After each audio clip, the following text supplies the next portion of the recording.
extra for Why Wonderful Kids?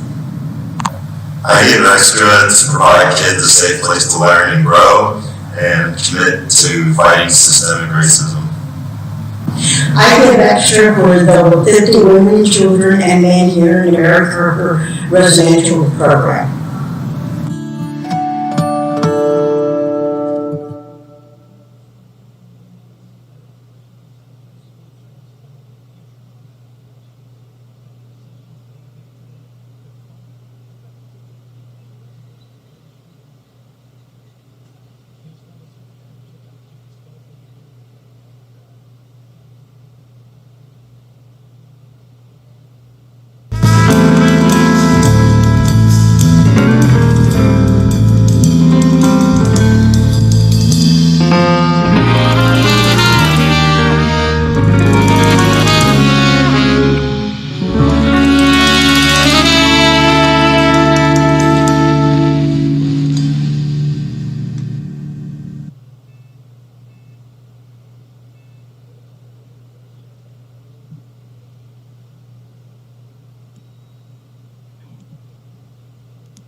Welcome everyone. I'm Stacy Blake, the CEO of YWCA Lancaster, where our mission is to eliminate racism and empower women. There is work to be done, and tonight we begin by hosting this session of listening and reflection. Around the world, people are reflecting on what happened in Minneapolis just 10 days ago and how it connects to a 400-year-long history of exploitation, abuse, torture, murder, discrimination, and humiliation of the African Americans in this country. Young people, famous people, our neighbors, and us here at YWCA are all thinking about what this means. I want to share a variety of reflections as we begin. I'm going to put these on the screen so folks can see them as well.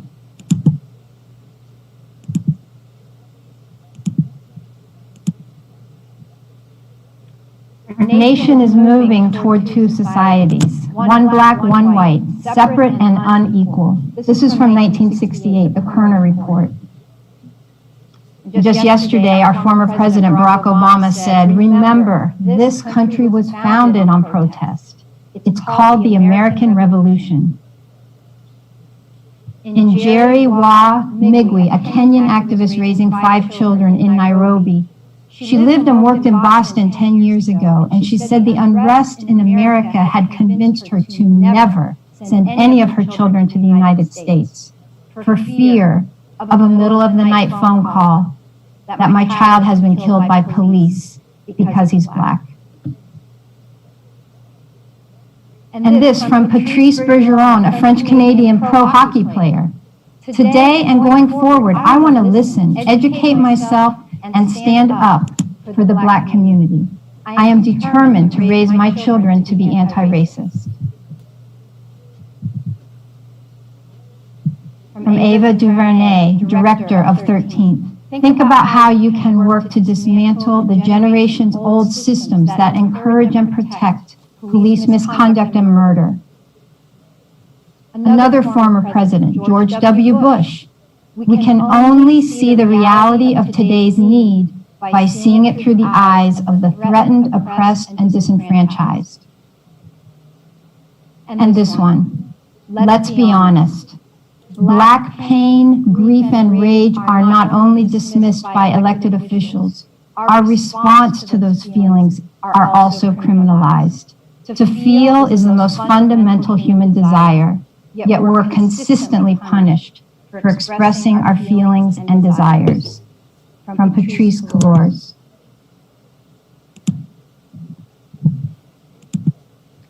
So tonight, I invite you to listen and reflect with us during this panel. And I now ask that we take just a moment of silence to center ourselves and reflect that today is the first memorial service for George Floyd, just ended about an hour ago. But we also remember Breonna Taylor and the other men and women whose names we know and whose names we don't know, who have lost their lives to police violence.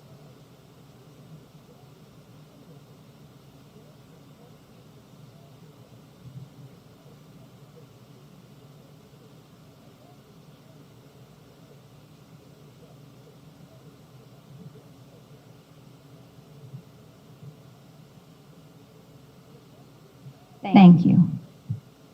I want to make a special thanks also to the Lancaster County Community Foundation for supporting this event and enabling us to host over 300 participants tonight.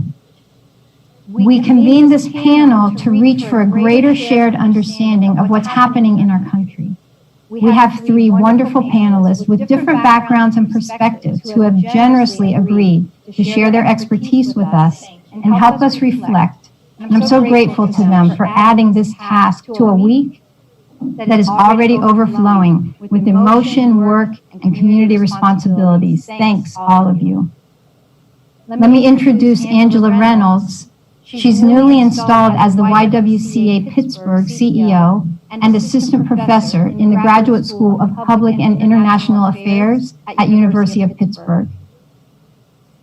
I'm also introducing Tanae Lynn Harris, a former national organizer at the NAACP Legal Defense and Educational Fund, who leveraged legal support in Ferguson during the uprising to protect the rights of protesters and the community, and was a member of the Baltimore Legal Defense Fund during the Baltimore uprising that became the Black Movement Law Project. Todd Neely is our last panelist, the founder of the Equity Institute for Race-Conscious Pedagogy and an author and teacher with a new book, Race-Conscious Pedagogy, Disrupting Racism at Majority White High Schools. It's coming out in November. So as we proceed, you're invited to ask questions or share comments using the chat functions. And my colleague, Adam Hosey, is very skillfully managing these systems. We'll have time for some of these questions later. So let's begin. What's happening now? Angela, I'd like you to start us off. You let me know that you're a mother to two young adult sons. You're also a new CEO. I think you started about a week before we all had to close. And I know your building is located around the corner from the Pittsburgh protest and has sustained some minor damage. Please give us an update. What's happening in Pittsburgh and in the neighborhood of your YW? And I'd like you to answer the question in the way that you would explain it to your children or young people at your agency. How do you explain what is happening to a young person? So starting with what's happening in Pittsburgh, so I was looking at my phone. So there's a protest that started at around 2 o'clock and has been going on for several hours. I've been looking at it, updating, trying to see where we are in terms of the protest. There's a storm on the outside, but there's also a storm that's raging on the inside. And I think it's symbolic that you have protesters who are continuing to walk. And as they walk, they're walking not only in downtown Pittsburgh, but also in neighboring communities as well. So as we look at the protests that have been going on for several days, that people are raising their voices and they're saying, we need to be heard. And when you mention that I have two young adult sons, so I have 4 children total. 3 of them are young adults. My bookends, so my eldest and my youngest are girls. I have an 11-year-old daughter. And so the conversation I have with my 11-year-old daughter is very different than the conversation I'm having with my young adult children. But what's also interesting to me as I see the protest and I'm also talking with my children is that they're protesting again. So they were protesting in 2014, and many of you remember those incidents, and many of the people that we're seeing on the streets of Pittsburgh were protesting in 2014. There are some that are joining this effort who didn't stand up in 2014, who are saying, I need to be a part of this movement now, because here we are yet again. So when we look at Pittsburgh and the communities and the various responses that are happening, and we have peaceful protesters, and yes, there was some damage that was to buildings and also to some property. One of our protests in East Liberty, our mayor is currently investigating that. He has launched an independent investigation. He's working with the ACLU, the Citizens Review Board, the NAACP, to actually look at what happened when the crowds were forcibly dispersed. So as we come together as a community, it's important to understand that when things happen, people need to be held accountable and that systemic changes need to take place. So our mayor is taking the initiative and being proactive to make sure that those changes are happening. At the bottom line, though, it's a matter of people being heard. So that's the update on what's going on in Pittsburgh. But to your question of how do I talk to younger children. So having that conversation with my 11-year-old daughter and looking at the news, just asking her the question, do you know what's going on? Do you understand what's happening? And as I listened to her responses, getting cues from her, is she feeling fear? Is she feeling as though this is something that is going to be her life? She doesn't understand it from the perspective that my young adult children do, but yet she is seeing the image played over and over and over again. And just making sure that I express to her, and as I would express to all young people, and as the song was saying when we were listening, as we were waiting to come in, you're beautiful.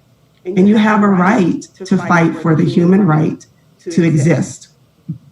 And so when we look at this and having that conversation with her, it's me giving her voice so that she knows that her voice is important, that her voice needs to be counted, that her voice needs to be respected, and that her voice needs to be heard. Understanding that foundational principle as we deal with our young people, that they need to understand that their life is worth, their life is valued, and their life should also be respected. When our childcare is open, so we're just watching for cues. I mean, these are younger children. We're talking about 2 to 5 years old. And we are not open to full capacity yet, so because we have to practice social distancing. But our team and our teachers, they're on alert just to see what those cues are, so that if we need to inform our families that there's some fear that's being expressed through our children, that they know that they have a way to respond and that we can support them in that process. Thanks so much, Angela, and thanks for sharing, the whole range from your older children to your younger daughter and even the childcare kids who are coming back into your building. Thank you for that. Today, one thing, like Dr. King, you often use the phrase beloved community. And I had a colleague, a Black male, tell me that for him, today is not different than yesterday. He was under suspicion, discrimination, attack, and fear last week, last month, last year, and he still is today. So people being in the street have not changed his day-to-day. So as a leader in a beloved community, is your community under attack? Is your community being supported? Or is it something different? How do you describe what is happening right now? Oh, that's so layered, Stacey. So centering beloved community is literally centering the fact and understanding that no one is disposable. And so for me, as an abolitionist, that means that everyone has the right to live and thrive and to ultimately just be free. And so if we really were to imagine, if we're thinking about all of the systems, the structures, if we're thinking of racism, if we're thinking of oppression, and ultimately thinking of anti-Blackness and how across the globe it has kept people from being able to live their life in its most abundant way. It's about thinking of a world anew. And so it's very different than what we're talking about abolitionists during enslavement. And it's an important conversation to have when we're talking about enslavement and history, is that some abolitionists were thinking or saying, well, we don't want you to be enslaved, but don't start asking for jobs. Don't start asking for rights. Don't start thinking that you are as equal to me. And so really what we're seeing is the same thing, how it's deeply ingrained because we have never really faced it. It's okay. People tend to just like to use the words, but they really don't want to do the work. When we're talking about protests, I'm all for protests. I'm here for it day in and day out. I've supported protests. That is how my entry point into this work. But it's extremely important to equally understand that protest is not a parade. Protest is not a moment for folks to attempt to co-opt and get a celebrity moment. Protest is about deeply demanding a high level of change and transformation. And particularly in this moment, where we're talking about if I feel like my community is supported, I am a native Lancastrian, but right now I live in Baltimore City. And so I'm looking at both Lancaster and I'm looking at what's happening in Baltimore. And I think one of the things that isn't really the case here in Baltimore, as much as I'm seeing in Lancaster and what I'm hearing from family and friends, is that Black voices are being pushed away. And particularly when we're thinking about who is really this protest, this moment about, it's really about all of us, right? Particularly we're thinking about a global pandemic, how it's hitting a lot of us, how we're all facing it. But the reality is, although we like to say that we're all in this together, we're all not feeling it the same way. You know, if you live out in a big old 10-bedroom house, you have a huge yard, it's very different than some of the young folks that I work with who live in the projects, who have 8 family members living with them in a 2-bedroom house. They don't know when their next meal is coming from. So if I would say that our community is feeling supported, I would say no. I would say that folks aren't coming in and entering and saying and being humble and saying, how can I deeply support you? And so we don't need allies. We need folks who are going to operate and work in solidarity. And that's a very different distinguishing moment. And particularly if you say you want to be an ally, you don't go in and proclaim yourself to be an ally. The community has to say that you have actually proven yourself to be in solidarity. And then that's how you operate. Equally, and particularly when we're talking about white folks and non-Black folks doing this work, it's extremely important that we talk to, or that y'all talk to your families first. How are you talking to your families? How are you talking to your neighbors? The easy work is to go out into the streets and join arms with Black folks. The harder work is how you're going to challenge your mom, your dad, your grandma, your uncle, your cousins, your sisters and your brothers, and neighbors, and so on and so forth.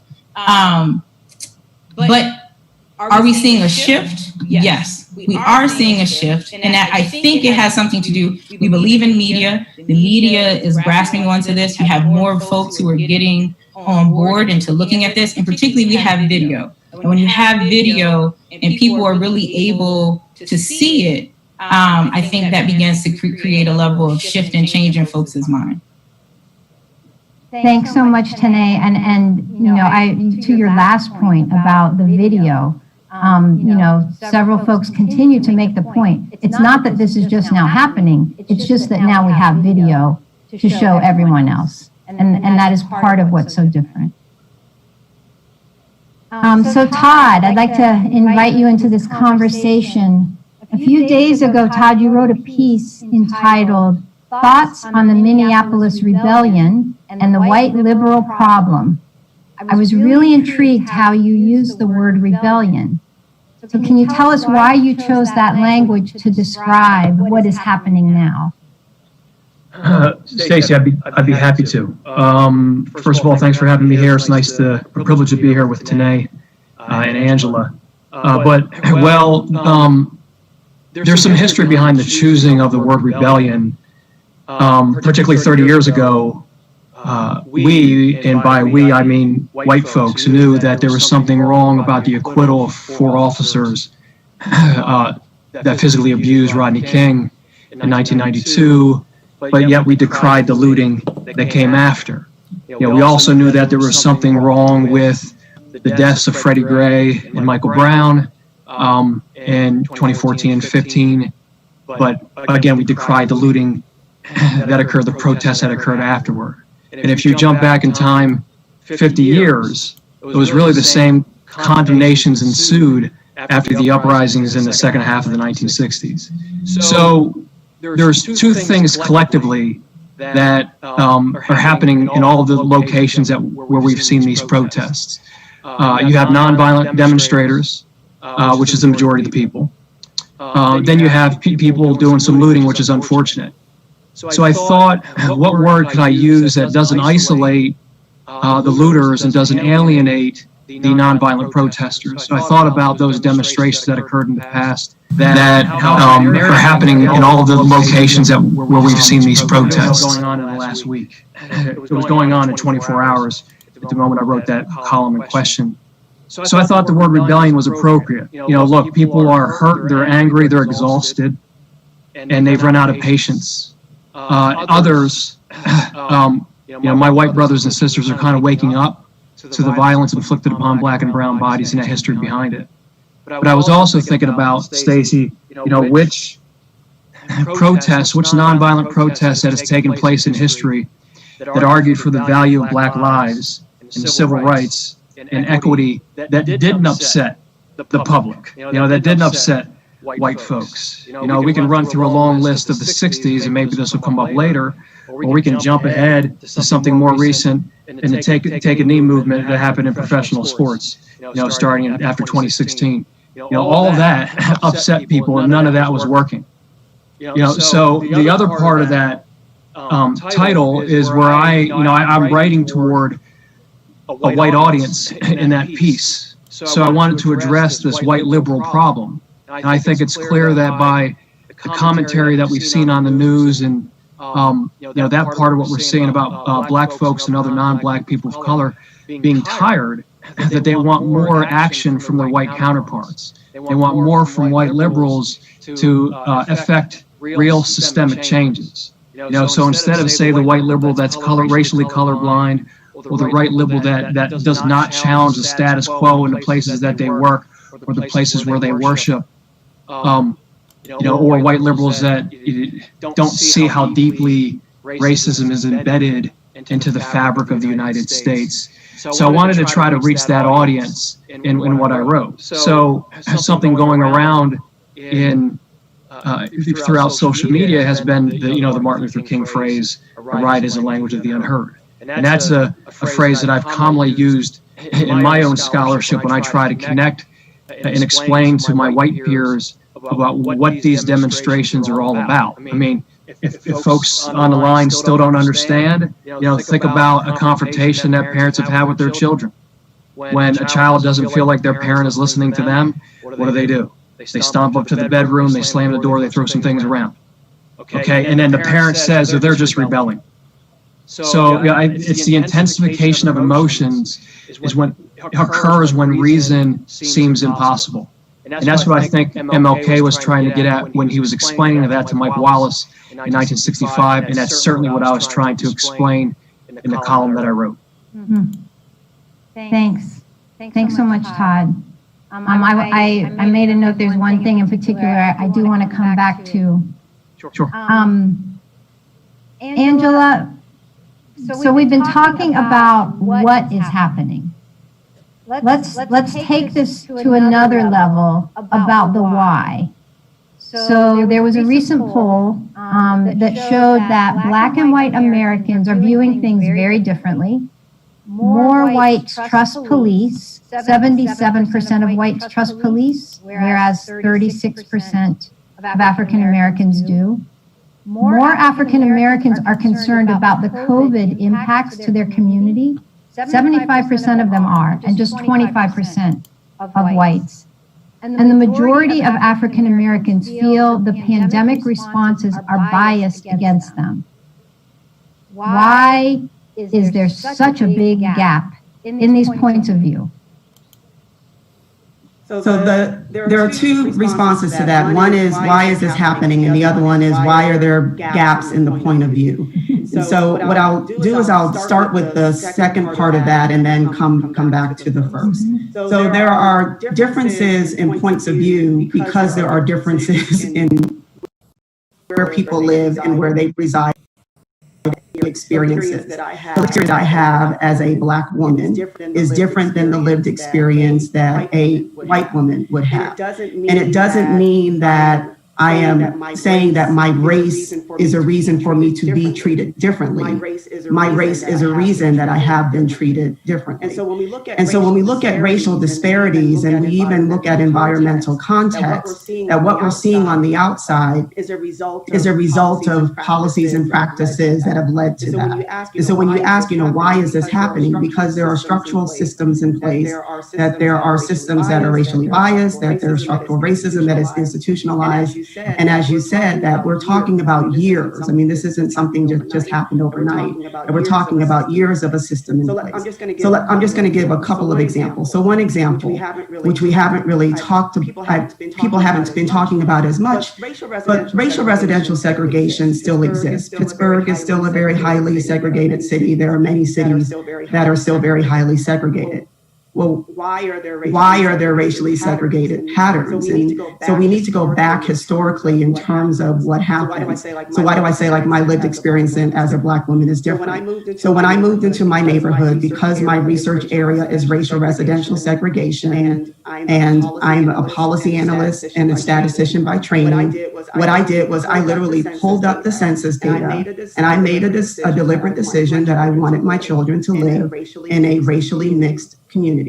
I was able to identify 3 out of 90 neighborhoods in Pittsburgh that would be eligible for me to reside in. So I was able to find a house. I mean, I love the house. It's a beautiful house. It's racially mixed in terms of the community, occupationally mixed. There were differences in terms of ages, exactly what I wanted. And so I bought this house. It had been vacant for a while. And my neighbor 2 doors down from me came over to meet me when I moved in with my children and explained to me how, she had been in the neighborhood for a while, and that she knew Black people. She had Black people that she actually spoke with several times, and within 2 days her house was up for sale. And so being the researcher that I am, the question I had in my mind was, did I just tip my neighborhood? And it's not because I did anything. All I did was I just bought my house and I moved into it. That's one example. But then the other thing is that when I look at COVID and I look at many of the responses, and one of the things we're addressing at the YWCA is that we also have to address occupational segregation. Why is it that there are people who are in different occupations, and then when you go back and you think about educational disparities, and also looking at how is it that people are promoted to go into some fields versus others, that there are children who are encouraged to go into STEM fields, and there are other children who are told, oh, well, maybe not. And then when you look at these reading disparities and proficiencies, that there are still racial disparities, and how children are being treated and how they're being approached also differs by race.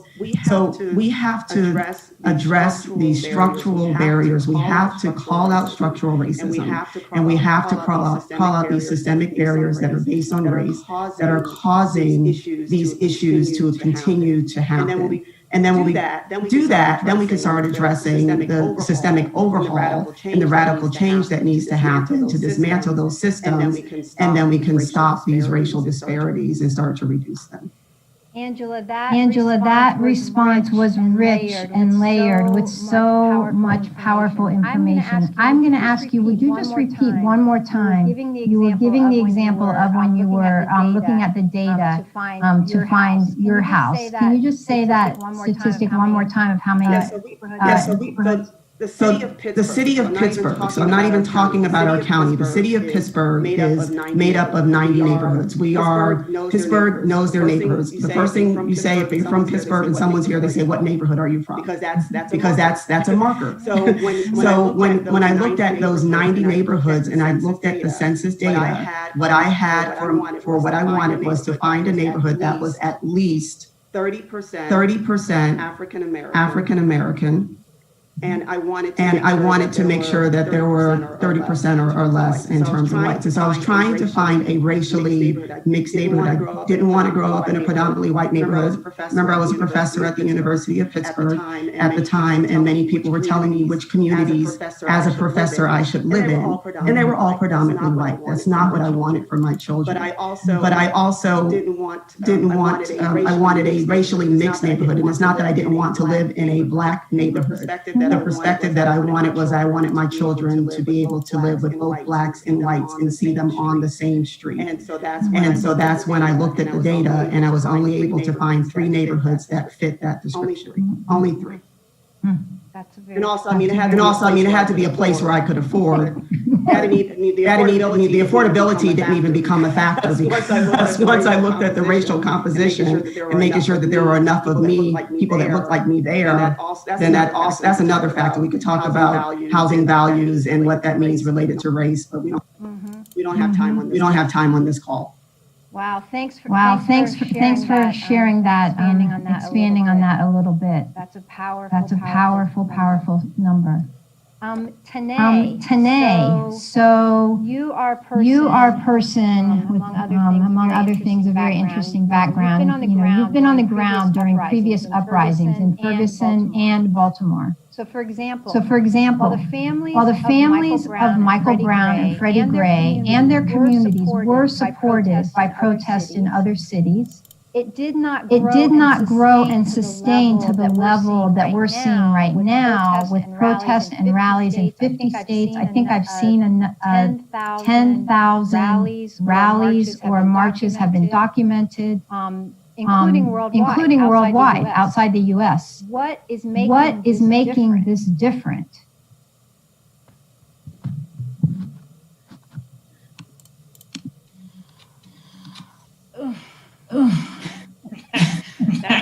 That requires a lot. I would say I think Ferguson was seemingly a reawakening to the nation and globally in a way that I think since 2014 and now we're in 2020 that folks have seen this happen and it has occurred and they're thinking, they're beginning to, and I hate to say digest, but they're starting to be awakened to really what's happening. Steps to take. That's not always the case. I would be remiss to say that there wasn't a national call of folks who were deeply involved. I think what was very much different was that the media wasn't always there. I remember when in Ferguson, there were quite a few news reporters, and one news reporter who was very well known, I was literally standing right next to him.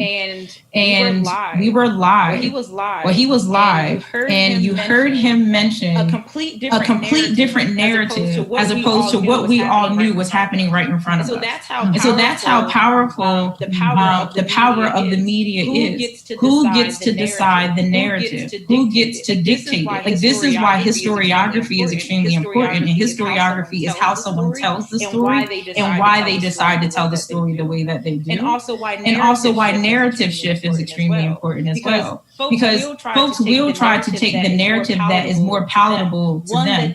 One that doesn't is it like a call to arms for them to have to do anything differently. It is I want to go with the status quo. I want to go with makes me feel safe. That I don't have to challenge. And a lot of that is because that would cause a lot of us to have to challenge our safety net. We would have to challenge our systems. We would have to challenge the structures that we have benefited from. And most folks aren't willing to do that work because that's the hard work. That's the deep work. That requires a real deep time. I mean, and to be honest with you, what better time than now in the midst of a global pandemic when you're at home? But we're not fully really willing to do that. But I will say, what is happening now, I think is just the long work that has been happening. And I'm not going to say that it's also been done right.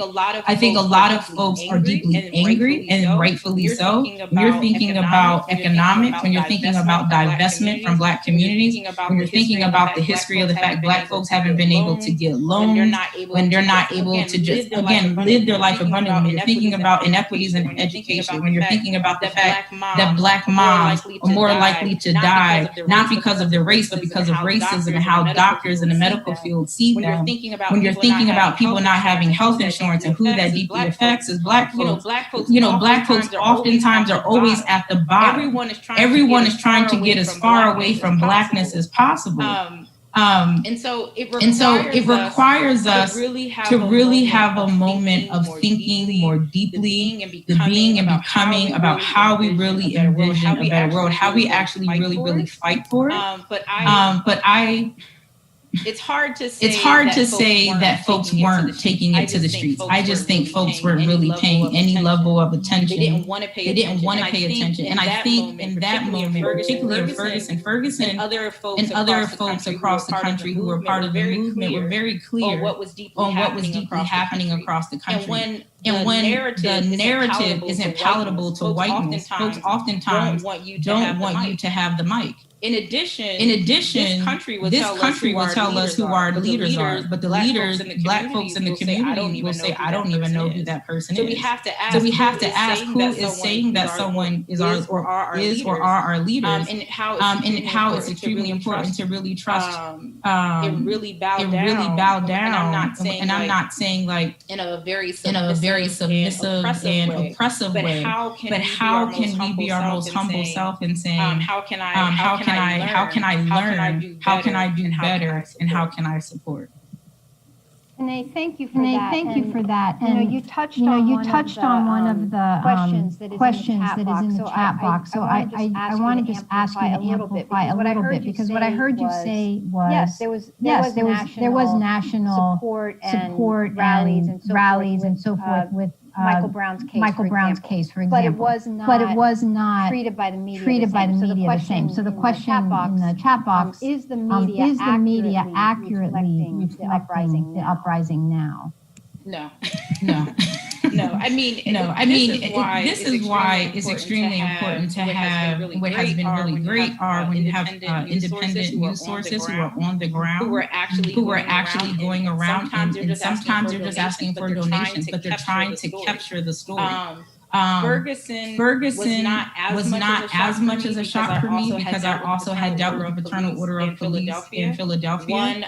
One of my former clients, and who I'm still very close with, is Mamiya Abu-Jamal. He fought to get him off of death row, and he still unfortunately is in prison.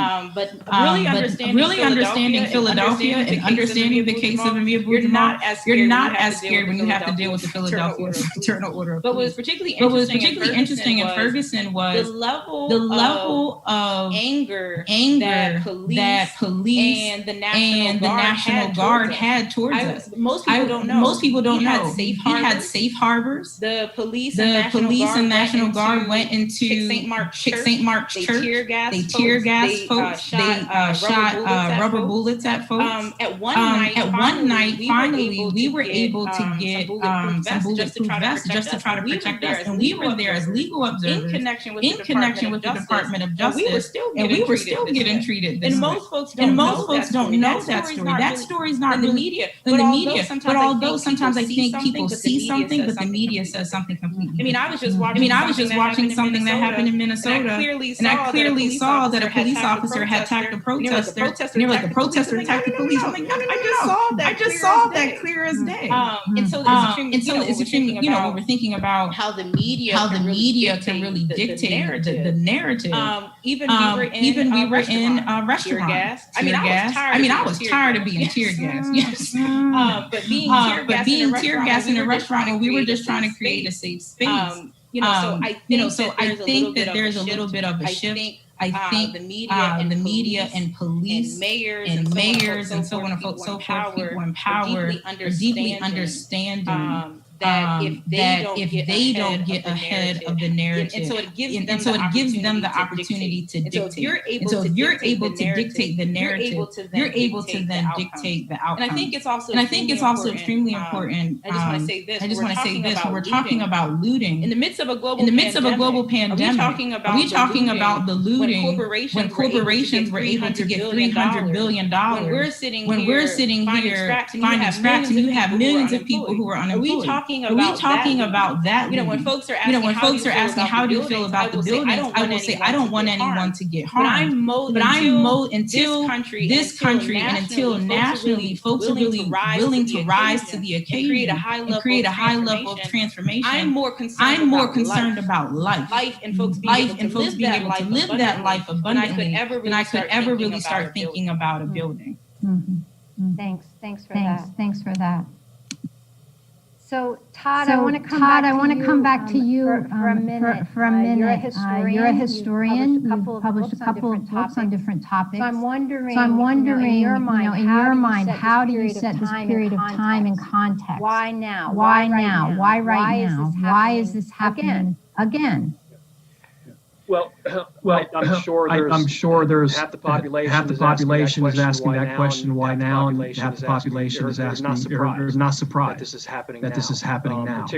Particularly at this moment, within the month of May, we've been dealing with four or five major stories that have to do with black and brown lives.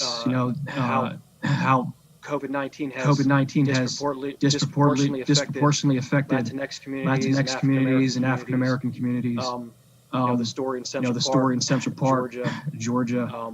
And obviously with George Floyd, and Louisville. So there's a lot of people that aren't necessarily asking that question. But whether we're looking at protests in history or today, it's for the same thing. And that is that the system of white supremacy has not been reined in. And the only time that there seems to be some progress that's made on the race front is when people in positions of power are willing to change the existing state of affairs because it benefits them.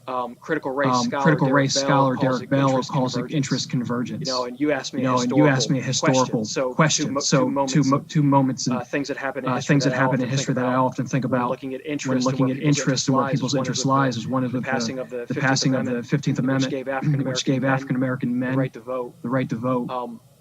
But what was the interest behind that? The Republican Party was looking for a bigger voting base to maintain power in the South, the former Confederacy. So it lets enfranchise African American men with the vote. That'll keep Democrats out of power. And then you jump ahead 80 years and you take a look at the decision in Brown v. Board in 1954, which is a decision that's often celebrated in schools, without people thinking critically about what exactly that decision did. Which was made people think that there was something wrong with black schools and black teachers and black education. We're going to close down the black schools and send all black students to the white schools. But what that did is somewhere around 18,000 black educators lost their jobs, and the integration happened backwards. So instead of desegregating positions of power, administrators, teachers, and such, it was the students. So that we're now enrolling in predominantly white schools, and therefore the curriculum in a way became hijacked as well. So that feeds into this systemic issue that we're talking about here. But there is a long history of treating African people in the United States as colonized persons as well. The fact that legislation has been passed and court rulings have occurred that keep black folks in red line areas of America's cities, to withhold military pensions. I talked about the education system. 82% of our nation's history has witnessed structural domination. 1619 to 1863 was African enslavement. That's about 60% of our history. 1877 and 1965 was the Jim Crow state, an apartheid state.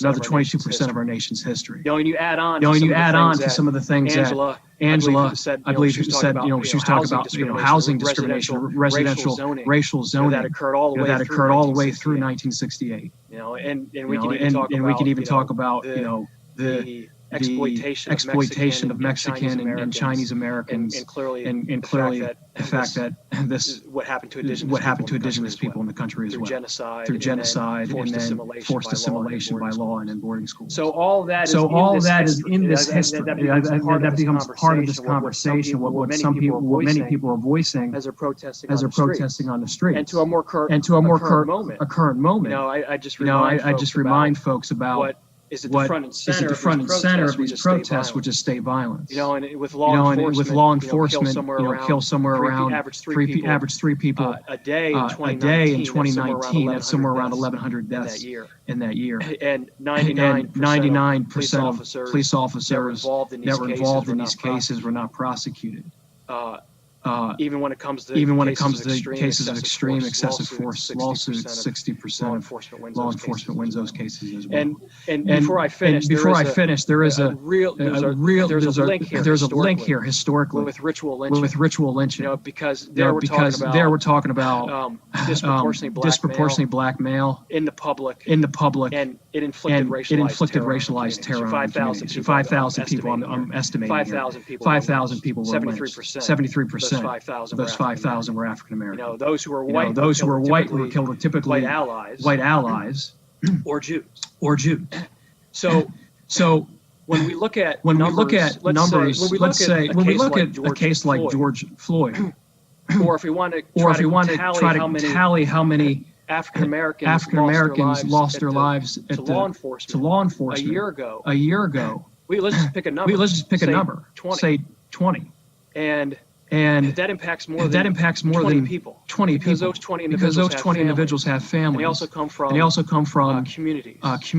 And the fact that how ritual both lynching and state violence is, it inflicts terror upon populations and emboldens the dominant group as well. So all of that has to be considered, into this question that you're getting at. So as people question why there are protests in all 50 states, and why some of those protests turn ugly, they turn violent. It's important to ask yourself: has anyone been paying attention to the protests and these events that have come in the past? Yeah. I think yesterday was the anniversary of the massacres in Tulsa, Oklahoma, or at least another day this week. And if you want to talk about a riot, that is certainly an act, terrible act of violence that was not considered at the time to be looting or barely even inappropriate. Well, Stacey, that's why I avoid using the word riot. Talking about this, and I choose to use the word looting. When we're seeing some lawlessness, because if you're looking at Tulsa, if you're looking at Chicago or DC in 1919 or Lane, Arkansas, if you're looking at any of those events, that was actual rioting amongst the white community, between the white community and the black community. Mm-hmm. Thank you, Todd. Yes, Tanae. One thing that I just wanted to bring up in the context of the conversation is I think a lot of folks don't know that the history of police, the structure, the system of policing, foundationally were enslaved catchers. So they were the folks in the South who were catching enslaved Africans and were then taking them back down south to go be on the plantation. So we're talking about broken tables and broken systems and broken foundations. Policing has never dealt with that long history. And so you're continuing that same behavior. And a lot of folks don't even know that. Even if you're looking at enslavement, most folks don't make the connection to historical enslavement, to modern day enslavement through mass incarceration. You're looking at free labor, you're looking at the breakdown of ties, of family and community, and how extremely important that is. And the free labor piece, most people don't know about the prison industrial complex and how they are actually people like Victoria's Secret and other folks who are getting clothing made by prisoners. And so folks can say, well, they committed a crime. But as the abolition in me is saying, if folks were fully able to be free from oppression, free from all of these other things, would we still have the same ills that we have today? I'm trying to make sure I get the quote right. Might have to come back to it. But my pastor, Reverend Dr. Heber Brown, he would say, be weary of people who are most concerned basically about how you protest your anger, but they're not as concerned about the conditions that have caused your pain. And so if I'm not concerned about those conditions, how can I dare get upset when you are reacting to the deep conditions that you have had to go through time and time again. Earlier today, I showed a video around microaggressions and how they're like little mosquito bites. Some people get more mosquito bites than others. Can you imagine, my God, if you had 1,000 mosquito bites on your body, you'll be rolling around trying to figure out how you're going to finally release. And so if you're thinking of it in that way, you are exhausted and you're trying to find a way to get some relief. And you're trying to find a way to be able to get it off of your chest. And trying to find a way of how you're going to be able to make some change about it. Thanks, Tanae. I even had some friends ask me, wouldn't it be nice if we could go back to those peaceful protests of Martin Luther King, Dr. King. And I had to remind her at the time, he was identified as the most hated man in America. And whatever the shape protests took before, it obviously was not in the shape that the folks in power were able to accept and therefore make change. So here we are. And you have to think about who's, when we're talking about narrative, you got to think about who's trying to control that narrative. Because then that would require accountability on government on how they were deeply connected to the killing of Martin Luther King Jr. Like the CIA reports are already there. So now you create a Martin Luther King Day, which for matter of fact, Coretta Scott King did not want. She didn't want this day because she knew there would be some level of bastardization. And a lot of people don't like to talk about the Martin Luther King 2 years before his death. That was a completely different Martin Luther King. He went through a pivotal, transformative time. And so we were talking about just being peaceful again. That's almost an oxymoron. What does it mean to be peaceful?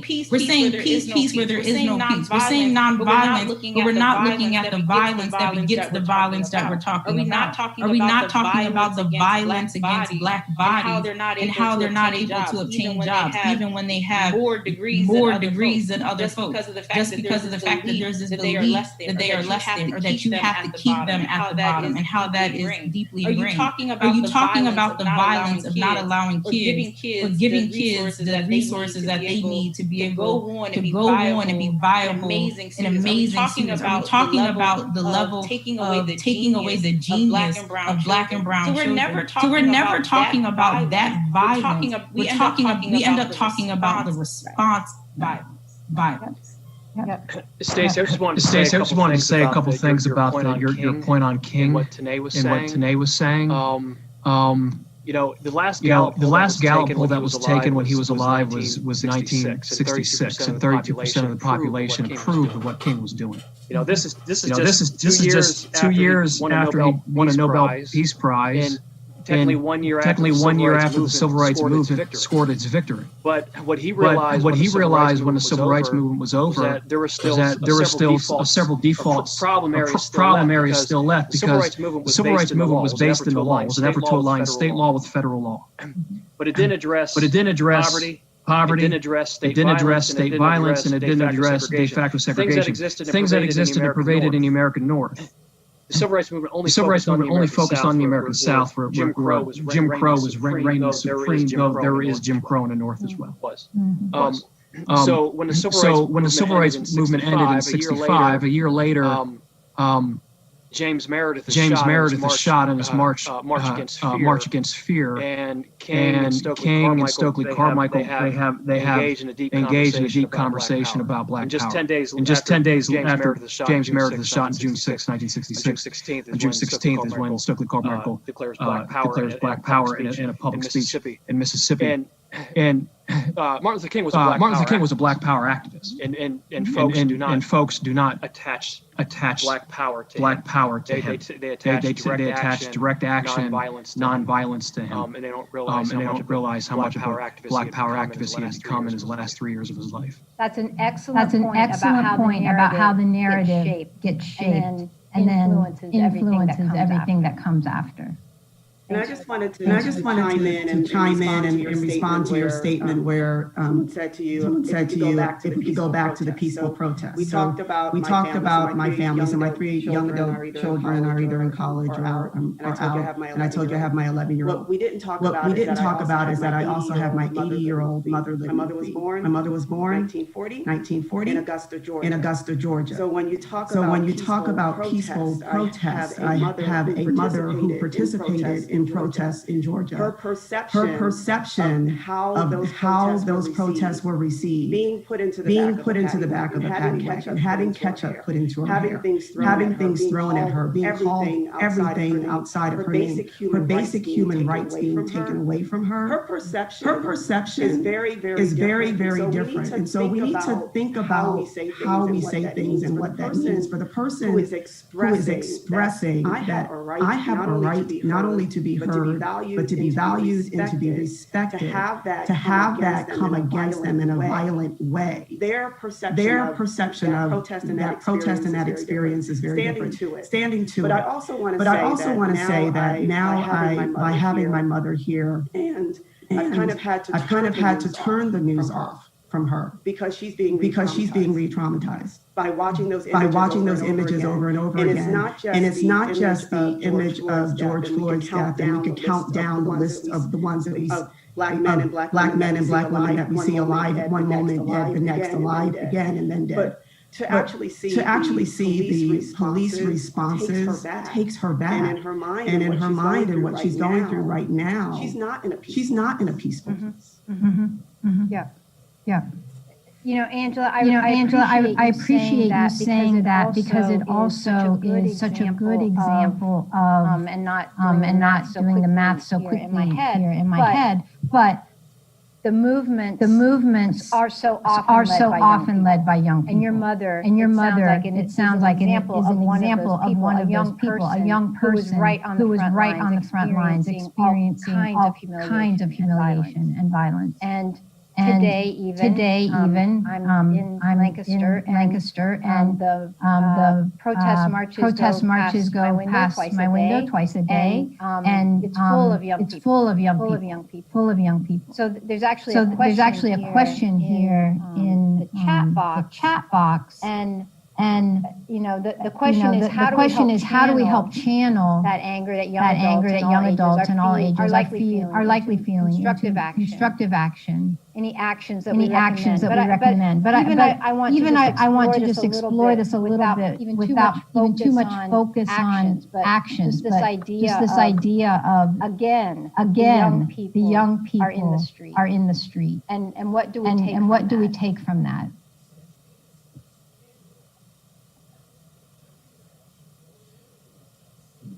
Any of you who want to jump in on that? I mean, I would say it's always been young people who have deeply been a part of movement. It's always been intergenerational. I think again how media had focused very heavily on particular leaders that they wanted. Even we're talking about Martin Luther King. You don't get a Martin Luther King without Coretta Scott King. You also don't get a Martin Luther King without Ella Baker. And so Ella Baker wasn't concerned about being in the limelight. She believed in how you build up people and the capacity of folks to be able to take charge over their own lives and to be able to demand, so that it's not about the personality, it's not about the celebrity, but it's really about the cause. And so if something happens to the celebrity personality, that the movement work continues. And so it's always been young folks across the board who have always had a voice. And I think the intergenerational piece is really about how you build up the momentum. When you're thinking about the Black Panthers, it was heavily young folks. And I'm talking about the real history of the Black Panthers. You have to understand how the counterintelligence program wanted folks to envision the Black Panthers, to see them as a problem, because they wanted to control the fact that they believed in power. Another component. In the earlier days, the Black Panthers did not have bullets in their guns. They used the guns as a way to try to shield themselves because they were tired of people from their community being killed. It was a scare tactic to say that we will take arms into our own hands. It's also important to know that the Black Panthers fed folks, when you're talking about the WIC program that comes from the work of the Black Panther Party, when you're talking about community-based healthcare centers, that comes from the Black Panther Party. But again, we're talking about narrative shifting. Who dictates the narrative? Who has control over the narrative? And if we're not doing the deep study and the deep work to read and to think and to find and do the work of learning and unlearning new ways of being and becoming, we begin to repeat the same thing. And so it's to say that movement work has always been everybody. And that's a very deeply African way of doing things. It's deeply interdependent, it's intergenerational, and it's the belief that we all need each other in order to make a level of change. Thanks, Tanae. Angela, I want to ask you because so far tonight, it has been raised that there's more to the history of police in America. There's more to the story of Martin Luther King. There's more to the story of the Black Panthers, as Tanae was just saying. So for people who are wondering, why don't I know this? How am I going to catch up? How am I going to get up to date?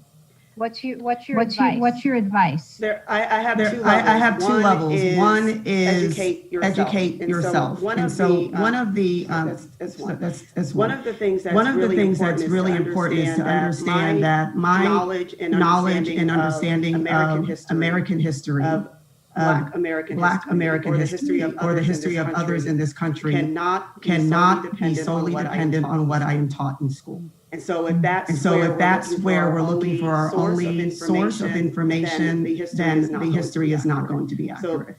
Being able to educate yourself. The other part that I think is important is when you look at this panel, and really excited to have the other two panelists that are here and what they are bringing to the table, is that they have dropped so many important aspects of the history and the reality of that history that people can actually follow up on. And so I encourage people. The links are in the chat box. I've been following it as it's been going along. Actually go and read them, but then share that information. Because what's important is for people to be informed. The next aspect of this that I think is really key that we haven't really touched on, which allows many of these things to continue, is that as people live in isolated and insulated networks, then they're just sharing information that's known within that network, and they're not bringing other information in. So it's also broadening those networks and actually bringing in perspectives that can give a real experience and can also give real knowledge about what's happening and what's going on. And what I think is key for us as a YWCA, and I'm going to be talking with my team when I get off the call, is what are we doing to inform the public? Are we recycling the same quotes? Are we recycling the same leaders? Are we recycling the same voices?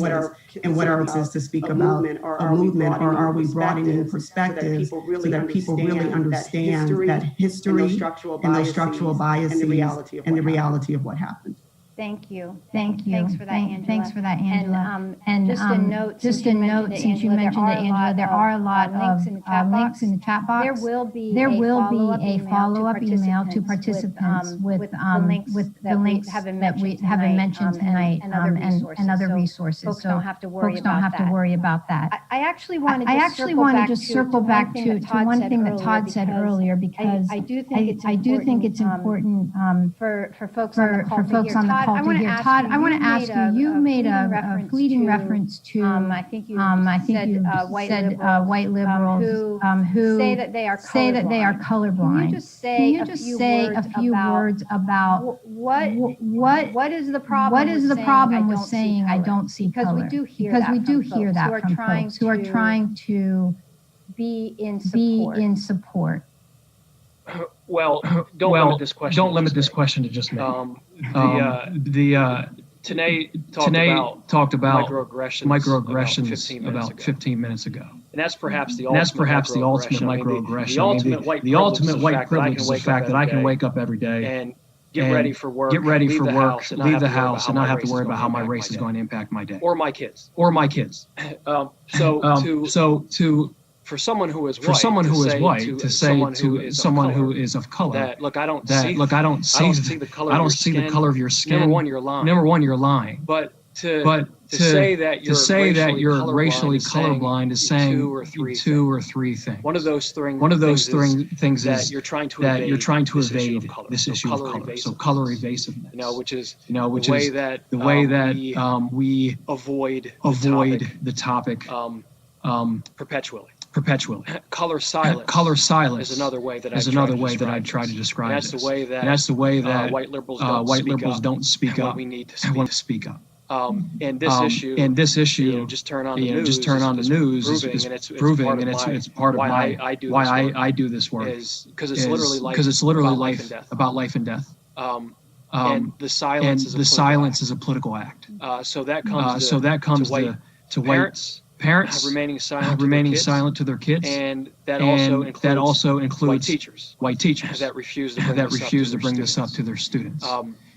So that silence is all about life. And then it's about white racial innocence. You know how white folks proclaim our innocence or our positive intent when we perhaps do something that is when we become a microaggressor, claiming that our intentions were good. And I think collectively this is the blindness. And color blindness is something that makes white folks not be able to see the world in which we created. And that has everything to do with the systemic power. Yep. Thanks. Thank you for that, Todd. I'm looking here at the questions, and I'm asking my colleague Adam because I want to make sure I haven't. It might skip over one that seems very important. Adam, do you have a question in particular? Hi. Yeah, I think this idea of policing in schools is a very important one, especially since we've become so used to seeing the resource officer in a school, and how different that is for white students versus black and brown students. So the specific question is, do you think resource officers should remain in schools? We would open that up to any of the panelists. I honestly do not believe that school resource officers belong in schools. And even if you don't call it police, it's still the same thing. We work very heavily with a lot of our equity and education work to challenge. We had the statistics of resource officers operating well in schools. We have seen a heightened amount of how that correlates to black and brown children going to prison because of school resource officers. In general, talking about reframing questions and really asking for what it is that we need to be our most whole selves. And so I think it's important for us to not fund resource officers, but to fund counselors, folks who have cultural humility, cultural competency, who deeply understand what's happening and what is impacting folks. And that being kind of the driver to providing a high level of resources into schools. But I don't think that it needs to be anything remotely around police and policing. The mere presence of policing creates a dynamic with students. We've done a lot of research on this, and students say the mere fact of seeing a police when they don't really have a relationship, even if there's the niceties of this particular resource officer, there's been a direct correlation to students being heavily suspended and taken out of schools. Thanks. So, Stacey, I'm going to also jump in here. Now, I'm not as educated on this particular topic as Tanae.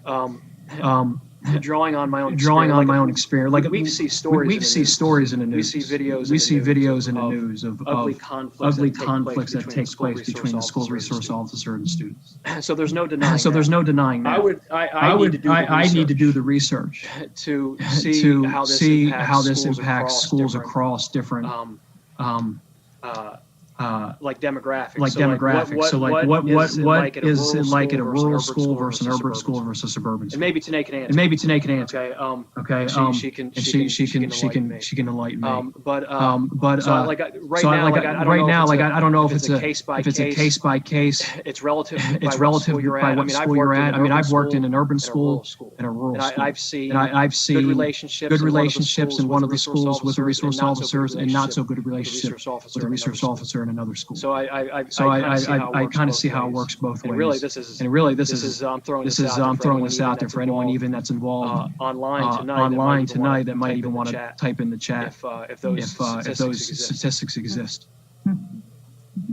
Yeah, I'll be honest with you, Todd. I don't know the exact of what that is. But I do know that school resource officers have, particularly in Black and Brown communities, have led deeply to juveniles' life without parole. And that's a deep thing, and particularly the way in how it's something as a society that we have to challenge how we think of children. And one of the things that people don't know, and some people do, some people don't, is that your adult brain doesn't necessarily develop until you're 23 or 24. And so we're really criminalizing basic behavior. I had a case in Brazos County, Texas, where children were just doing what children do, throwing erasers at each other, pushing each other, basic things. These children would then get a referral. They would have to go in front of a judge, and the judge would say to them, "Do you know why you're here?" The children having to stand up in front of the judge, and basically tell their story of what they did. And a majority of the stories that we would collect were children who threw an eraser and the school resource officer wrote them up. What was extremely important about this is that I'm talking about 5, 6, 7-year-olds, and then you're equally talking about deeply marginalized, where you have parents who can't take off work, and they do take off work. There's a high probability of them losing their job. But what was key to these cases was that if the parents did not go back by the time their child was 17 years old to see if their record was swiped clean, children who were filing to get financial aid in order to go to college could not get it because they had a record. And so you're thinking of your child threw an eraser at another kid at 5 years old. You have to go check and see if they still have a record 12 years later. And you don't know that you're supposed to do that. And so all of this stemming from school resource officers and the heavy suspension of Black and Brown kids and the heavy. And so it's also key when you're talking about suspensions, when you're putting kids back into the community that might be dealing with so many different issues that are systemically created. You're putting them back in there as opposed to trying to keep them and hold them in tight into the schools, and how that equally creates a problem. And so when people say, well, my kids don't really want to learn anyway, we have to reframe the question. And I think we have to say, once upon a time I was a teacher, I would have to say, what is it that I'm not doing to reach my students, and how can I do that? And we're not asking the best questions because we don't want to do the hard work, but it's important for us to be able to ask the questions so that we're able to make the level of change that's needed for our kids. I wanted to echo, sorry, and Stacey, you can move on, about the last point she made, which I totally agree with. I've never met a student that had an aversion to learning, but I've met students that have had aversions to the system that they're in. That's a great comment. Hey, Angela, I want to bring you in here about this question that's in the chat. I'm really so struck by what you shared about your own mother, and also the way that you spoke about your daughter and how I wrote down you telling her you have the right to fight to exist. And so this question in the chat is this movement really about color or power or both? And I'll clarify that statement. I don't think she should have to, but she has the right to. So I'll start there. The fact that I'm going through this same thing, and my mother went through what she went through. We're still at this place in this country is very upsetting to me. But when you ask this question of, is it about race or is it about power, I believe that it's intertwined. And so we need to come back to this place that race is not a biological construct, right? It's a sociological. So when we look at these distinctions between race, who's deciding that one race is dehumanized, that one race is oppressed, that one race is at a particular level, and that another race is superior. Right. And so to not bring that into the discussion is a problem. And I know that it's hard for people, and people don't want to often face that. And I heard Todd say it earlier. I mean, people are a lot more comfortable talking about white privilege. And I'm not saying this about Todd, but I'm saying that there are others that I've been with that they don't want to talk about the racial systemic racism in the country, but they will acknowledge the white privilege, but don't want to speak about any aspects of white supremacy. So How do we get to this place of understanding that there is a power aspect to it, but it's a power that is not legitimized because we need to recognize that there are some basic human rights that everyone should be able to access, and that everyone just by being human has, and that people have a right to fight for that. When we look at disparities that are happening in terms of COVID and food deserts, there are lots of challenges. Health access. Why is it that someone is dying because they were denied a test even though they went to the hospital 3 times? So who was in that decision-making power to say you don't get tested even though you're coming in and you're showing symptoms? That has to be addressed. Yeah. Thank you, Angela. Thank you, Angela. There are so many threads to this conversation that I want to take in so many different directions. And in my role here, I am going to pay a little attention to our time. So I want to be sure that each of you have an opportunity. Even though we do still have more questions, we will be having two more panel discussions in the next few weeks. We will have some different panelists, and we will have a little different focus for the next two sessions. And one person had the question. We did have a conflict tonight at the same time the NAACP had a conversation, and it is unfortunate with everything moving so fast that scheduled over each other. We'll do better about that next time. But I want to give you each a chance to share some final thoughts. What do you want to leave us with? What was left unsaid? What do you want white Americans really to understand right now?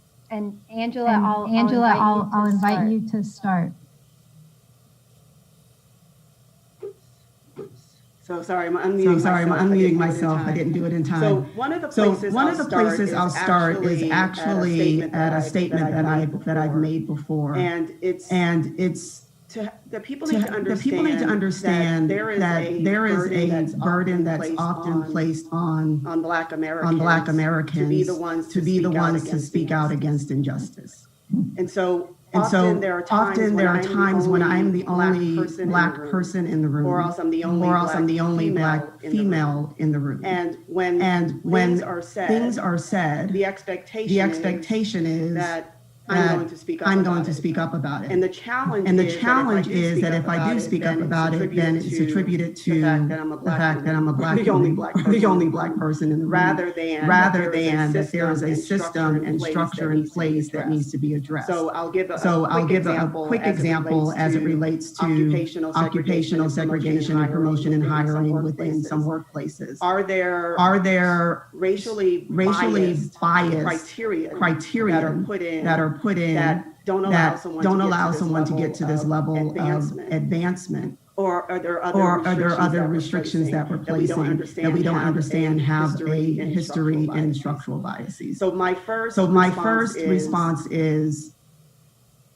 please remove the burden. That it should not just completely fall on me, and it should not just completely fall on Black people or brown people to have to address these issues and have to work towards the solutions. Now, there will be a time when we will definitely have to speak up, and we will. And it's not yielding my power to say that you're now coming in and being the one to solve and resolve. But recognize that this is collective.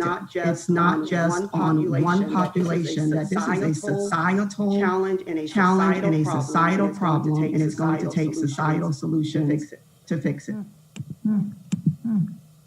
Thank you, Angela. Thank you, Angela, so much. I know that it will echo in my mind to remove the burden on you to address this. Tanae, what do you want to make sure we hear?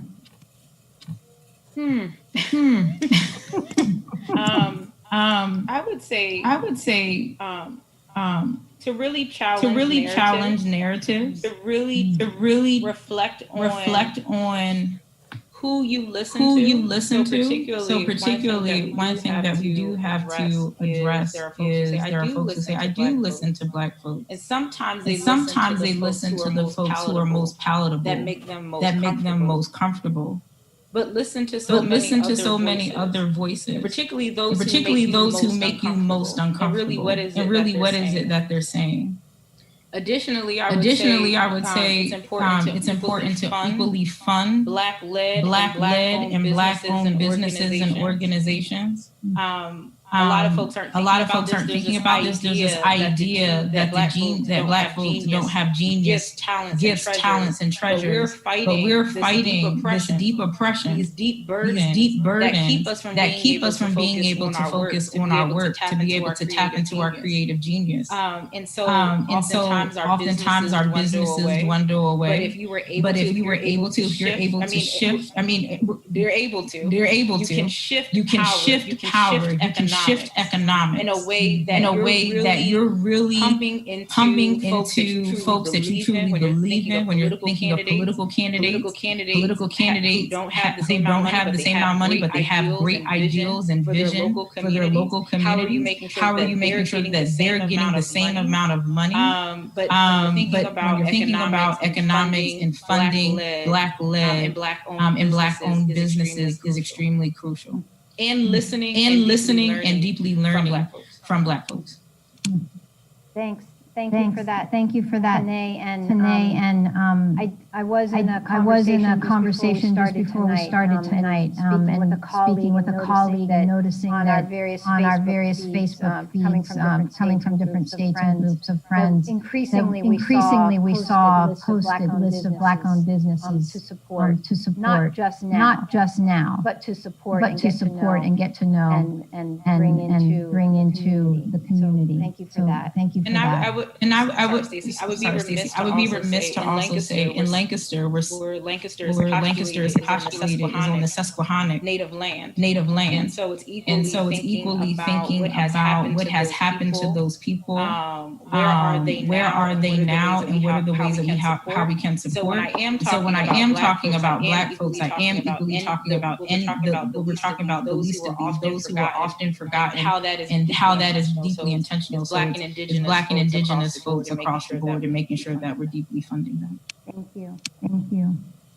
So Todd, final thoughts. What do you want to make sure that folks hear? First, I saw a question in the chat about where can we read more about the prison industrial complex. You wanted perhaps start with Michelle Alexander's The New Jim Crow.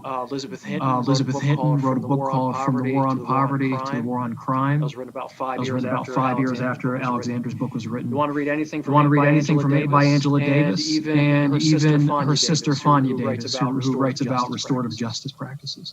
So I just saw that in the chat. I thought I'd say that. Now, the first thing, maybe two things, Stacey. One is I want folks to understand that there's a difference between token participation and the actual action change that can eradicate racist policy.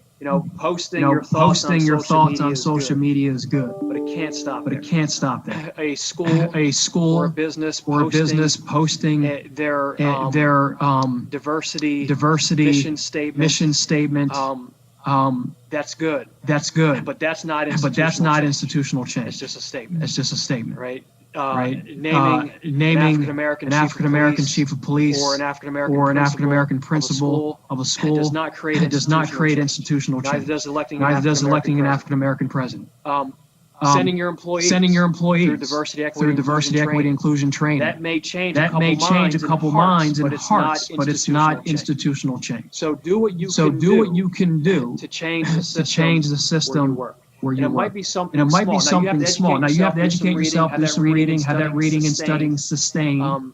And then when you feel like you're ready, start to change. The institution that you're part of. And who knows? The little bit that you're doing, because you may not have a lot of power where you work. That may have an influence on that are your superiors. So I just want to remind folks what the difference is between kind of this token activism versus structural changes. And then the last thing is because your question was targeted toward white individuals. is that There are white allies or white co-conspirators out there that give us American history, a tradition of white anti-racism. So find out who they are and study their stories. Charles Turner Torrey was a white abolitionist who died in a prison cell serving a six-year sentence for helping freedom seekers on the Underground Railroad. John Brown, right, the ultimate white anti-racist. But Thomas Garrett, an individual that was featured in the new Harriet Tubman film. Right, an abolitionist from Delaware. Helped hundreds of freedom seekers escape through Delaware. So you have that from the 19th century. But names people don't even know, like Clifford and Virginia Durr. Who were lawyers who served as counsel for Rosa Parks. Don't forget about Viola Liuzzo, who died after the Selma March. And just a couple years ago, Heather Heyer. Right. So we have these white anti-racists that we can look to. It's a tradition worth celebrating. Thanks, Todd. Thank you all three of you. This has been a very rich conversation, and you have shared so many nuggets that I know I have my own list things that I want to follow up on, learn more about, and our chat box is full. And as I said, we will share that back out to folks. This is just our first conversation here at YWCA in Lancaster. We do want to continue this conversation. For the next one, anyone who joined today will automatically get that invitation. But I hope people will take what they learn, follow up and learn some more about it, and then share it with someone else. And then finally, as we close, by some magic that Adam's doing, there is an exit poll. And we look forward to your responses because we always want to do better. I encourage everyone to continue at this time to do that deep reflective work to guide us for our next steps. I appreciate you so much, Angela, Tanae, Todd. Thank you so much. On short notice in a busy time to speak with us. Thank you, everyone. Good night. Thank you.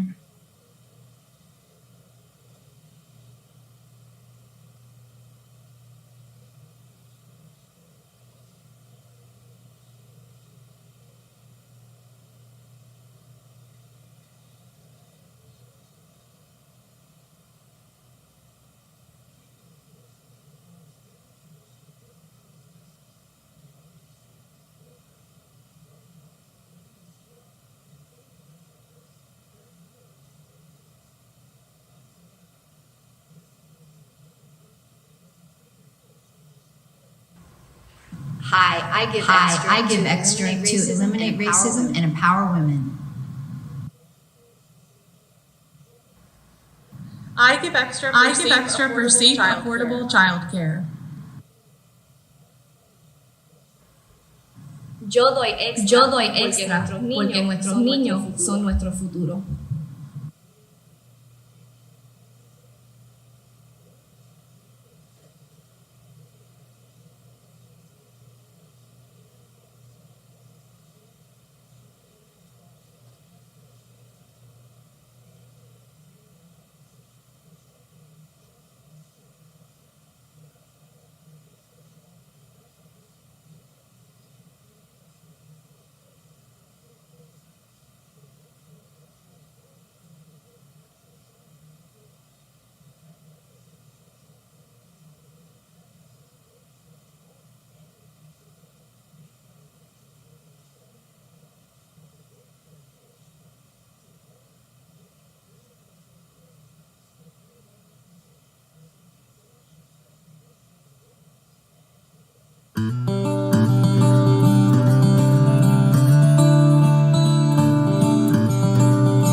give extra to make a difference.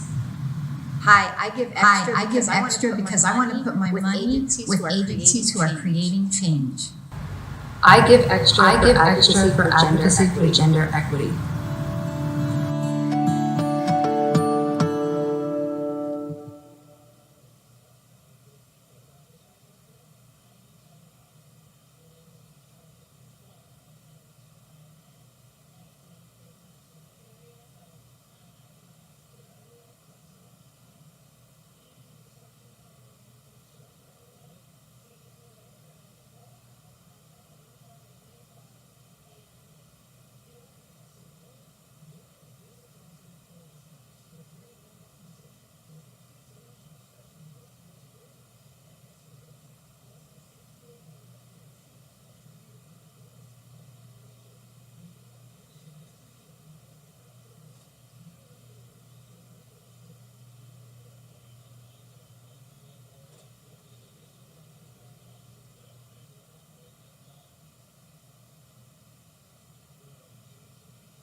I give extra to start building online in Orange.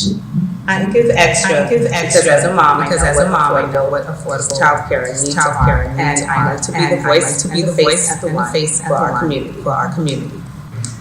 I give extra to provide a safe place to heal, to learn, and grow.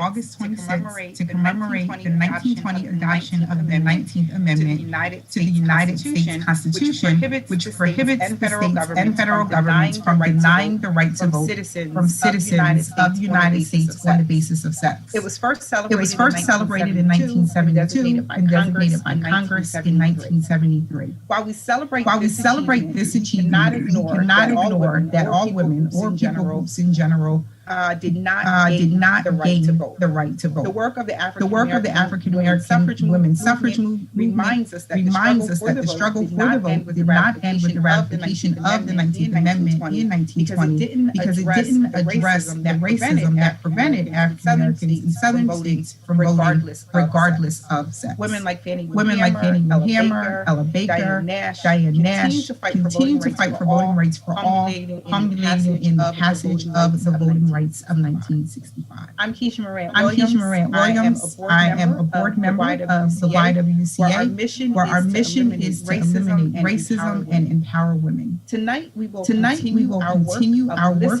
of listening and reflecting as we discuss voting, equity, and inclusion, and continued examples of racial injustice. Most recently, the shooting of Jacob Blake, whose father was quoted as stating that his son is currently paralyzed from waist down after being shot from police officers.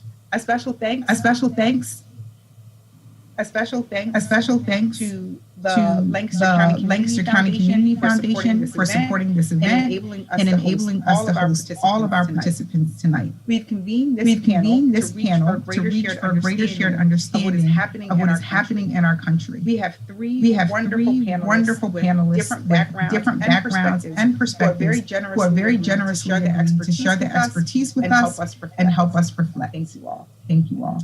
First, First, we have our mayor, Deneen Srirachi, who previously served on city council as finance committee chair before being elected to the office of mayor in 2017. Equity is rooted in each of the city's strategic priorities, including strong neighborhoods, safe streets, secure income, and sound government. In addition to being mayor, Deneen is a mom to a rising freshman at McCaskey and a proud School District of Lancaster parent. We also have with us Tracy A. Jones. He is a nonprofit NGO strategist, partners with social entrepreneurs, grassroots leaders, executives, and organizations to leverage the intersections within sports to advance communities. Tracy holds a dual bachelor's degree in accounting and sports management from Widener University and a master's in nonprofit NGO leadership from the School of Social Policy and Practice from the University of Pennsylvania. We also have with us Tanae Darby. Tanae is a community activist in the southeast section of Lancaster City who focuses on Black and Latino affairs. Her involvement in several committees and boards ensures that these people groups are appropriately represented. According to Tanae, my goal is not to be the voice for the people, but bring the voices of the people, bringing our issues to the surface and also having a part in the reciprocal revolve. As we proceed, you are invited to ask questions or share comments using the chat function. My colleague Adam is skillfully managing these systems, and we will have time for some of these questions later. So we're going to go ahead and get started. And Mayor, we'll begin with you. The first question for you is in some of our previous community now sessions, we've discussed the demonstrations and work that's taking place on the national and county levels. Mayor, please speak to some of the efforts taking place, perhaps that have already taken place in Lancaster City related to these topics, and then help us also unpack some of the tangible steps that have been taken to improve equity. I know that's a mouthful. So if you need to repeat some of that, I'd be happy. Thank you, Dr. Moran. It's really an honor to be here and to be. I think that the YW is so well positioned for this moment on this day, Women's Equality Day, and as we are collectively working to eliminate racism. And so I really appreciate your service to their board and thank for having this opportunity. Just to take a step back to the end of May, or just the month of May, there were a number of really high-profile loss of life. Breonna Taylor, Ahmaud Arbery, and then of course George Floyd. And we started at the top of the hour tonight with remarking about the hospitalization and paralysis of Jacob Blake. And I want to tell you that I thought that I had the fire in my belly and the motivation to be doing this work when I became mayor.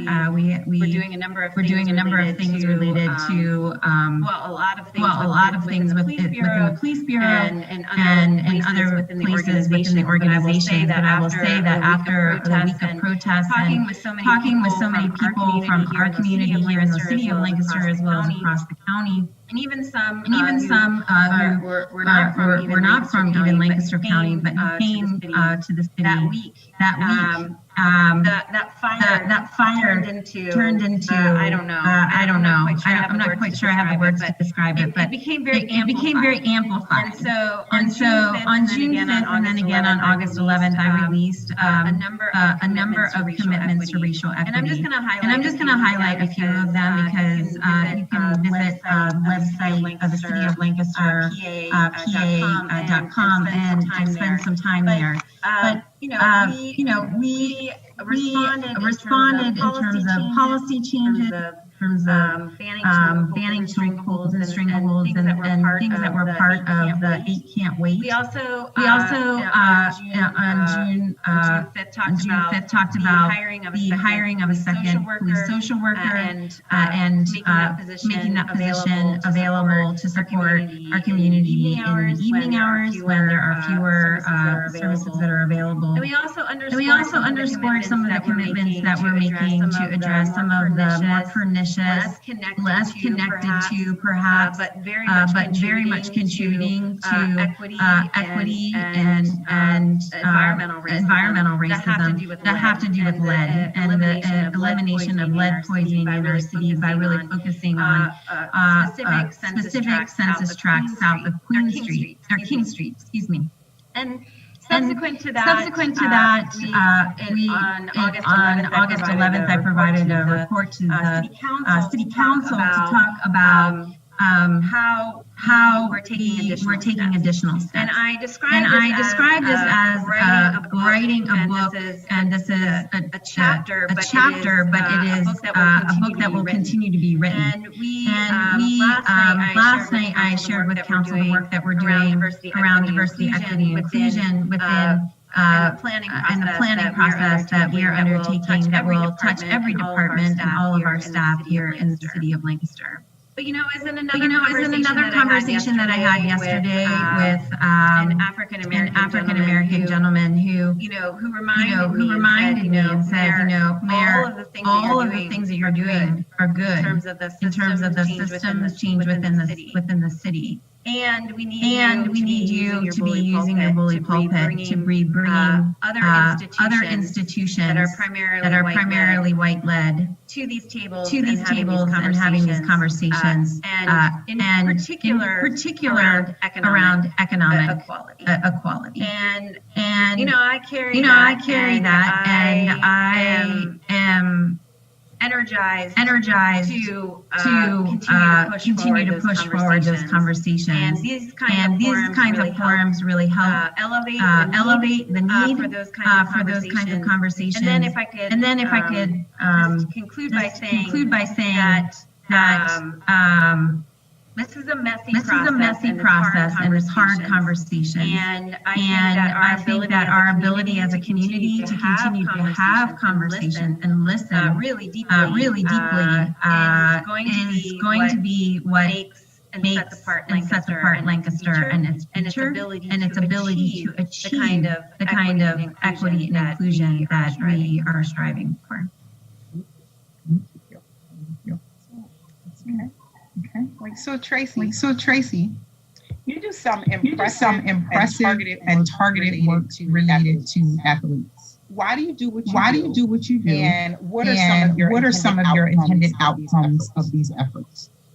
Again, it's an honor to be on this panel with the three of you women. And thank you again, Stacey. I know you're watching as well for putting this together. As we commemorate the 100th anniversary of Women Equality, but also are operating within August, which is Black Philanthropy Month. So it's definitely good to be a part of this conversation in this season. So what brought me to this work was the fact that I was a student athlete. I just grew tired of seeing other student athletes overachieve in high school athletics, only to underachieve in life. And what we were starting to see was that a lot of our athletes are treated like pawns in society. But the benefit of a pawn is, if you move it to the other side of the board, it's the only piece on the chessboard that promotes. And so what our athletes were, they were being a part of the game, but they weren't truly using the game and leveraging the game to the best of their advantage. And so I created the T. Alexander Foundation in 2016 because it was something that I believe we could prepare athletes for what's next. That PA4WN, you drop 4, you have calm. And as a nonprofit, one of the things, and the reason why we sought the nonprofit designation is a lot of communities are centered around sports. When you think about Lancaster, it's 7.3 square miles, right? And if you go to any of the big meetings, they're like any other city. When it comes to sports, everyone's there. When it comes to normal change in our community, no one shows up. So leveraging the power of sports is something that I think we should do more of. And because so many people are interested in the outcomes of the game and are pretty much coaches, why not turn those couch coaches into community activists? And so that's what we've really been trying to do over the past 4 years of just taking the game of sports. We have similarities of what goes on in sports and society, and really just trying to push individuals to reimagine how we engage. And it's been a great 4-year journey. And it's been.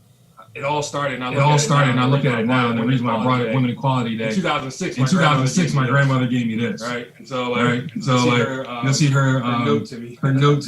But really reading this book has shaped since going to undergrad in 2006 to 9, where it talks about William Roden talks about this conveyor belt, where athletic goal is about mind from Black communities, and because it's mind from Black communities, it's controlled by white institutions, and white institutions benefit from the power of sports. And so many of our Black youth and Black communities are centered in sports, and we're really not tapping into the other side of it.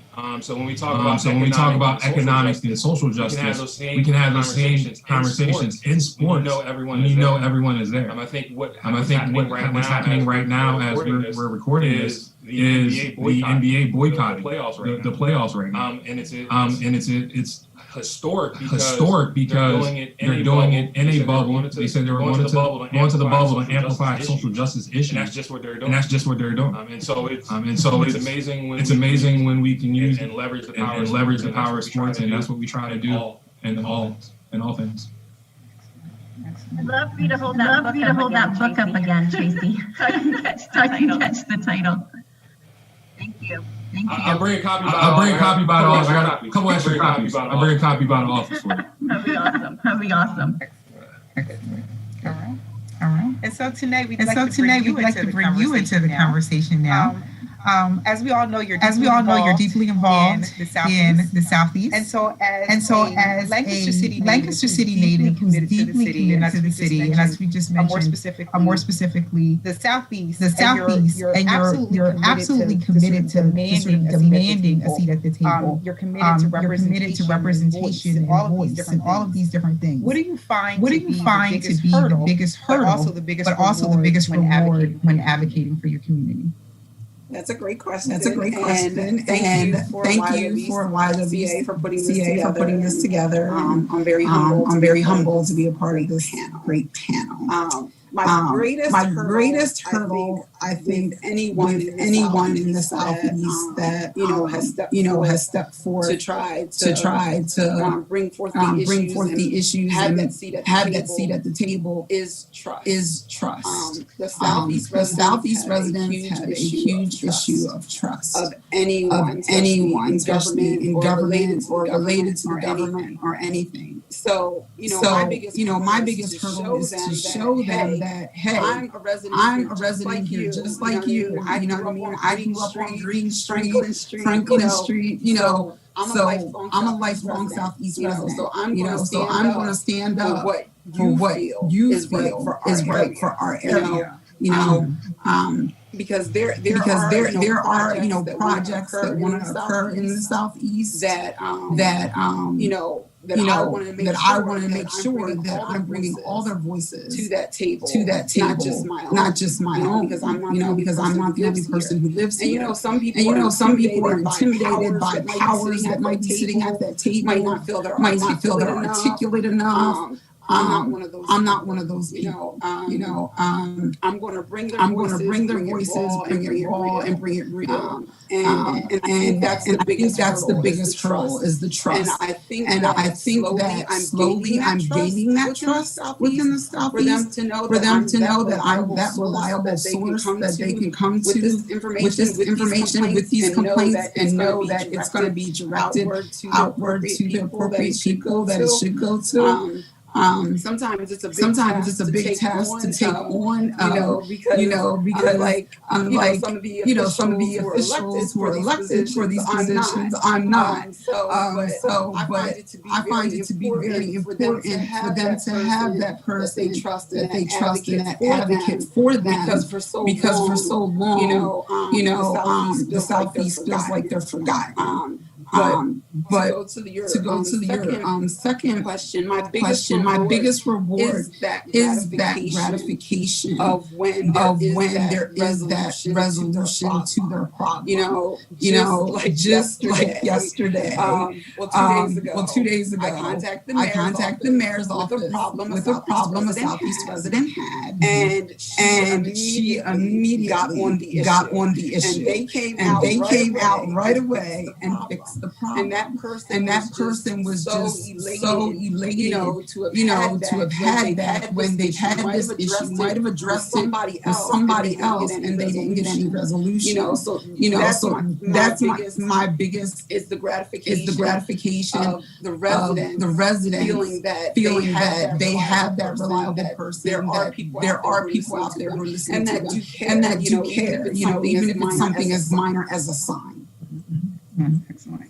And so, something that in each of your responses, something that came up consistently was relationship building, relationships matter, over and over again in all of the answers that you all shared. And in my sort of 9 to 5 life, I'm a communication professor, and relational communications is that my wheelhouse. That's the area that really matters. And so I was really impressed and appreciate that each of you were able to bring that into your answer.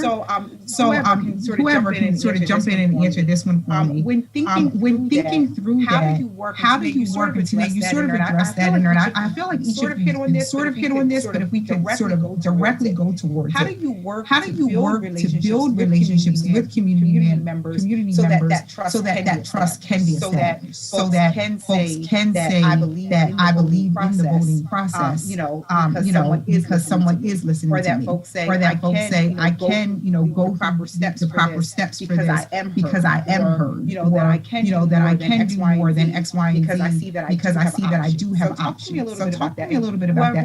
Whoever wants to jump in is fine with this one, but I just found that really interesting that all of you did address relationships in some way. I'll jump in for the talk. I think you really have to make yourself relatable to that resident or the resident, especially in my area. Like when we had the African American Festival and the party that I'm affiliated, we had a table up there and we were doing voter registration. When I walked around to the people, I was like, look, come on, you got to register to vote. We have to do this. We have to get these people in office that we want. So you have to make it seem like you care as much about their lives as you care about your own. And I also think in the Southeast, especially within the African American community, is family ties. A lot of people know my grandparents and know they were upstanding people, my uncle, my mom. So they know that those characteristics are within my family, and so there's that trust also within me. And then when I demonstrate that trust with the things that I follow through, whether it's educating, I'm a big educator on my Facebook. Any bit of information that I think is pertinent for them to know, I put it out there. I share everything that I'm privy to know that I feel that they should know.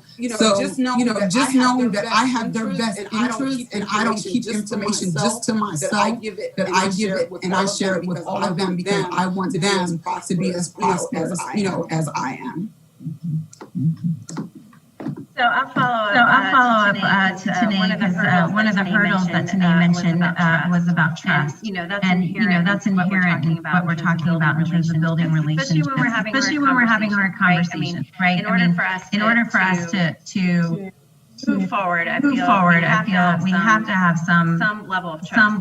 And now look at me. I'm sitting here at 120 North Peach Street. I represent a government that has not historically fostered equity and has used power and has harmed this community. We can see it with urban renewal and the efforts of that, as well as the legacy systemic racism that we're constantly pushing up against. So for me, it's harder because unlike today, I don't have the deep history family relationships in our neighborhood. I'm a relative newcomer to the city of Lancaster.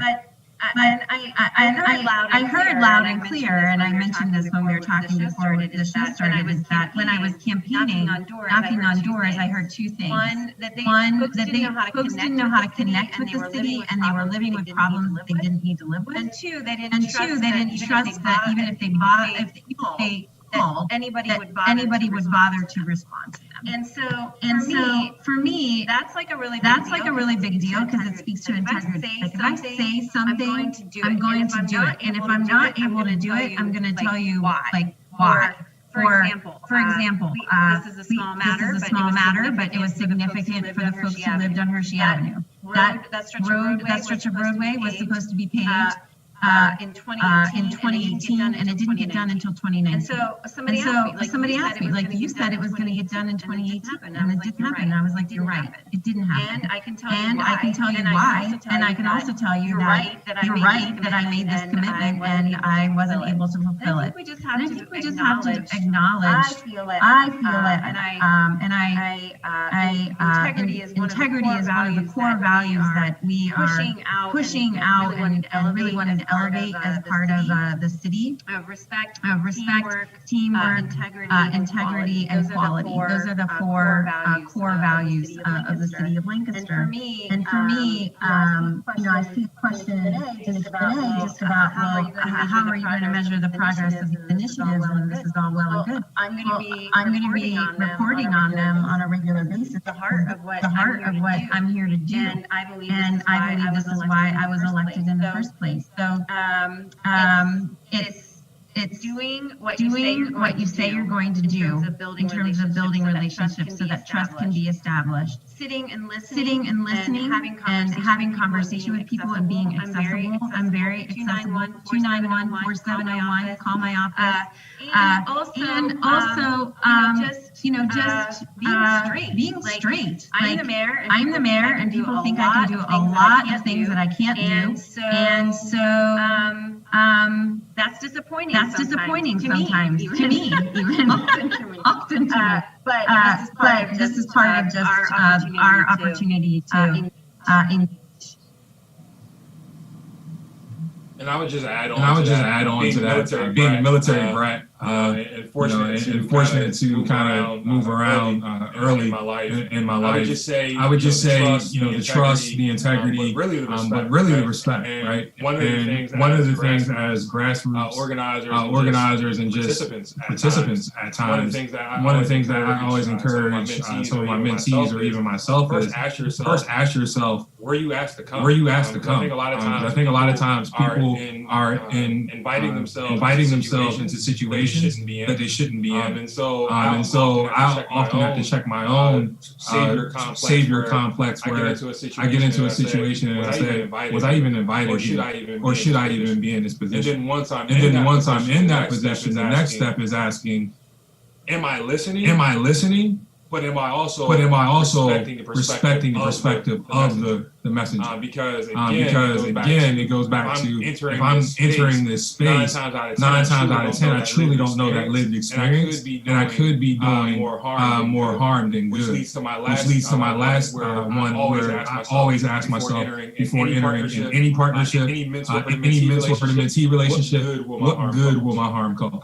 And when reflecting on that, there's certain things where you say, yes, I can provide an immediate help, but did I just kind of create more dependency that will constantly have to be fed or constantly have to be watered, that eventually is going to be in a situation where I break trust, like today mentioned, and I'm no longer in the community. I think a lot of times with our grassroots, we go in with the savior complex without even really asking, were we invited? Listening or asking ourselves, is our good going to cause more harm to this community?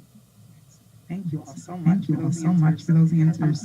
We have one more round of prepared questions, and then I see that questions in the chat are filling up. So we're going to go through this, and then we'll begin to answer questions from the folks who are logged on. And so for this next round, Mayor, we'll go back to you again. The question is, when we look at all of what's going on, in just our society in general, how do we link this back to the importance of voting? How do we motivate community members to recognize the importance of voting at all levels in all elections? So as somebody who's run in two local elections, it has been disheartening at the low level of voter turnout for local elections. And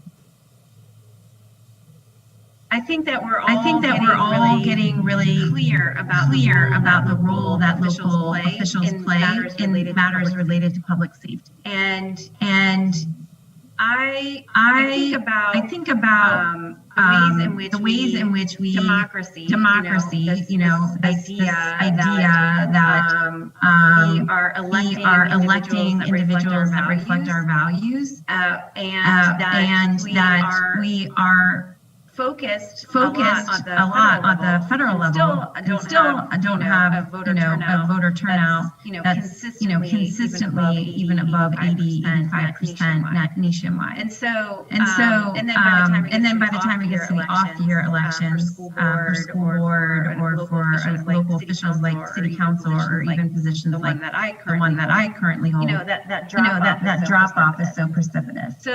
So I don't know of a way to connect any closer to government than me and city council members. I mean, we are neighbors. We send our children to the same schools.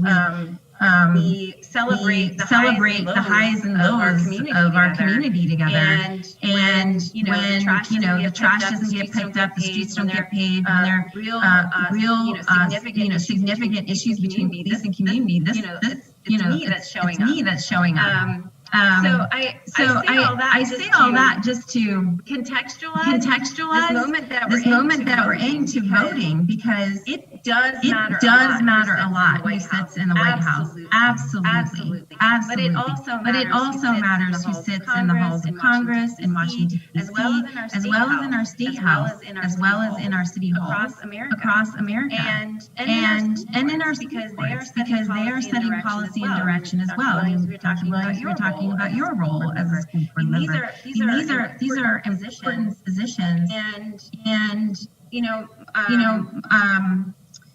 a lot of it for me comes down to leadership. And I think that we have to merge our commitment to issues and what we care about, and also who has leadership capabilities to actually realize those changes. Because it's not enough to stand up and say that you are for or against something. You have to have the skills and abilities to be able to make that change and lead. And that is something that I think we don't evaluate carefully enough during our election process. And I would just say that I grew up in a house where voting was absolutely essential. There was no question. I voted in my first presidential election the year that I turned 18.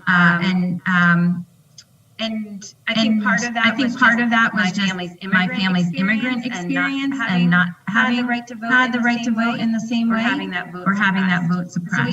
So we all have our family story about that. Or a story in which voting just wasn't part, that people just believed that it didn't matter. And I think that narrative about your vote not mattering has been sold to the people who can have the power. And I liken it to I liken it to predatory lending. Predatory lending, Where we're selling something to somebody who is going to be taken advantage of. So we sell the story that your vote doesn't count because it's a lot better if you quote unquote you people don't vote. Meaning poor people, people of color, people whose English is not their first language. All of that narrative. And I want to fight that with every ounce of my being. And so Tracy, following up with that, sort of buying into this narrative that their vote doesn't matter, and in some instances, we most certainly see examples of younger generations really getting behind voting and so on and so forth. But we also see the other end. We see where there are some who they just don't believe that this is for them. And so talk to us a little bit about how your work exposes young people to their other options, like options in life, options related to decision making, all those different things.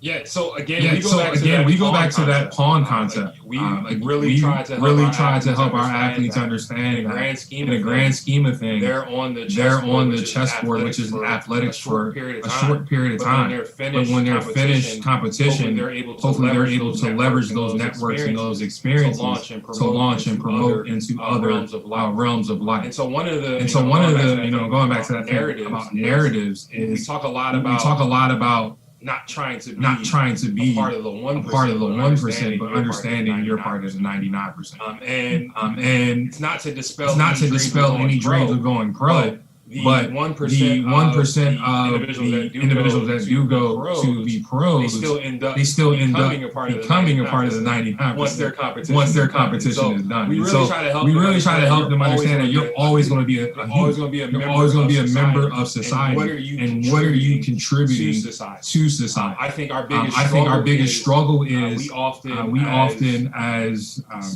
elders or community activists, we shoot down a dream, or we say we don't need you to do X, Y, Z. However, we want you to pursue careers in STEM or politics. But when we have those that are speaking about these careers, we're bringing in athletes. And so I think a lot of it comes from us and repurposing our messaging around who are we putting in front of our youth. Who are we propping up to our youth in regards to messages that they can receive? We'll give credit where credit's due. That the NBA and WNBA have been great amplifying some of the messages. But at the end of the day, we're still feeding our kids and our youth and our communities regurgitated half truths. And I think this is an important time in our society where we challenge everything and also do some exploration for self. And our work is about that. Our first invitation is an invitation to learn. It's an invitation to education. And so, Mayor, I joked about providing you a book, but that's what we do. Actually, we have several copies of different pieces of literature because. We don't want you to think in our way. We really want you to explore what it means for you to be you. And when we kind of force a message to anyone, we strip them of that opportunity of fully exploring what certain literature or what certain messages mean to them. And it also creates a lot of mass confusion in the greater good of our community. And I think it's important as all organizations, we really kind of just stay focused on for our athletes. How are we making sure that you're being the best human when you're done competition? Thank you. And then Sine, as a follow-up, one of the hats you wear is the Minority Inspector of Elections. And so talk to us about that role, why you felt it was important to serve, and how do you motivate and educate residents surrounding the importance of voting? Well, first I want to explain what a minority inspector is because I'm big on education. The minority inspector is basically kind of a person right underneath the judge of elections. We do a lot of signing of the things paperwork that the judge does. We actually swear the judge in. And the biggest role of it though at the end of the evening, the minority inspector is the person who takes who the takes the tallied ballots, everything that the election office gives. We also take a copy of that home as well in a sealed envelope in case there would ever be any discrepancies that would happen. There's also another party who also has these tallied votes and on all the counts and everything on them, and we are required to keep those for a year in our possession. So that's a very huge civic duty to take on, to make sure that you have those. I probably have years of them hanging around here somewhere. But it was important for me to get involved, and I became involved when Obama ran for presidency. You know, as a person of color, when we all just wanted to get involved, make sure that he got elected. So I was just like, how can I do my part? What can I do? And that's when I got involved in working at the election polls. So for me, it's very important to educate people about voting. Because obviously we're talking about women today as far as commemorating the anniversary. But I'm a twofold. So are you, Keisha. We're women, and then we're black women. So that was a barrier for us to overcome. So I just think in educating people about the importance of voting. For me, it's getting people to learn those branches of government and the importance of when to come out to vote. And even most people come out during the general elections, but they don't even understand how important the primary is. Because like I tell people, if you would have came out in the primaries, that person would even have the option to be a candidate, to be in the general election. So just putting that information out there and knowing what parts of government do what. Because I noticed also during all the protesting that there was a lot of misplaced blame, especially on the mayor, of things that she had no control whatsoever. And I will say, for my JPM, tornado education, I had civics and American. So I was very versed on voting and things like that because I got A's in those classes. And it's just educating everyone on the process. And my thing is we said to you, you don't vote. Well, you don't vote, so we're going to take that right away from you. Then everybody would want it. We want it, and then we don't want it, and then we don't use it. But your votes do matter. You know what I mean? In any election, I saw where there was somebody down in Georgia, an African American woman who asked for a recount and literally won by one vote. You know what I mean? So one vote can make a difference. So I just think that for me, the involvement of getting involved in the election process, of the candidate, of understanding that. Brings a full picture of being able to fully educate people about what's going on. When it's election time, I get inboxed so much about where do I vote at, what's my polling place, and you know what? And I take that on every inbox, and I'm like, here's the information. You know what I mean? So I do try to be that bridge of information that people need, and that they can rely on. I think that's very important for them to have those avenues to be able to come to. Thank you so much. All of you. Just to follow up on that, if I may, Dr. Williams, I think that one of the things that's really heartening right now, which it's like also dystopian. We're having this conversation about removing mailboxes and voting, a mail sorting machine, and that is really motivating people in a way to understand how voter suppression works, and that this is like the modern day version. I have a friend who lives in the Mississippi Delta, and his name is Sanford, and he posted. Actually, I guess his uncle posted about his grandmother having to answer questions about the Mississippi Constitution in order to be able to vote. And that's only a generation ago. And that was particularly for African Americans living in a state that has tremendously painful history as it relates to slavery.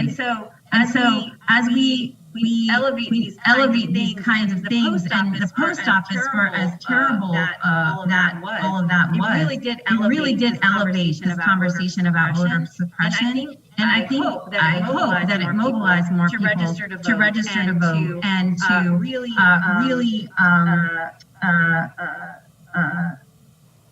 make sure that their voice was going to be heard at the polls, that they weren't just registering to vote, but they were actually going to vote and making a plan to do that, either through a mail-in ballot or going to the polls on election day. All right, so we have lots of questions in the chat box. Mayor, I'm sure many are for you. So I'm going to scroll back to the top, and I am going to do my very best to work through many of these. And Adam, I might need your help going back and forth this time to make sure that I don't miss things. And so the first one is a bit more general. So how can the police appropriately respond to a mental health crisis without mental health training? What's being done to ensure that people who are struggling with active mental health systems will be able to interact with a trained individual instead of an officer that does not have training and shows up fully armed, which can automatically escalate the situation. This was a conversation that I was just actually having with the Kaiser today about an instance in which we were called to a house by another law enforcement agency for a man who was having a mental health crisis and was suicidal. And it ended very peacefully with an officer spending an hour talking through a door to this individual to de-escalate that situation. And then he was transported, taken to a facility for care. A couple weeks ago, Prince Street was closed because we had an individual. This was a Saturday morning, and I was downtown, and there was an individual at the top of the Lancaster parking garage, and it was again police that shut down the street, and that was on the scene to help that individual.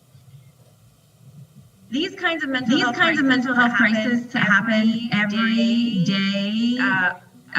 And not necessarily every day here in the city of Lancaster, but every day across the country.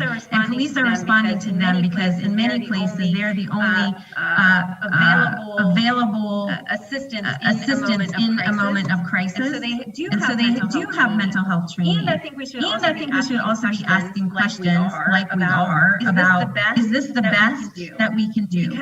Because right now when you call 911 for this kind of crisis, and let's say it is after hours or over the weekend, there is not really another entity that can show up to help you but for a police officer. And that's part of the conversation about how are we providing these emergency services. In the city of Lancaster, we have 80,000 police calls that we receive on an annual basis. That's 80,000 times people are calling for some kind of service. And so how do we help redirect some of those calls, and then also how can we prevent some of those from happening in the first place? And that's part of why we've committed to bringing on a second social worker within the police bureau, but also a housing social worker to be able to help address some of the other issues that are underlying. This is a much broader conversation because part of our challenge also is that the city is our government is set up, the county is the recipient of all of the mental health and drug and alcohol and social service funding, and not the city. But we need to interrelate with those two systems. And that right now does not exist through the 911 call center. Another question directed at the panel, but I think it goes back to what we were just discussing in regarding the importance of local elections. I think that point you just highlighted is missed on a lot in regards to the city is a sub-recipient of the county. And we're not even a recipient, Tracy. We don't get any money from the county. And that's even worse. And so what I think this conversation, what we really have to start centering around is as a grassroots organizer and NGO strategist, how are we being stewards of our resources? Because I entered the nonprofit space. As nonprofits, we have a tendency to operate like banks when our service needs are more like hospitals, and we need to operate in these schedules where we can assist with some of these problems or these occurrences in our communities, and really being mindful that we may not need to dump most of our overhead in a 9 to 5 schedule, but maybe backload some of that overhead from a social service organization to our nights and weekends where we know most of the calls are occurring. And then secondly, as citizens, we have to do a better job of seeing the humanity in each other and using the law enforcement as our last line and not our first line. Because I'm a transplant up here to Lancaster, and I know as a black man, 6'3", 250 pounds walking around when I first came up here, if I was double parked or if I was walking around the city in the wrong way, I was approached because someone said I looked suspicious, or I was doing something with headphones. And again, that gets back to us being really seeing the humanity in each other, and asking someone if you see them, if you're comfortable, just is there something I can help you with, rather than calling all of the resources, because our initial response to trouble is we're calling and saying, hey, we need this is really going on, and that's how sometimes it's being I can't speak to all situations, but specifically because we've had situations where some of our student athletes that are enduring a mental health incident or episode, and because other people were brought into the situation, it escalated rather than us just really sitting there, making sure that this individual has the right resources and de-escalating amongst each other in the community. I can't underscore that enough, Tracy. It is something that, and also one of the things that happens is like, we'll get a 911 call and somebody will call and say, this just happened on Dolphin Street. Police show up and they're like, why all the police response? Well, we got a call that there was somebody down here with a knife, that was threatening someone. And they're like, there's nobody down here with a knife. There's a couple guys having a fight. One went home. It's all good. Like that kind of thing. And also another thing is like people have instead of going to their neighbor and saying, hey, can you turn down the music? I got kids in bed. Can we agree to just turn it down like by 9:30, 10 o'clock? They don't even have that conversation. Like we are able to build neighborhood relationships for a lot of different reasons. And I know that's not going to be the answer in every situation. But if we could start by just doing the things that you're suggesting, Tracy, and seeing humanity in one another, and starting with that conversation before calling 911 or even the non-emergency number. I wanted to kind of add to that. My brother does work in the mental health field, and he had told me a story recently where a patient came after him and assaulted him up and down with racial slurs. And I think that because of my brother's stature, everyone was surprised that it never turned into a physical situation, because that's not my brother's intent. So I really think it goes about intent. First of all, we need to stop calling them law enforcement. We need to go back to protect and serve. Because that word law enforcement, in most people's minds is already, resistance. You know what I mean? You're here to protect and serve. So let's do that first. You know what I mean?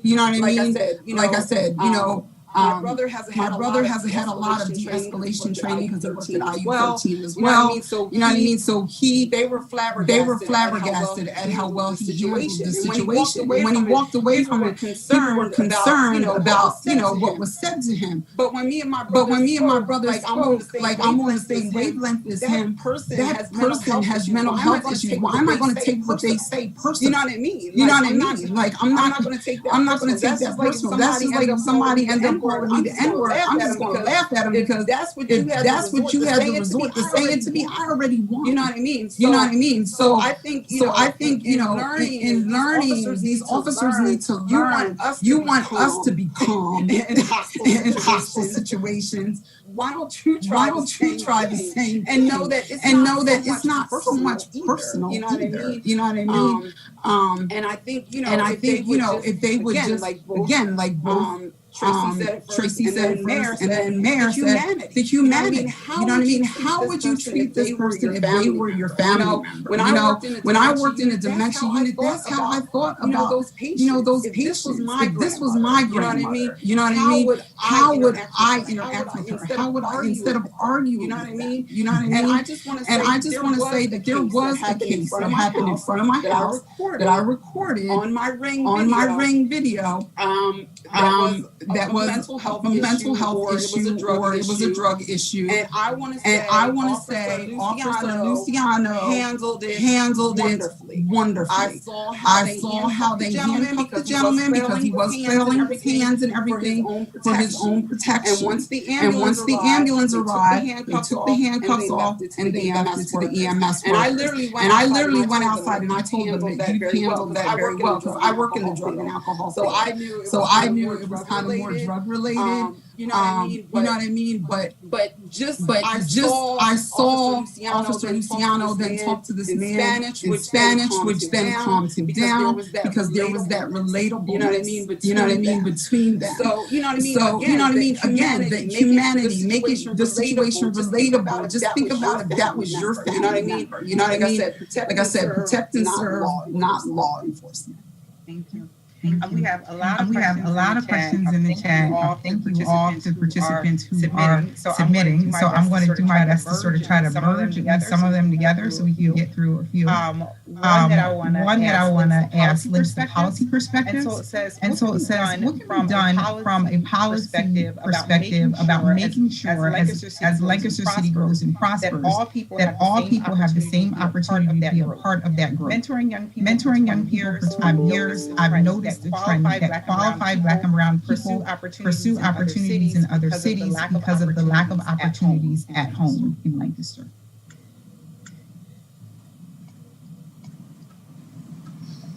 I can start with what we're doing in the city of Lancaster, and I think it goes to some of the comments that were shared with me yesterday, which is we got to do it here at the city of Lancaster, but then I also need to elevate the need for this,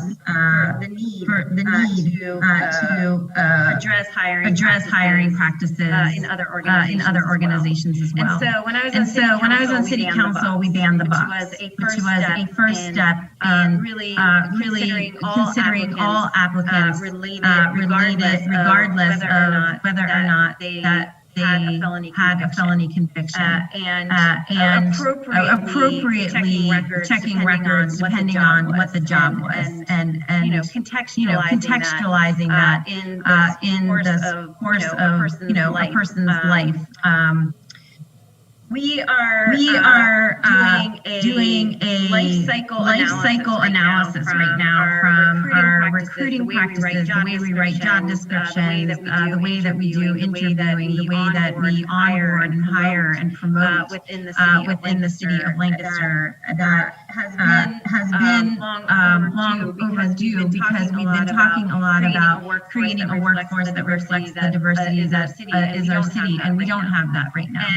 And And that is a goal. And so for me, the metric with that is how well are we moving toward a goal in which 50% of our workforce is women, and that 40 to 60% are people who are of color who are working here in the city of Lancaster. And that means that we need to sometimes spend a longer time recruiting and making sure that we have candidates of color who are included in the final round of interviews in terms of the final selection, and really helping to come up with ways to address implicit bias that can show up in interviewing processes, and help coach and support our hiring managers in doing those kinds of things. So that's what we're working on. It's definitely the beginning of a journey for us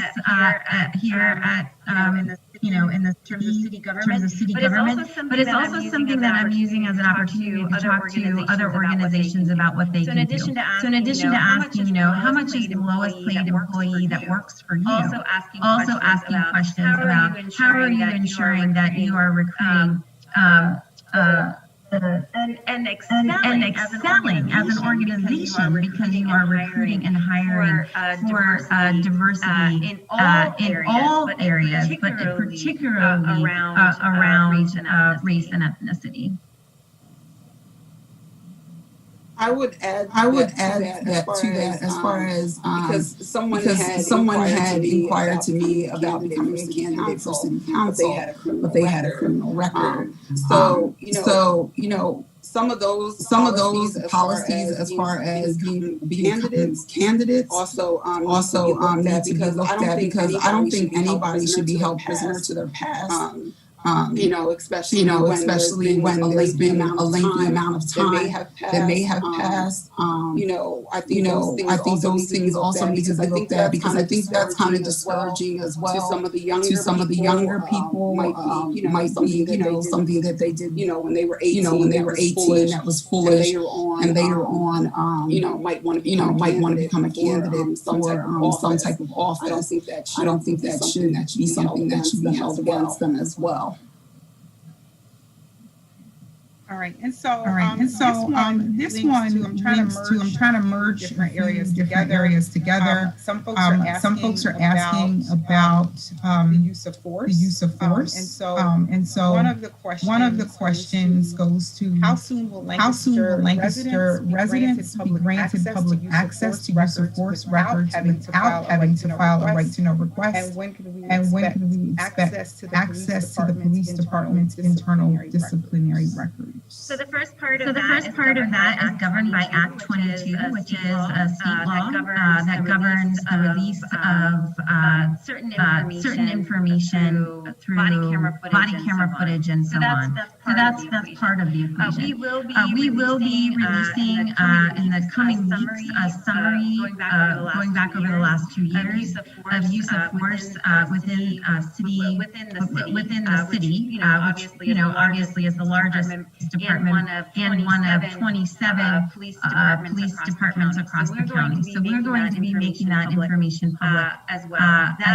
That will also include information about discipline that has been disciplinary efforts that have been made as it relates to officers. So, for example, termination, suspensions, retraining, last chance agreements, which basically are agreements with the union that if there is another instance in which there is misconduct in some way, that they will be terminated without the benefit of an arbiter. So because I'm big on education, this Act 22 at the state level would be the candidate that would govern that decision. Educate people on that. So yay. Thank you today. I love it. So that would be Representative Sturla and Senator Martin. So we have one state representative in the city of Lancaster. His name is P. Michael Sturla. His offices are in King Street. And we have one state senator, and that is Senator Scott Martin, and his offices are on Chestnut Street in the post office building. Or Janet Diaz, who's the Democratic candidate running against Scott Martin. Yes, but you were talking about who's elected. Right, exactly. But I'm saying if we're talking about, voting coming up, they know that that's one of the things that is true. And Representative Sturla is running unopposed for his seat. Yep. Thank you for jumping in today and giving us that information. And so this one kind of goes back to building relationships. And so it says in regards to building relationships with voters, there's a lot of concern about specific police officers' relationships with the community. What is your take on Officer Jonathan Kinkle and the current protests and petitions that have been removed from the police? Yeah. And so I'm happy to answer this question, and I do recognize and understand that the issues that are being raised related to Officer Keeble revolve around personal relationships and his child. So members of City Council have been briefed in executive session regarding these matters, and I also understand that these allegations have been investigated by the Lancaster City Bureau of Police and by multiple other police jurisdictions, including the Pennsylvania Attorney General's Civil Rights Enforcement Section, and based on the results of those investigations, this is the part that as my job of mayor, there's no legal justification for terminating or taking other action against Officer Keeble. This question asks, do you think low voter turnout among young people is in part because candidates are not doing a good enough job reflecting our values? I would say just because I have a young son. Again, it goes to education. Like I said, I had American Government and Civics where I know he did not. And I had found this rap video that spoke about voting. I mean, the title says don't, but it's contradictory what's actually in the video. And I actually sent it to my son, and I hadn't listened to him, even though my son votes for me because of me, obviously. But I sent it to him to send to his friends. And when his friends listened to it, they were floored. And he literally got 20 of his friends to vote. Register to vote. Off of watching that simple rap video. Okay, I want to know what it is. I mean, that explains voting like so eloquent. You know what I mean? And it's easy, understandable terminology. And like I said, since it's a rap song, you'll tend to listen to it as a nice beat and everything.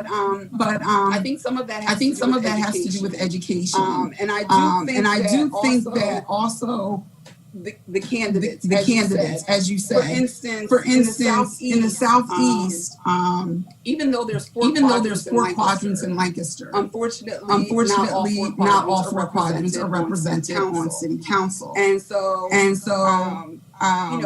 that poses an issue because then we feel like there's nobody really relatable for us on that council. And I know when I did some canvassing for Judge Richardson when she was running for judge, and I went around to they literally said to me they were just coming to vote for her. So again, that goes to if you have the right candidates that the people believe people will come to vote, even if it's just for that one person. And that's very important and imperative in the South. Where I said that relatabiliness, that trust. She's homegrown, lives in the Southeast. So it was a no-brainer for them to come and vote for her. So I think again it boils down to education and also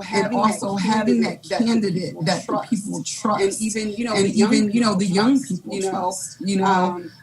Just like the young gentleman who went to McCaskey. I can't think of his name, but he ran for mayor. I mean, he was really great on his stances on everything. I just think he needed a couple more years and he probably get in there, but he made a lot of young people look, and pay attention. So I think it's about, like I said, again, relationships and relatability to those candidates and that trust. And that candidate is Tony Dastra, and today's his birthday. Happy birthday! I'll just add to that from the community side. I think as nonprofit organizations, we have to do a better job of addressing politics. I think so much of our identities as organizations has been tied to the politics or religious beliefs of donors. That we kind of shield our youth from hearing messages that they need to hear. I think it's very unique to Lancaster because we operate in 4 other markets in larger cities where politics and religion are at the forefront. Specifically here within this city, because most of the time nonprofits are competing for the same donors.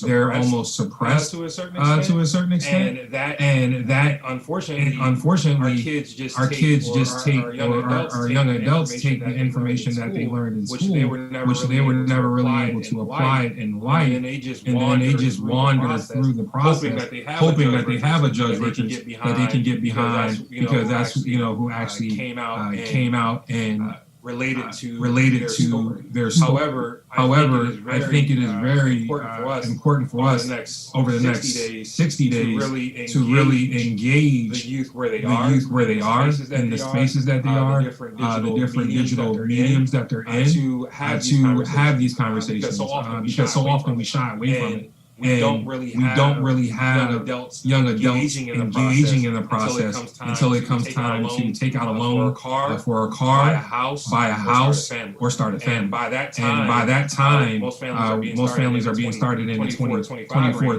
range. They've already missed three presidential elections, right? And I mean presidential elections because they're voting every 2 years, right? And so between 18 and 17 or 18 and 25, that's 7 years. And so we have to keep. I think the messaging is all elections are presidential. I think we give people a scapegoat when we say, oh, the 4-year one is the presidential one. Yeah, we say all. We say all presidential elections. Yeah, it's Tracy, that reminds me, I use the language off cycle year elections. There's no off year, right? It's like you need to vote every year. Yep. And that rap song that I'm talking about, he literally says that we came and voted for Obama, but 2 years later we needed to come back and vote for Congress. You know what I mean? So he makes you understand how important that middle term election really is more important, because he makes them that legislative branch, which makes the laws of how much you get on your card. I mean, he went there. But he made it relatable to people, you know what I mean, for them to truly understand how important it is to vote for this legislative branch of people. And Tanae, if you can find I know where it is.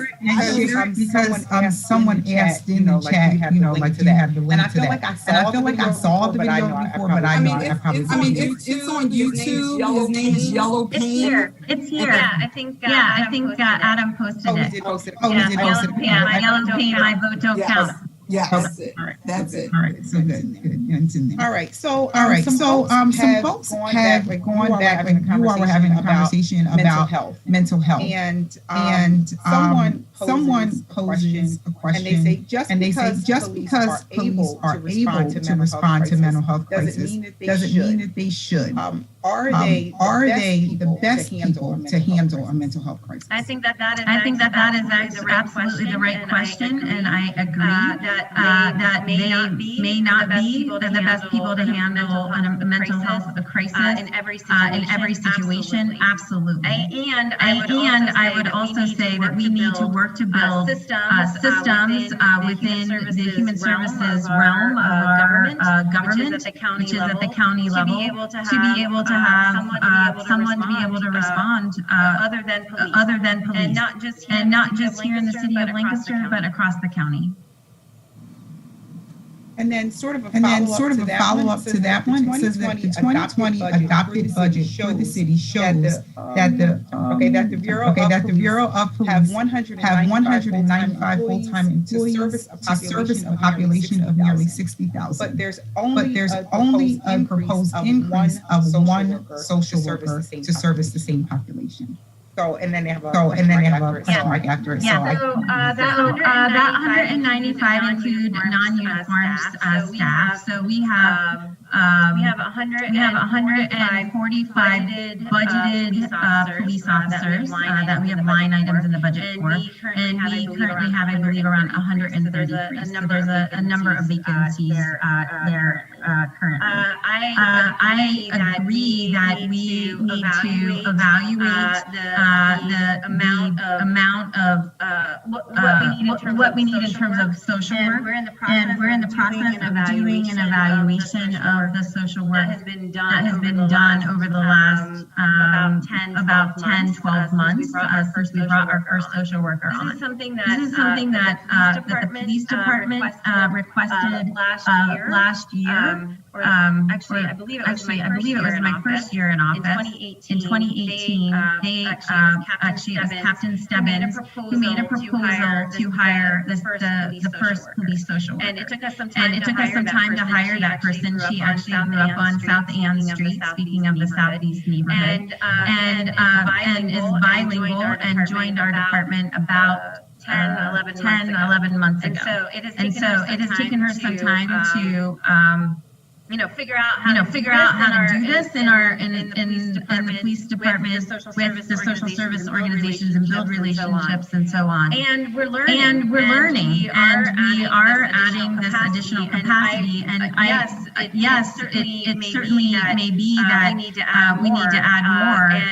And I would say that at this point we are continuing to learn and figure out more and better ways to meet the needs of folks who are calling for services. So another example is we get a lot of calls around parking.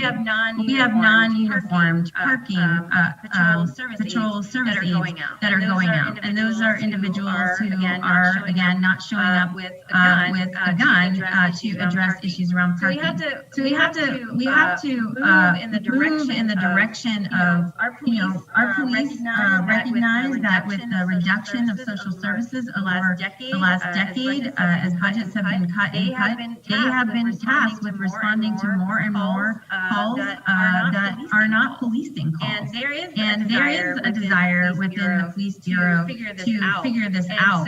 And so we just have to do that, and it's causing us to bump into these other systems which we don't have control over, and that we need to have these broader conversations about. Because even a social worker in and of themselves alone is not going to respond to some of the mental health calls. So we have to develop protocols for when are we having someone go out by themselves, or when they're going out with a uniformed police officer. What is the role of the police officer in those situations, and so on. It's not as simple as I would like it to be. I would think too that there are social workers just like there are domestic violence counselors, just like there are drug and alcohol counselors. You know what I mean? Because I don't think like police either should be responding to an opioid overdose, and things like that. So I mean those might be avenues to also look into, not just social workers, but let's specify. This domestic relations. This one for drug and alcohol and things like that. I mean, even people to deal with youth is a whole different category in itself as well. Yes, and a lot of those folks exist. They're just not on call 24 hours a day, 7 days a week, 365 days a year. And so we got to figure out how to do that, because the need exists, and also how are we working upstream? That's a big question that I keep asking. How do we reduce the number of crises that we're responding to, that police are being asked to respond to in the first place? And that goes to the heart of what we're talking about tonight.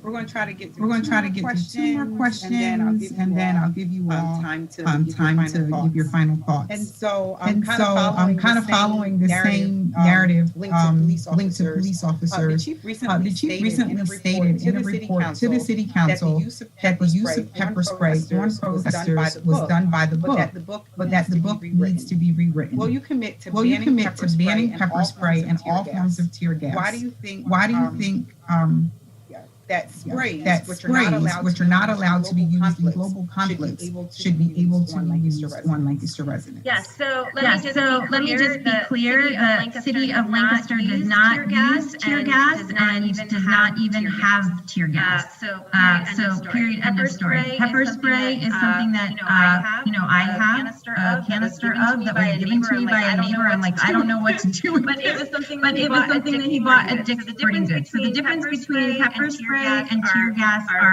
are very different. And let me just be clear, I want to say it again. The city of Lancaster does not have tear gas.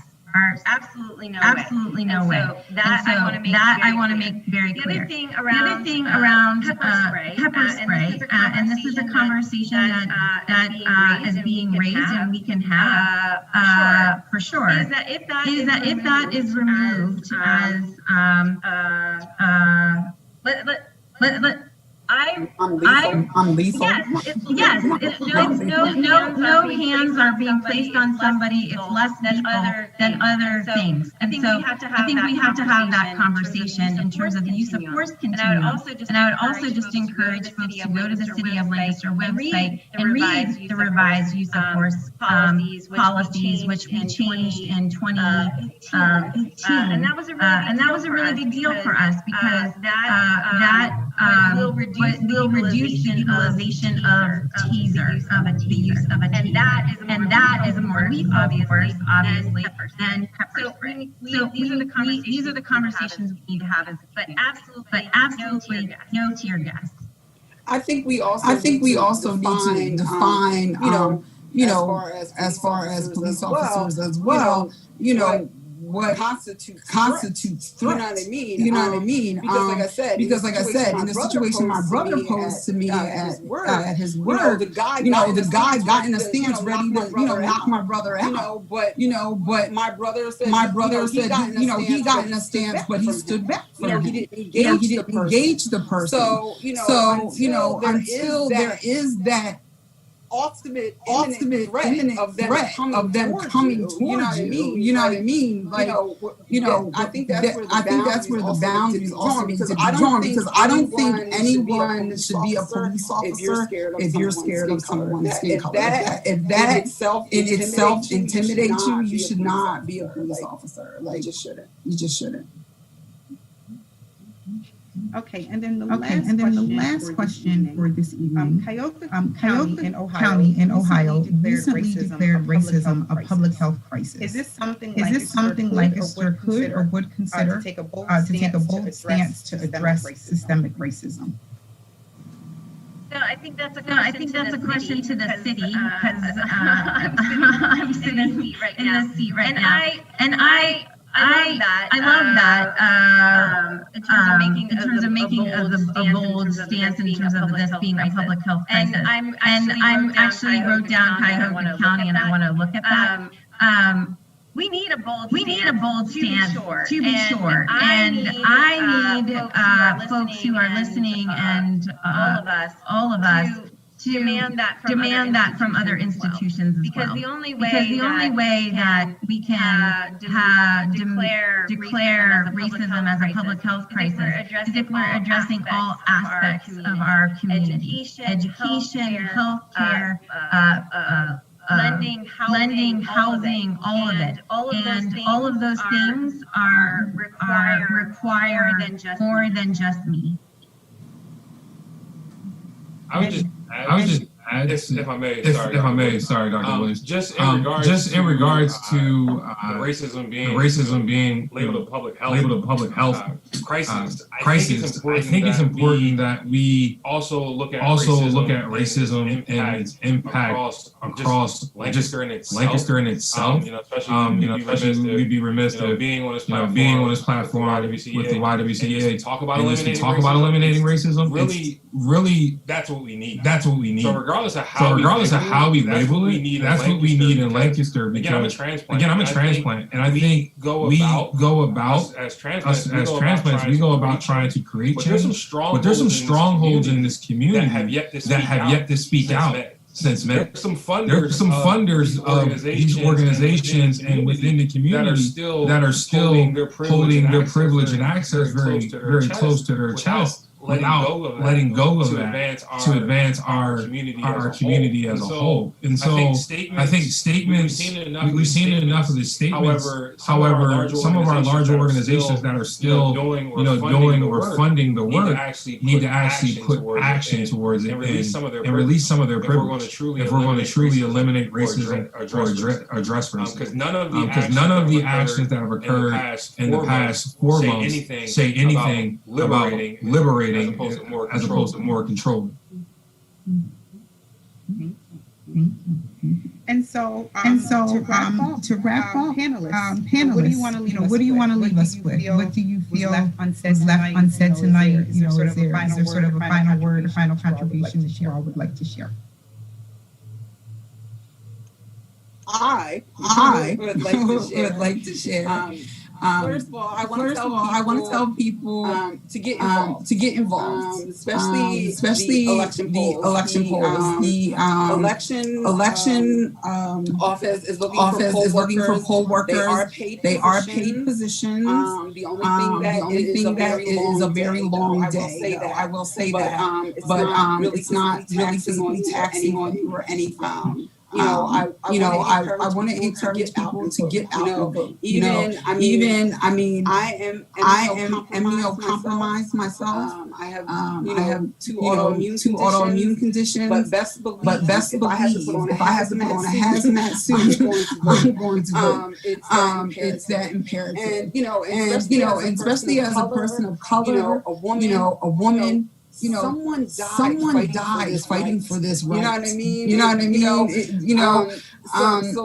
So we have to sometimes carry that momentum with us. I think about when I watched the movie with 42. And I remember the first time he ran out in the field. Do you know the pressure that he must have felt at the weight that he was carrying of the Black community on his shoulders when he ran out on that field? You know what I mean? And sometimes we have to remember the people that came before us carried a very heavy weight. That afforded us some of the things that we are able to do today that they wish they could have done. So I'm just going to encourage people, please get out to vote. If you don't know who to vote for, what they do, please contact me. I will try to help you in any way possible in understanding the process. But please just get out and vote. Anyone else? I'll just jump in and just say that there are several important dates for everyone to know, which is one of them is October 19th. That is the last day to vote for the general election, and you can pick up a voter registration form at the registrar's office at the County of Lancaster. And more efficient is probably checking out votepa.com, where you can register and find information about voting as well. If you are a recipient of a mail-in ballot, please make sure you submit your mail-in ballot, complete it as soon as possible, and submit it early. Best not to procrastinate and miss the deadline. You'd hate to go through the trouble of getting mail-in ballot and then forgetting to complete it and then sending it and then it not being counted because it was received after November 3rd.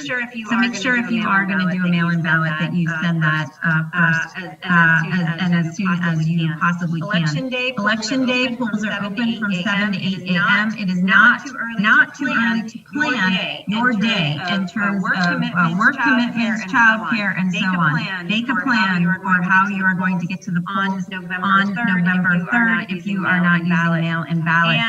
And as Janae pointed out, if you've got questions, there's lots of places, League of Women Voters, PA Votes, hit us up on Facebook. We can help answer questions and direct as much as possible. Really appreciate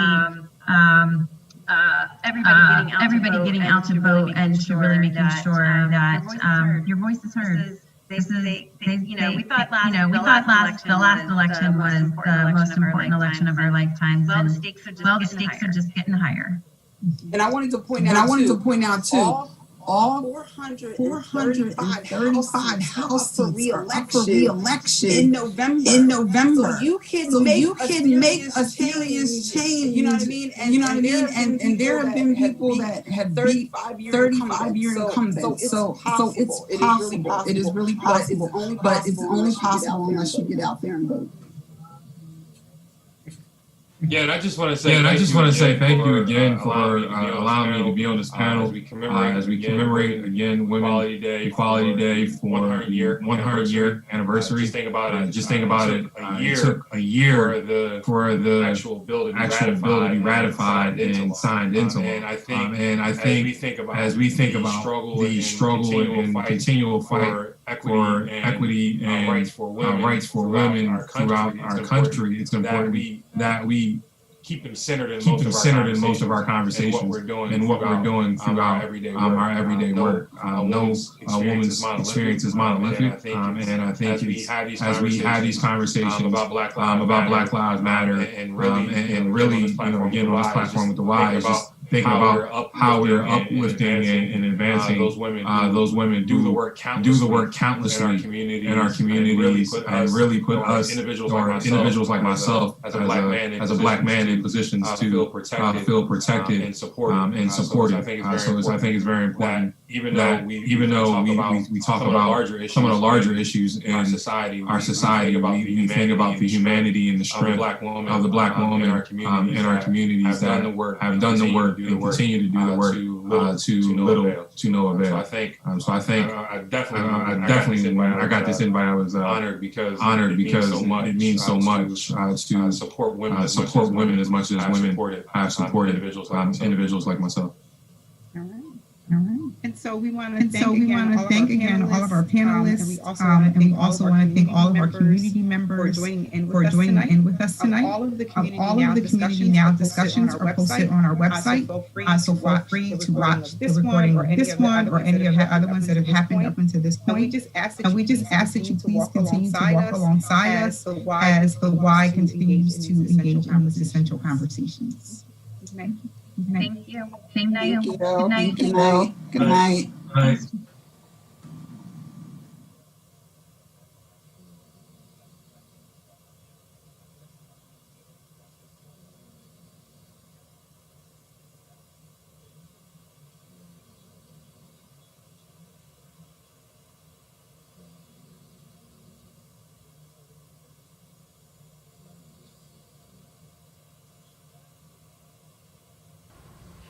Hi, I give extra to eliminate racism and empower women. I give extra for safe, affordable childcare. Yo doy extra porque nuestros niños son nuestro futuro.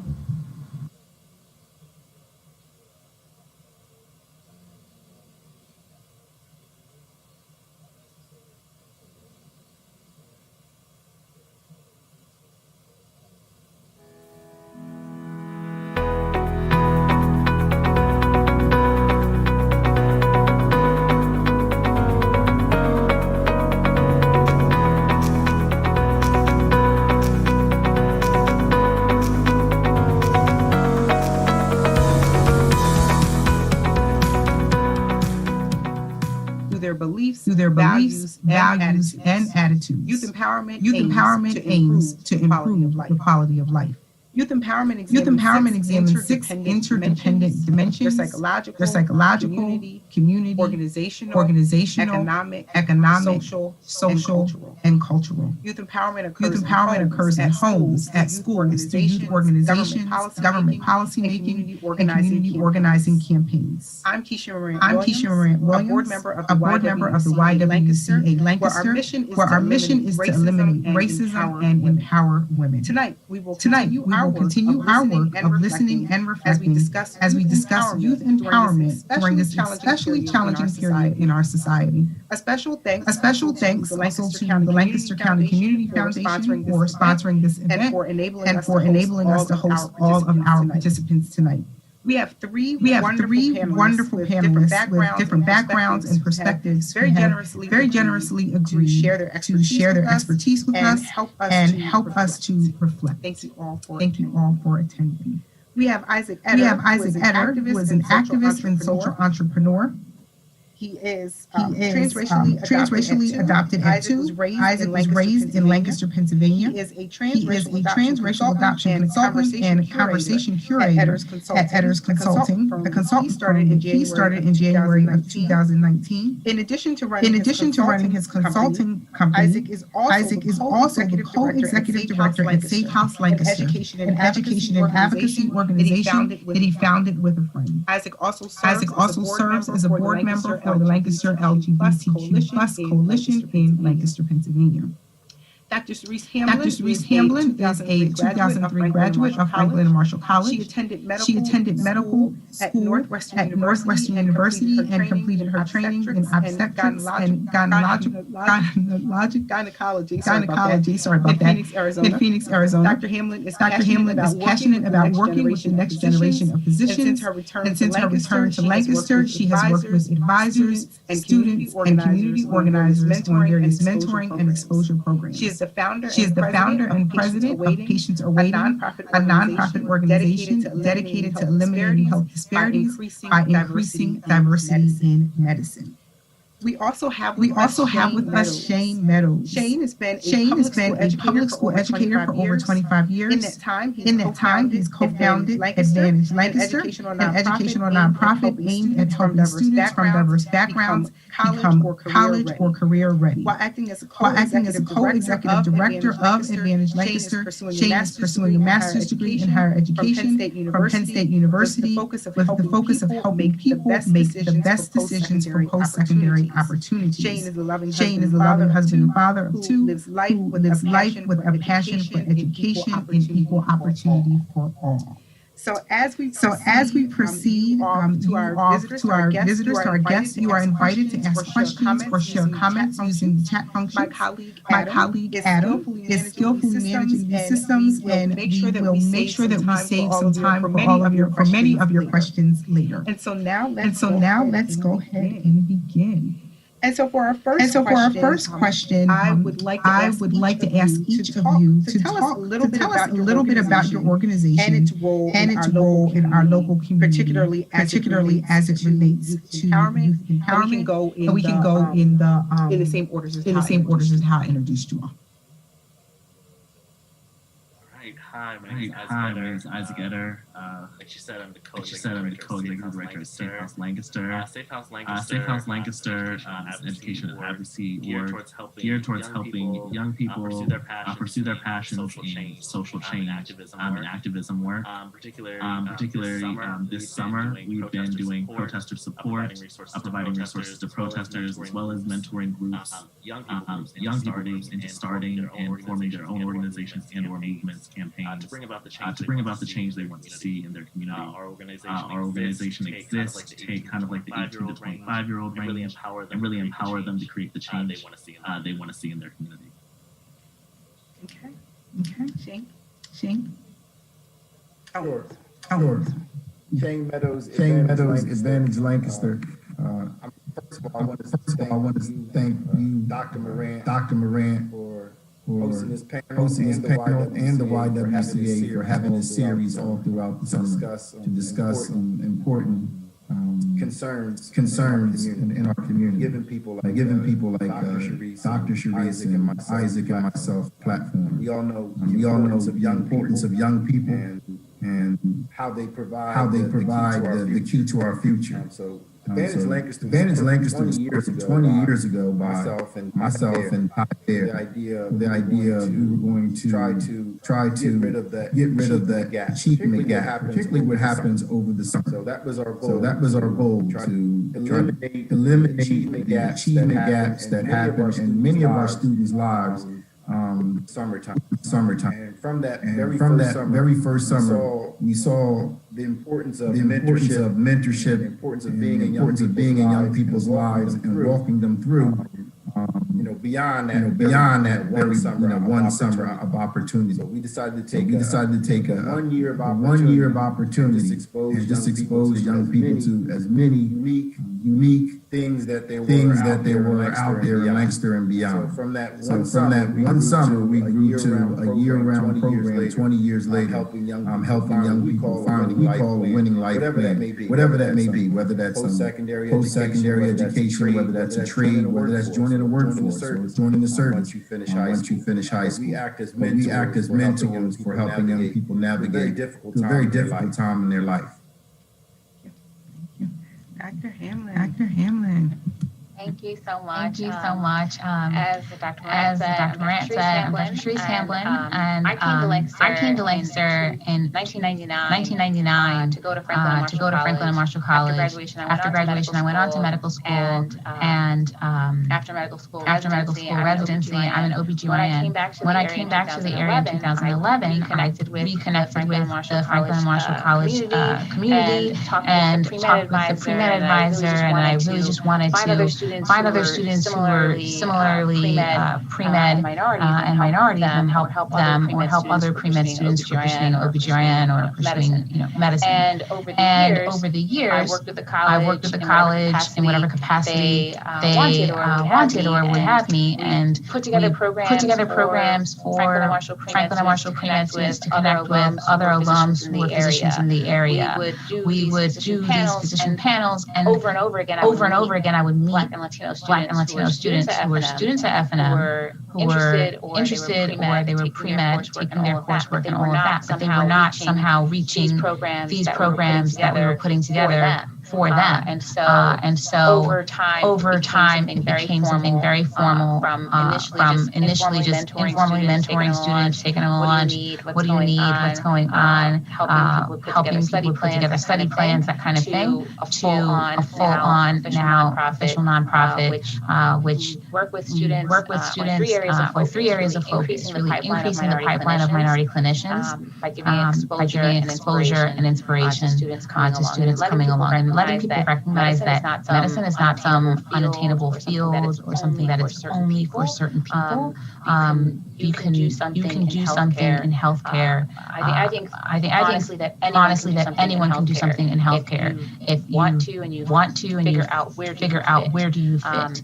Making the pipeline of minority clinicians less leaky, and that's really the undergraduate piece, supporting students in their educational journeys, because one misstep can topple a student's confidence and put them on a path where they now have to do academic repair that takes longer, costs them more, and quite frankly, patients are waiting for us. The number of excess deaths of minority individuals, or the number of excess deaths in the United States that happen due to health disparities, which is different outcomes for different groups, despite the same treatment. It's about 90,000 people dying every day, and we know that Black babies survive better after birth when cared for by Black doctors. Black men have better health outcomes when they have Black primary care physicians. But at the root of health disparities is really racism. It's not about access to care. There are various compounding factors, but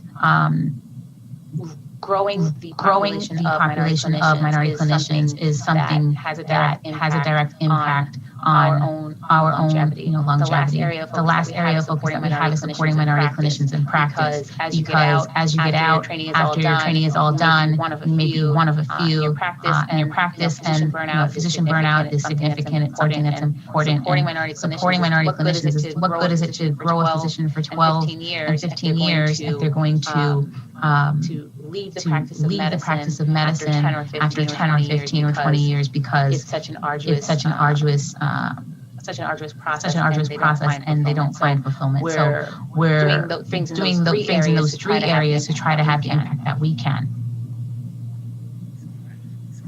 Thank you all for the various introductions to your programs. And so linking it to equity, inclusion, and social justice. Some argue that these terms are just current buzzwords, that it just happens to be a reflection of a popular narrative. What do you think about the ongoing racial injustice and frustrations that can build from that? Even today we find out that while an officer was charged with Breonna Taylor's case, the officer wasn't charged for her death. And so how does your work move us beyond this? How do we continue to operate or motivate young people to operate in spite of all of this heaviness that they might be carrying around? And then it's layers. So talk to me about actionable steps, activities, programs, different things that your organizations do to create a more equitable environment.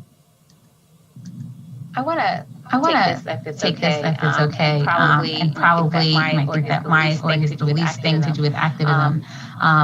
Over the years, I have found that my style is not common. It's not common, and that's fine. I'm a student. I'm a lifelong learner. I love to learn, and that's my space. And so what I have found, and what I tell students who are coming through education, this space is made better because you are here. Your presence, your perseverance, your continuing in this thing.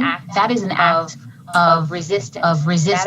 That is an act of protest. And so your success in your chosen field, and then bringing others along with you is so important. So in this time when everyone seems to be talking about racism, how to be anti-racist, there are people who've been in this for some time. And if you've been in Black and brown skin, it's been your life. So it's finding great for people to be coming into their understanding of what's going on in the world. But I think that my advice to students is sometimes your self-preservation is also an act of protest. And so if you are a frontline person, meaning that you're going to go to a protest, then wonderful. If your activism is really something that's behind the scenes, whether it is donating or whether it is that you are compartmentalizing and focusing on the matter at hand, metering how much of the news you can really watch, because it does throw you off and you're not able to continue on. Some of the larger community becoming woke, I think it's really important that then we can say, you take that on because I have to survive. Thank you. Anyone else? Like to piggyback on that? Sure. So one of the things that we try to do in Advantage Lancaster is try to get young people into a career field that they may be interested in as soon and as early as possible. Because the one thing we found out is that while equality of opportunity does not always ensure equality of outcomes and results. And so we've seen young people go to college, get that education, and you get out, come back to Lancaster, and there'll be an opportunity for you.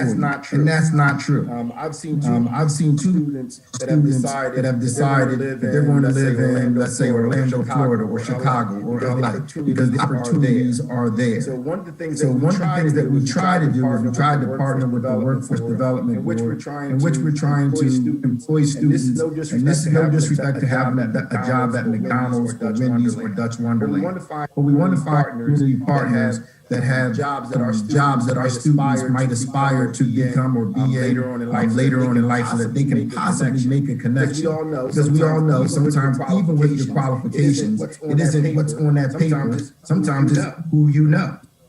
One of the things that we have always been trying to do make is sure that our make sure that our students are having that opportunity, learn those soft skills, working at office space as opposed to working at a McDonald's or Wendy's or whatever the case may be. Just being But active being active in our community, in our community and trying to find local partners who will be willing to mentor students in whether it be computer programming or whether it be in pre-law, whatever the case may be. But having our students have that opportunity to meet the necessary people. Network. Believe it or not, at 17 to 18 years old, you need to be networking. You need to be saying, how can this person be of help to me as I move on throughout my life and whatever career choice that I take. So that's one of the things that we're big on doing, finding young people. Where do they want to go? Where do they want to go? How are you going to get there? Who can help you get there? And that's what we're all about. So thank you very much.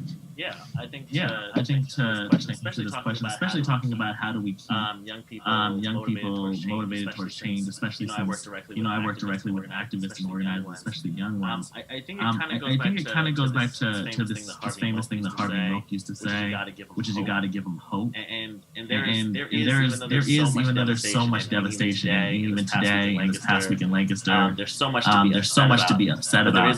But there is also so much to be hopeful for. And part of what is there to be hopeful for is the energy that's in the air, with not only everybody advocating for change in both social matters and in person in the protest, but also just the way that young people in this community have started their own orgs and taken things into their own hands to try to create the change they want to see. And so for me, when I think about how do we keep this from being a buzzword thing, it's about taking the passion and the heart that we saw on the streets all summer and helping them translate that into a long-term campaign that can look like them being activists in their jobs, looks like them being advocates as a doctor. How did they take this idea and have it not just be this buzzword thing and this social trend? But how do we live our lives as advocates and people who care about other people just as we live and breathe? And so I think one of the ways that we have done this particularly at Safe House is by helping young organizations craft a vision.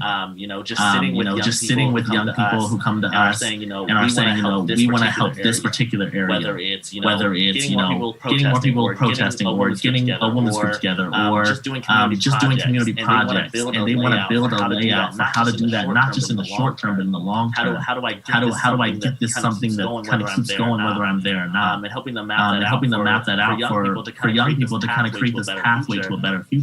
Because at the end of the day, young people are the future. Those in their early 20s and late teens. In the next 10 years, they're going to be our leaders, our elected officials. They're going to be owning businesses in our community. And how do we instill in them this desire to do a social good along with all the other things? And it's something that I think we're really passionate about, and I'm really passionate about at Safe House.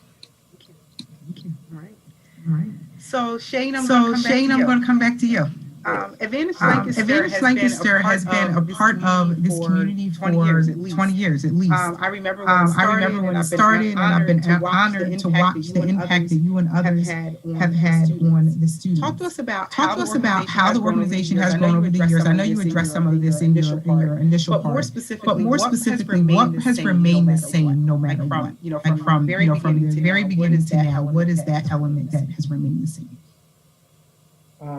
I would say I'll start with what has remained the same. I just think always wanting to be grassroots, always wanting or feeling the need of wanting to connect with students and families and parents where they are, meeting people where they are, helping them to achieve or live their dreams. And so. Even through everything that we've learned, everything we've gathered, I think over the years we've added like a different component to what Advantage Lancaster can be.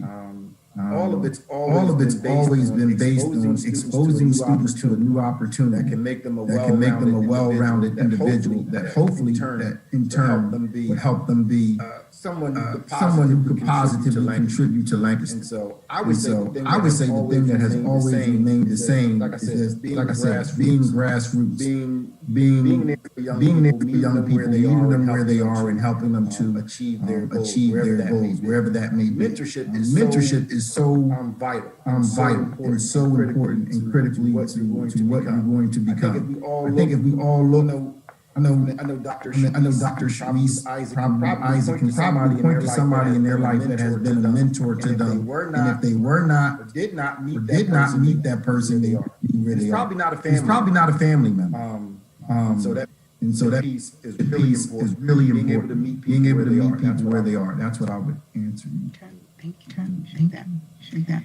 And so then, Sharice, I'm going to come back to you. As you mentioned in your introductory statement, Patients Are Waiting is new as a formal nonprofit organization, but you've been doing this work for many years. You also talked some about the pipeline approach that you take within your organization. But can you give us some tangible examples of how this has increased opportunities, or some tangible examples of some of the work that you've done with medical students or students who are sort of in this direction? Absolutely.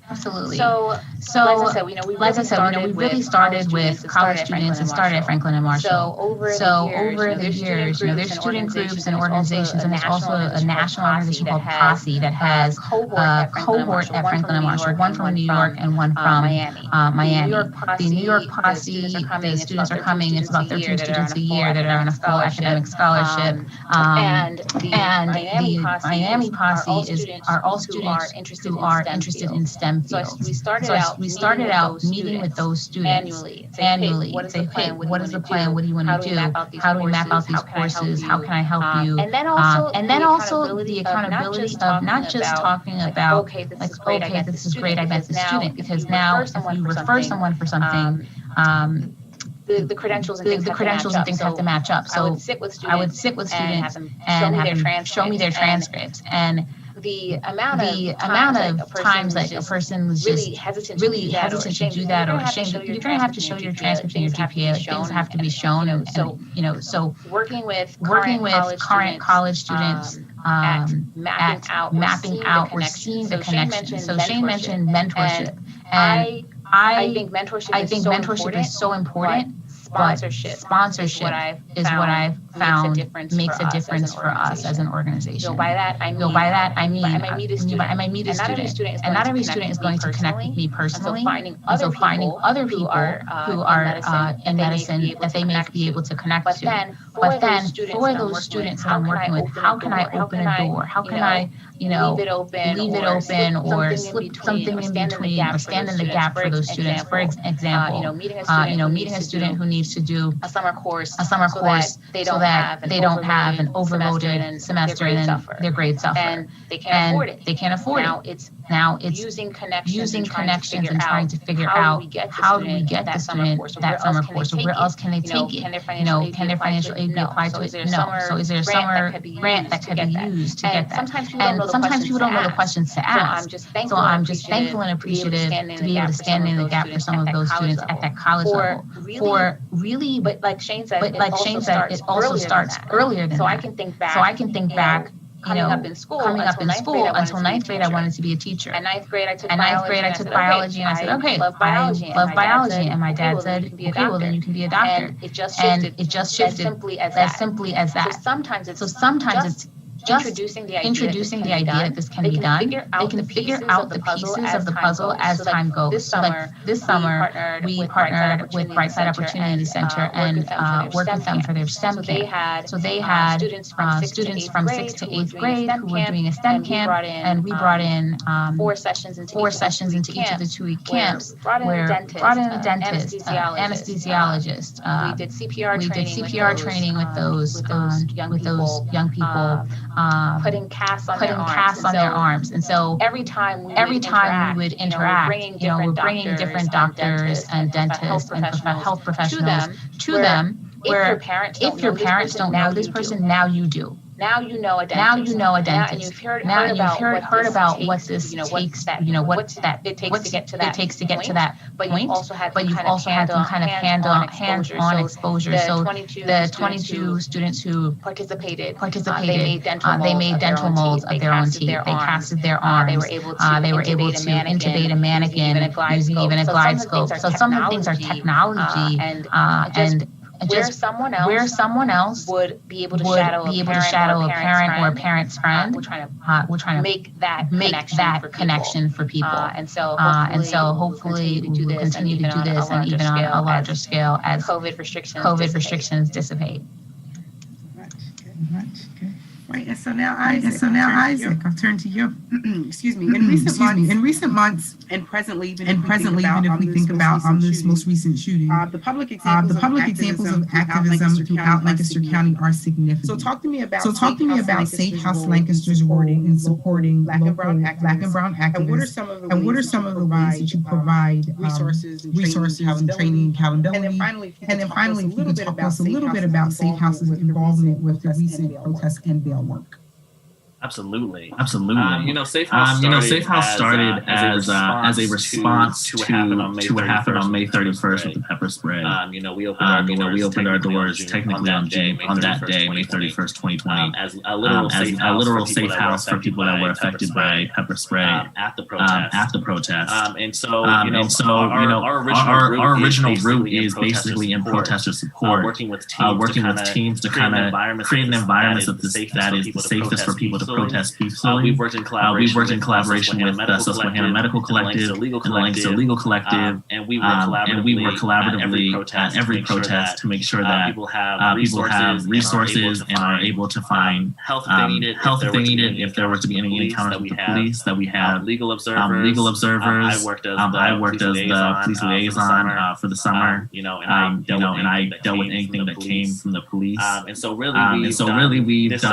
This summer we've worked in most of our work has been in how do we create a safe environment for people to speak their voice and to have change done. Along with that, we've also created programs that help people kind of create their own groups and create their own campaigns to see the change that they want to see happen in Lancaster. And that was kind of the other thing we noticed from the original protest, is that there was a lot of young people leading these protests, but they had not done actively work in the past, and they were looking for guidance on how to keep the momentum and what to do next after the protest ends. What do we do after that? And so the second half of Safe House became, okay, how do we guide these young people into creating something that goes beyond a protest, that goes beyond one incident or even just shootings in general? How is there something that they can sustain over the long term as they have this deep passion to see change happen? And so we've worked both privately and in group settings with many young organizers, and just helping them shape a vision for what could be next.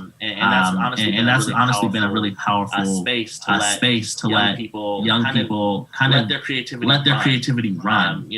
Like you guys have been talking about, sometimes you don't have an idea until it's said or somebody speaks it to you. By creating that space, I think for young organizers to think about what they wanted Lancaster to look like, created a space of empowerment for them to see that vision come to light.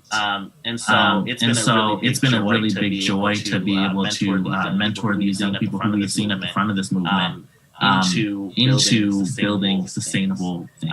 As to what happened this past week and last Sunday. Last Sunday obviously was a tragic day with the death of Ricardo Munoz, and obviously there was protest and protests got out of hand, and there was tear gas, pepper spray, rubber bullets, all kinds of things, and along with that, the police picked up many people. The police kind of rushed the streets and just picked up any and everybody. So many people that are mentored through Safe House were picked up. Many random people were picked up. And then of course their bail was set at $1 million.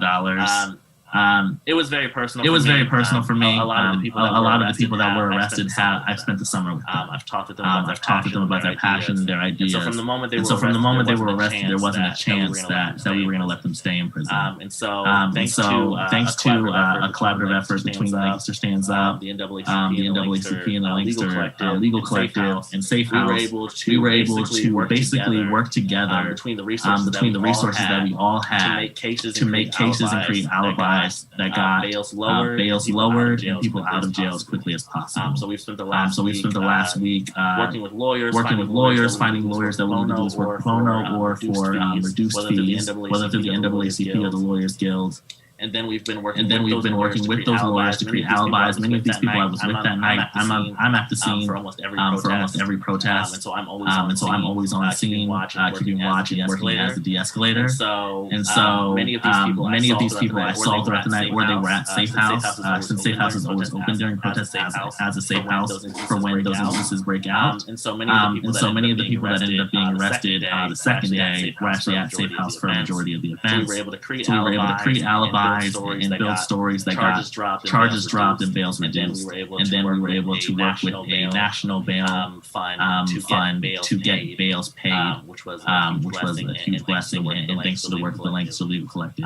And so that's what we've been doing this past week. We will continue to be building a strategy and plan to address the ridiculous bail set and the injustices in not only our prison but in our criminal justice system here in Lancaster that would even allow for a bail to be set that high and to send honestly children, young people, some as young as 19, 18 to jail with a $1 million bond. And so the efforts will not stop. Just about everybody's out. I think there's only one person with a detainer that's left in prison. So we've gotten 13 people out of prison. But our efforts are not done. We'll be taking us all the way through their trials and be working on a lot of prison and criminal justice reform.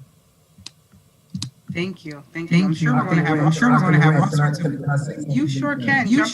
Jump right in there. Go ahead. One of the things I noticed about panelists, and I don't know if this was intentional by the YWCA, but all of us are co-founders or founders of organizations that are run by African Americans. And when we look at equity and we talk about inclusion, I can't help but mention funding and resources and opportunity for us as directors in servicing the people, like Isaac is saying, on the front lines, meeting them where they are. And so we know that there is inequities even when it comes to funding nonprofits, especially if you are running a nonprofit and you're African American and you're serving African American people. And so I can't thank the Y enough for having people who decided that they wanted to do something. All of what we're doing, there's a common thread besides us all being African Americans, is the ability to empower people, to give people power, not to enable them, but to empower them. And so, just the energy that I feel from both Isaac and Dr. Sharice is real positive about wanting to help and really be the change. That's awesome. I want to jump in there too, Shane. So, Isaac, one of the things that struck me last week, even as the situation was unfolding last Sunday. So I was at my house. I was putting together Facebook posts about the Patients Are Waiting book club, which this month we're reading Insane: America's Criminal Treatment of Mental Illness. And it was around 2 o'clock.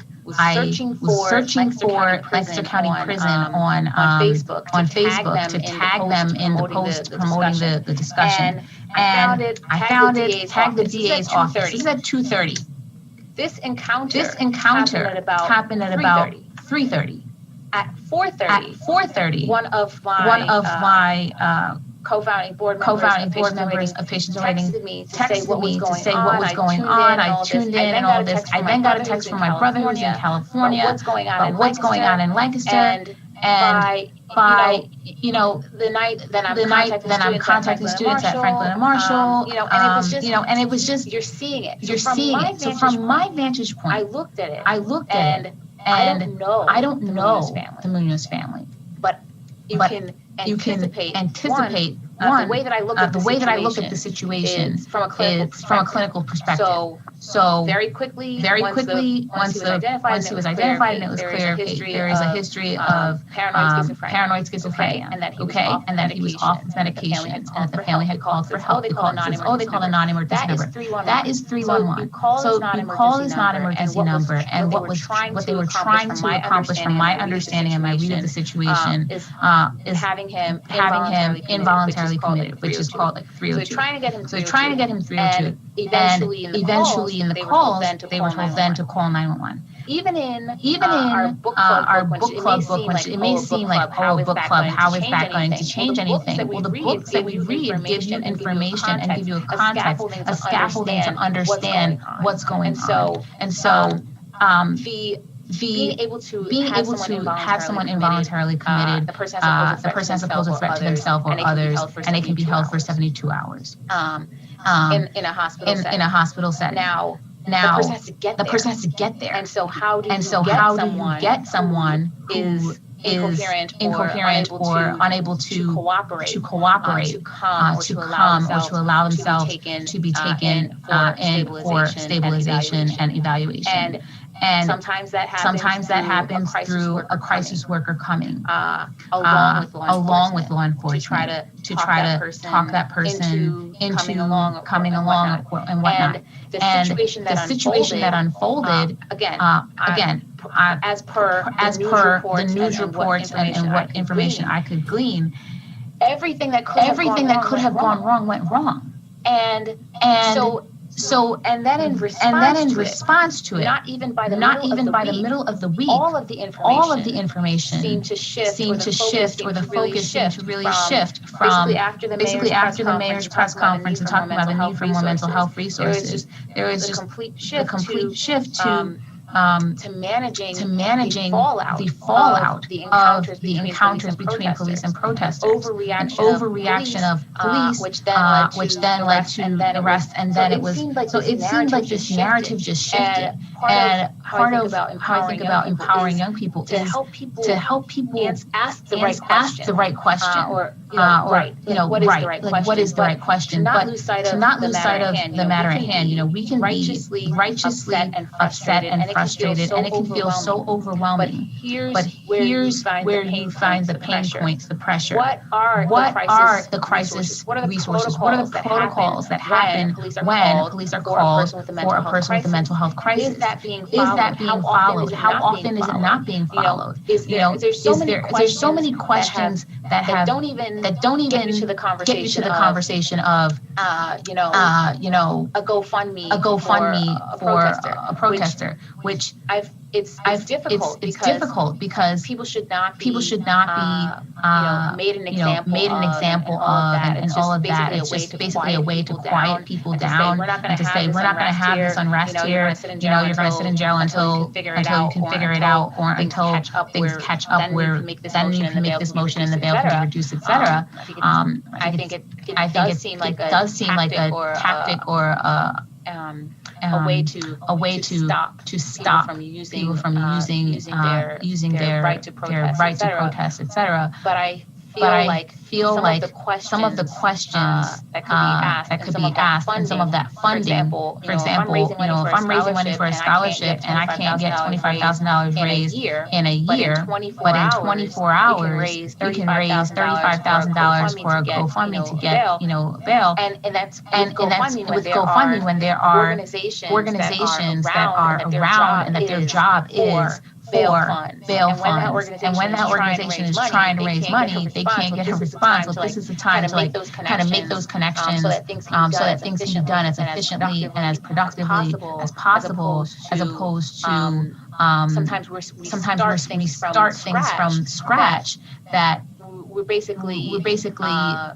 making strides that have already been made, and I think that I'm very much interested in working smarter, not harder. Because I think we all really do work hard enough. Anyway, I'll stop. No, and I'll just respond real quick. I totally agree. I've been doing this kind of work for a while now, and especially when it comes to strategizing, it's a big deal to me to work smarter, not harder. In response to the GoFundMes, we tried to get GoFundMes to stop very early on in the process, because I agree with you. A national bail fund paid all the bails. So there is a big question about where is those funds going to go. Safe House did not have a bail fund. So bail funds that were created, they're outside of us. I think there can some misconceptions that like everything all the young organizers do, Safe House kind of has a handle on. They're their own people. Though we mentor and we guide them. If they start their own bail fund, they start their own bail fund. I do agree that we do need to talk about both sides. I think both of these things can exist collectively.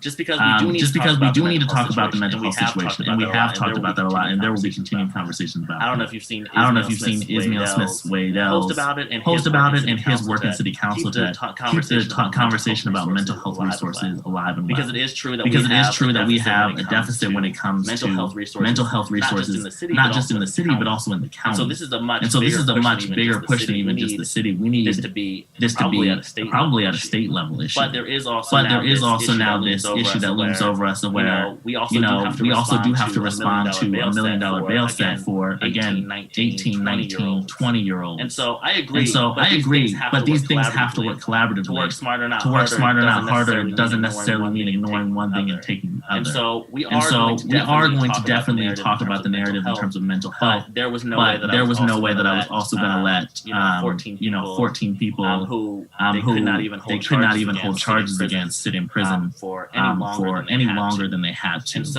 And so there's definitely not going to be an ignoring of the situation that calls Ricardo Munoz. I've been working on an address not to give just to the public, but also to the mayor and city council about all the tactics that they have. Many protesters were hit with rubber bullets last Sunday night. Ricardo Munoz would have been hit by 4 rubber bullets. He would have been down on the ground, not hurting anyone, and would still be here alive today. And so there has been many conversations about talking about both sides of this. I guess your critique. I think the issue at hand was we have a lot of young people that we know are innocent sitting in a cell, and I think that a lot of people took it on themselves thinking that GoFundMe's were the answer when they weren't. And so the team that we put together worked really strategically with a lot of big national orgs to create the fastest way and the most sustainable way for people to come home. I hope you don't feel like that we're going to leave the mental health side of it. Those conversations will be happening with both leadership of the city and our community. Yeah, and I by no don't think. Say it one more time. Yes, if I could jump in Absolutely. You all are doing a wonderful job. Dr. Sharice, she said something about a book. As an educator, I immediately perked up. She mentioned the book, and I imagine patients are engaging young people in a book study. And am I wrong? You're absolutely right. So what the health book club is open to any and everyone who wants to join. We launched this at the beginning of the pandemic as we weren't able to gather, and we felt like there was beyond just showing people, helping usher them through the process of medical education. There was connection with community that was necessary to happen at any stage in someone's growth and education. And so we started this health equity book club. And we specifically call it a health equity book club rather than a health disparities book club. It's depressing to look at the outcomes for Black and brown people as it pertains to health. And so changing it to putting a positive connotation with equity. This is what we're striving for. And by reading and learning about the different pain points in our country with health equity, it will help to inform how we make decisions. And it's not just for people within healthcare. So we read a book each month. There's an online discussion on our Facebook page. So there's a new event each month so that people can post their comments, even if they're not able to attend the particular meeting. And then we meet on the last Wednesday of the month on Zoom at 7 p.m. Eastern Standard Time. We've read Just Medicine, which is about medical legal partnerships or illegal response to health inequity and systemic racism. The health gap, which is something that really starts to exactly. Let's talk about the social determinants of health. And this month we're reading Insane. Next month we're reading Teeth, talking about oral health, and basically we need to have people on all fronts. And so it's not just doctors and medical students who are here, librarians, just parents. And so we'd be very happy to have people participate from all over in different sectors. And Advantage Lancaster, for sure, your students. It's a book a month, and whether or not you read the book, we invite people to come to the discussion because, again, we're all bringing our own lived experience as well as what we're reading in the books. I'll put the links in the chat. One of the things that I really appreciate was because this summer, Advantage Lancaster your book as well. And the book was called All American Boys. It was written by Jason Reynolds, who's an African American man, and Brandon Keeley. And I knew Dr. Moran. I believe so. I read that one too. I jumped in there. Yes, indeed. So the great thing about it is we had, at any given night, we met once a week for about 4 weeks. And we had about 14 to 15 different McCaskey students, community members, from all different walks of life coming to discuss the book. And the unique thing about the book, it's right off of today's headlines with police brutality and how African Americans interact with the police. And one of the great things about the book All American Boys is it's written by two different people. And so you got to see Keeley's perspective, who was coming from the police officer's perspective, and you also got to see Jason Reynolds' perspective, who was coming from the young man, Rashad, who was in the story. And so I just mentioned that to say we had the mayor's council, Barry Hanworth, as well as Danielle Brown, who's a principal in York City, as well as parents and students, all discussing the issue of police brutality. But we were discussing through literature, through the book. And so it was just a unique experience that I see that Dr. Sharice is continuing to do things every month to engage the community and young people in education and keeping them informed. In positive ways is so very important. So that's why I just heard when Dr. Sharice said something about a book club. I said, book club? I said, oh yeah.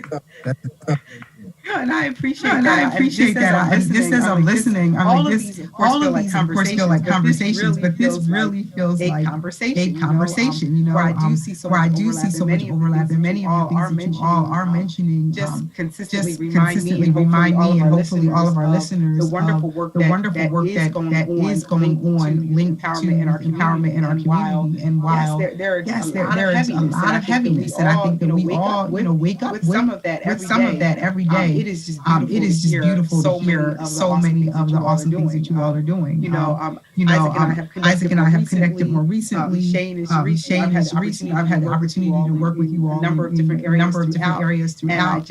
And I'm always so motivated and encouraged and trying to jump in there wherever I can.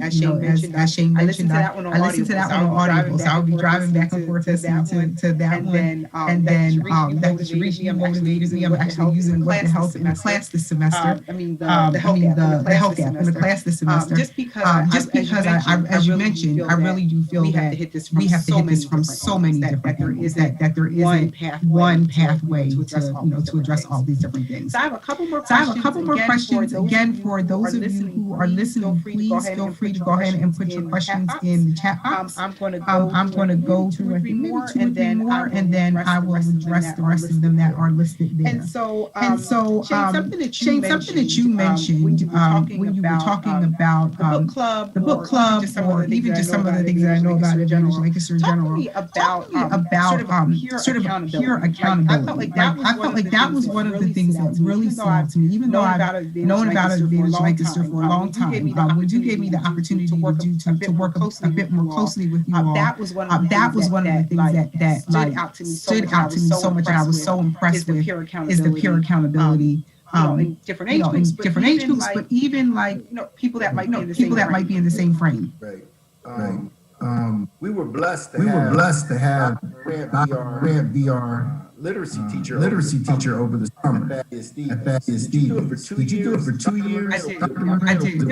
I think it was 2 summers, and then this summer, unfortunately, COVID. So what you're speaking of is that the students are almost grouped in cohorts, where Dr. Sharice had mentioned something about posse. So we have a group of students, maybe about 9 or 10, and they're usually in the same grade, and they really do look out for each other. We are very family-orientated program. So everything that we do, it's all about making sure that we take care of each other. Am my brother's keeper? So my success is not as important as all of us succeed. So as I get better, as I grow, I want to make sure everybody around me is growing and succeeding as well. So I think that's some of the things that you might have picked up on, Dr. Morant, working alongside us. We do things as simple as we're going to ride the bus together home. You might have remember our students catching the RRTA, going to their internship. So they were a family. They were a group. And so when assignments need to get done, or when college applications need to get done, they're doing those things as a group, and they all want each other to succeed. Past 2 or 3 years, we've had different affairs or celebrations for students that are graduating from college. So maybe one person might graduate in December, or the other person might graduate, let's just say in May, but they're all pulling for each other because they were in classes with each other. So I just think it just becomes a family group, a peer group of wanting each other to just do better. Think about your friends, Dr. Moran, as you were coming up through Penn State, wherever you went to school, Howard, wherever the case may be. You cohort of people that were helping.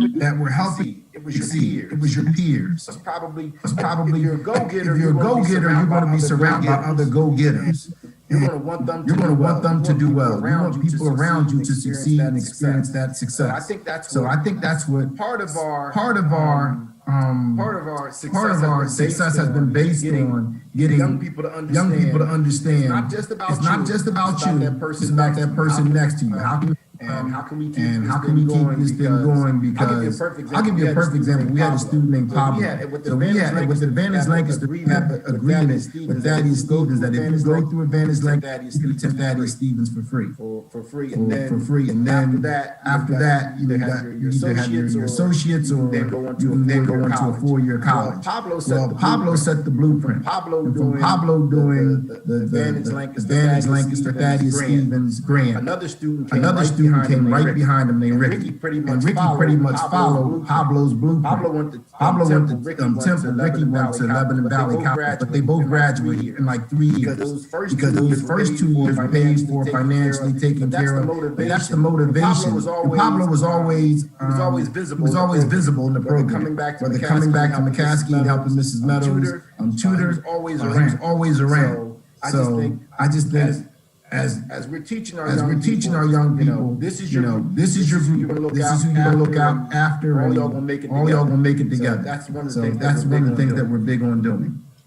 Thank you so much for sharing that. Isaac, I'm going to shift directions and talk about one of your other hats, if that's okay with you. And I was reading some on your website, and even since we became Facebook friends, I've been poking around. And I saw that you included some information that in some of your consulting work, you do a lot linked to transracial adoption.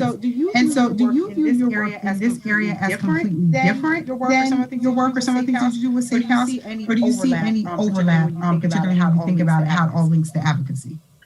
I think it definitely links in a lot of ways. You know, my work at Edit Consulting has been to help families that are fostering adopting on the front end be racially conscious. So we do anti-racist and anti-bias work with families that are about to foster or adopt. And that's something that I've been doing for about 2 years now around the country.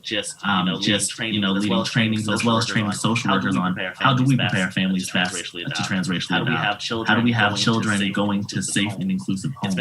It's been one of the hugest gaps in the adoption across the world is that many times a white family adopts a child of a different race, and whether that child is Black, Hispanic, or Asian, that's their first Black, Hispanic, or Asian friend, person that they know and whatnot. So what we try to do is prepare homes and parents to be very educated on cultural issues. One, understanding their own bias is another big thing. Like, how do we address our own bias? And then how do we become culturally competent? How do we get out of our shell and go spend time with people that don't look and think like us, but do look like our child? What does it mean for you to start going? What does it mean for you to start going to local NAACP cultural events? And so we help families really navigate that world and really become culturally competent. I think those areas overlap a lot with Safe House. One thing that Safe House does as well is we work with a lot of the local businesses to help them be inclusive. I don't know if many people saw we had a fundraiser on August 1st, and our first fundraiser included over 30 businesses that committed to being a part of our accountability circle, which means that those 30 businesses look to us for guidance on how to incorporate more inclusive practices. And those overlaps are very similar. The same work that I do with families and with businesses that are consulting is some of the same work that I do with local businesses here in Lancaster through Safe House. So there definitely is overlap as we're still talking about race and social justice in our community and in our country. Right. And then Dr. Sharice, coming back to you. You have a conference coming up this weekend. And the title of that conference is Medicine is My Activism. Am I correct? Yes. So talk to us a little bit about that. I absolutely love the title. I've heard some of your answers, how you talked about some things that link with activism. But dig right in and share with us what does that mean? What does that mean when we're talking about medicine is my activism, and then the conference? All right. So as I said, there's a certain amount of turmoil that as a person of color you feel at any given time in 2020 that turmoil bubbles up a lot more than maybe in previous years. There may have been certain times or things that are pain points, and 2020 just seems to be pain point after pain point after pain point. I'm from New York City, so at the surge of COVID in New York, I had seven family members get COVID, and varying things happen between slight symptoms to death. And so here it felt like what can I do? How can I get out of this place doing my day-to-day work, but then feeling in turmoil, not able to really sleep, and kind of feeling like I was unable to do something. I'm not a frontline worker. I'm an OBGYN. So not doing COVID testing and going into vulnerable groups. I'm delivering babies and doing pap smears. And so I said, well, how can I do something in this pandemic? And at first it felt very trying to raise money for patients are waiting felt like this is not the time. People are dying of COVID, and then the information coming out of Chicago. And out of Louisiana. So looking at the disproportionate effect of COVID in that community. And so we're overexposed and underprotected, and with less access to care and less access to testing. If you have people who are being tested every week or every day, but you have other people who are working as postal service workers and can't get a COVID test until they are mostly recovered. So now their test can be negative, and they can't even then get their COVID pay. I'm telling a family story here. And that was just infuriating, and I felt very much like I needed to be able to do something productive. And so I started interviewing people I knew who survived COVID. Because the other thing is you hear the death toll. There's bodies in the streets. There's this, there's that, and it was just so dark. And so I had to somehow, for my own self-preservation, find a positive, a silver lining of some sort. And so I started with doing these I survived COVID-19 interviews, posting them on our social media, and then that grew into the book club. We've been doing an annual diversity in medicine conference for the last 4 years. And so that conference started as something for Franklin and Marshall students. It expanded to be students in the area. And with this year, the way that things have played out, it's completely online. So we've gone from 3.5 years ago where we were like a 1 hour physician panel with about six physicians and six students listening to their accounts of how did they get where they are and what they do. And we've grown to a 3-day conference where this weekend, Friday, starting out, we'll be kicking off with a blood drive at UPMC Lidditz. That's done by Central Pennsylvania Blood Bank, and they'll be doing COVID antibody screening and giving T-shirts and a past field of screens for anyone giving blood. Our actual full day of the plenary sessions and panel discussions is going to be all online, so we're not packing people into somewhere for them to, for us to have a super spreader event. No, from the comfort of your home, you can hear panel after panel, including the keynote speech. So we kick off on Saturday with a yoga session at 7 o'clock, and then our opening remarks I'll be giving at 8:30, and our keynote speaker is Dr. Kevin Ahmad Jenkins, who is a researcher at the University of Pennsylvania, and his speech, he's coming with fire. I ain't woke, I just can't sleep. Doctoring in this era of racism. And so his research focuses on weathering and on the chronic stress and how at the root of health disparities is actually racism, not race. And so he will be giving us a rousing address at 9 o'clock. And then the rest of the day are various sessions. So whether you are pre-med, pre-health, or health adjacent, there's something for you there through various different panels throughout the day. And then there is a recruitment fair for medical schools, graduate schools, residency programs, and pharma companies, even if you're just looking for a job. There's over 30 programs and companies that will be recruiting at this fair from 2 to 4 p.m., all online again. The same registration gets you access to all of this. And then we're also doing free CPR training on Sunday at UPMC Lidditz in small cohorts of 20 maximum, and that gets certificate and everything, 1 hour CPR training and stop the bleed training. The major motivation behind that was CPR is a life-saving skill. Also for students to feel that they've gotten, you want to do medicine. A lot of times students will, become EMT trained or certified to have something that they can do, or they want to do something hands-on. But in addition, you talk to trauma docs in places that are really riddled with gun violence, and depending on how far you are away from the trauma center, that's the difference between life and death. And so one of the things that's going to be along with CPR training is stop the bleed training. So just knowing how to apply pressure and decrease blood loss in a trauma situation can save someone's life. And so we want to give people real tangible skills, tools, connections, and so it's open to the public. And I'll put the link to register in the comments. We have over 300 people registered. There's programs from across the country that are going to be there, including people from across the country. And so I really hope to see a lot of people, from Lancaster, including all of the young people who are interested, or not so young people who are thinking about change, or just want to be involved. Thank you so much. So yes, Dr. Hamblin will make sure that she includes that information in there. That was actually going to be my follow-up question, was that if folks were interested to register. So she'll put that information. All right.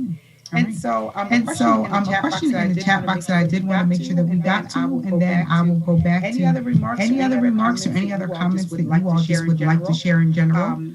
Someone included in our question section. I absolutely love the work of each panelist. To imagine a future for Lancaster, one important factor is ensuring Black and Brown leaders run for local political office. What are your thoughts on this? How might we begin identifying more of us to run?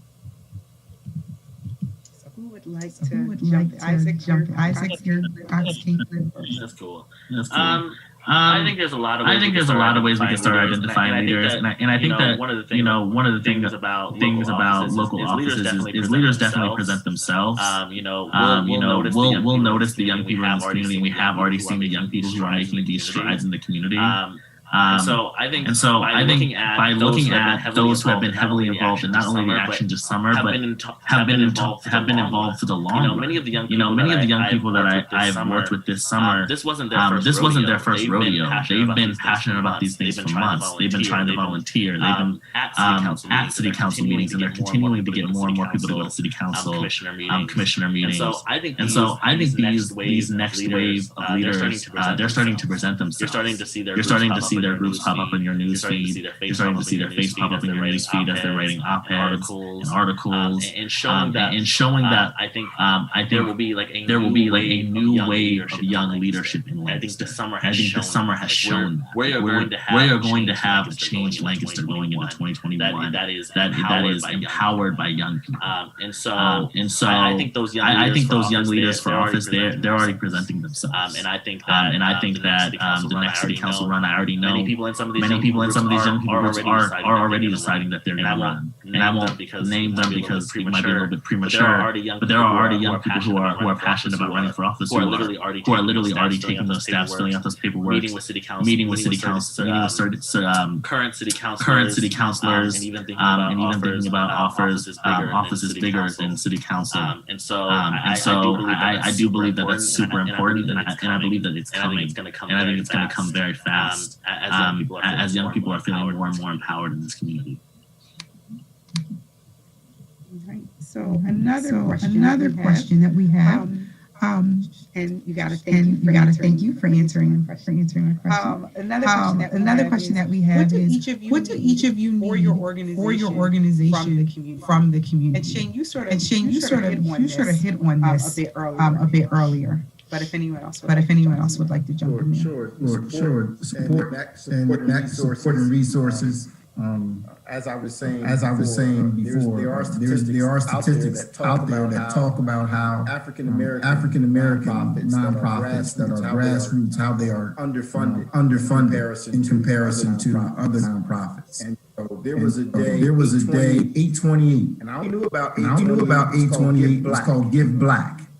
About it from a fellow African American, Tracy Jones, who runs the T. Alexander Foundation. So just from our conversation and talking, he said, "Hey Shane, I really think you should register Advantage Lancaster for 828, which is Give Black Day." And so I just say that to mention that being a nonprofit, it is a dog eat dog world. And really, you have to. If you're not in the process of raising money, or starting a campaign, or in the midst of one, at all times, you're in trouble. You're in trouble. So even though we're out here doing great work and good work for the people, you have to be able to sustain yourself. That's the side of it. We get into it to help people. It does cost. There's a cost. And so I would say resources and support. That's what we need from the community. We see Dr. Sharice. We need to see people who look like us. Who don't look like us. You can say that we're the cause that we're championing. I mean, we appreciate the support. Recently I was asked a question. I was looking for an intern, and I was asked, from what I understand, patients are waiting just only has minority interns. No. So we are a mission-driven organization like any other nonprofit. So if our mission is to eliminate health disparities, and our way to do that is by increasing diversity in medicine. But the money that we can take is green, and it can come from anywhere. And that is a difference between somebody being able to pay for that summer course, or get an MCAT prep book, and be able to give better care to your child. I'm a little bit concerned about some of the recent studies. I think it's important, and I had an article, an NPR piece that was just shared with me by a friend last night about the survival of Black babies in the NICU being better with Black doctors. But the point is not that Black people are 13% of the population. We need 13% of doctors to be Black, so that Black patients can have Black doctors, and that's it. We've lived through that already. And people did have excellent care when we were not in integration. And then we've gotten more, but gotten we more, but we didn't have access to all technologies and on the cutting edge of medical treatment. Now we have integration and we have access, but we're seeing that it's different. And so more Black doctors, more Latino doctors, more foreign-born physicians does not mean that we can just take care of those patients. Like, the field of medicine will be better for the population of the medical team to reflect the community. Because injustice in health is one of the most terrible things that we can have. So yes, support means sending money. Support means coming to programs. Support means amplifying the voice or the reach of our organization. For example, just a simple share of a Facebook post or posting that you're supporting this organization. Hey, I donated. What about you? What about you? Can mean the difference of the GoFundMe type results, or we can kind of death by a thousand cuts, trying to raise funds to get one program off the ground.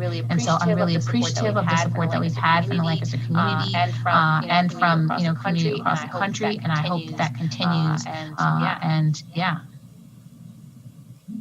I can just touch here real quick and just to literally amplify everything both Dr. Sharice and Shane said about just even donating and supporting. And I think even more than that, it's us embracing each other and working together. Not everybody has money resources, but sometimes people have a talent that they can offer. We had a web designer that said, "Hey, like this is my skill, and this is what I want to give to you guys." I think even just people finding the talents that they have. And putting that talent to use in something they believe in is really powerful. And it also is a part of community building. I think all of us are dedicated towards building a stronger community and a community that lifts each other up. And part of the way that we do that and support both the organizations in this chat and other organizations is by using our skills and our resources, both financially and like literal skills, to uplift each other.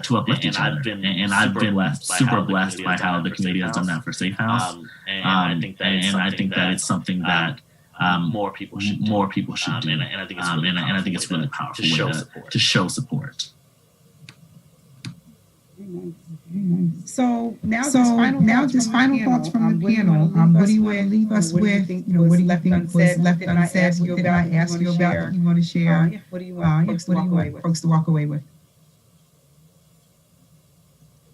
With this weekend being our fourth annual Diversity Medicine Conference, I hope that everyone on this call can participate in some way. Come and get CPR training, go ahead and give blood, or sign up and listen to the keynote speech, or come to the whole thing. Sit in front of your computer and come. Share it with a friend, share it with anyone, share it with all your students. Again, I've been through this year really trying to look at the silver linings and moving things to online platforms. There is so much enrichment, education, and connection that can happen. And so being able to connect this Lancaster community with organizations that are recruiting minority individuals for their organizations, for their internships, I think that this is a great opportunity for our community. And I think that based on where we are right now, even having 300 people registered for the conference, the online platform will likely continue even when we're able to gather. We may have something dual. But register and come and keep us on your radar, share us, and that's what I would like to leave y'all with. Mr. Meadows, Mr. Etter. Did you have final thoughts? You want me to go? I can go. That's fine. I think to leave everybody with, I would love to leave everybody with the urge and the push to go look into what not only Safe House but young people in this community have done this summer. What they've pushed for, how they've brought people onto the streets. how they've been passionate in ways that I don't think that I've seen in Lancaster before. You know, part of my story is I grew up in the area, but I moved to Atlanta to do a lot of my initial work. When I moved back around 3 or 4 years ago, I was very young, and I was having a lot of trouble finding a voice, finding a place that would hire me, even with a built resume. I noticed back then that there weren't a ton of resources for that 18 to 25-year-old gap here in Lancaster. And that's really my mission and my passion behind Safe House is how do we take people at that age range where it's kind of this awkward transition where do we have enough credibility to get some bigger jobs or not, empower them and give them resources, tools, and not only connections to actually get to where they want to get to see the change that they want to change. And I've been so moved by each and every young person that's come to Safe House, whether it's to be mentored, whether it's to share their idea, whether it's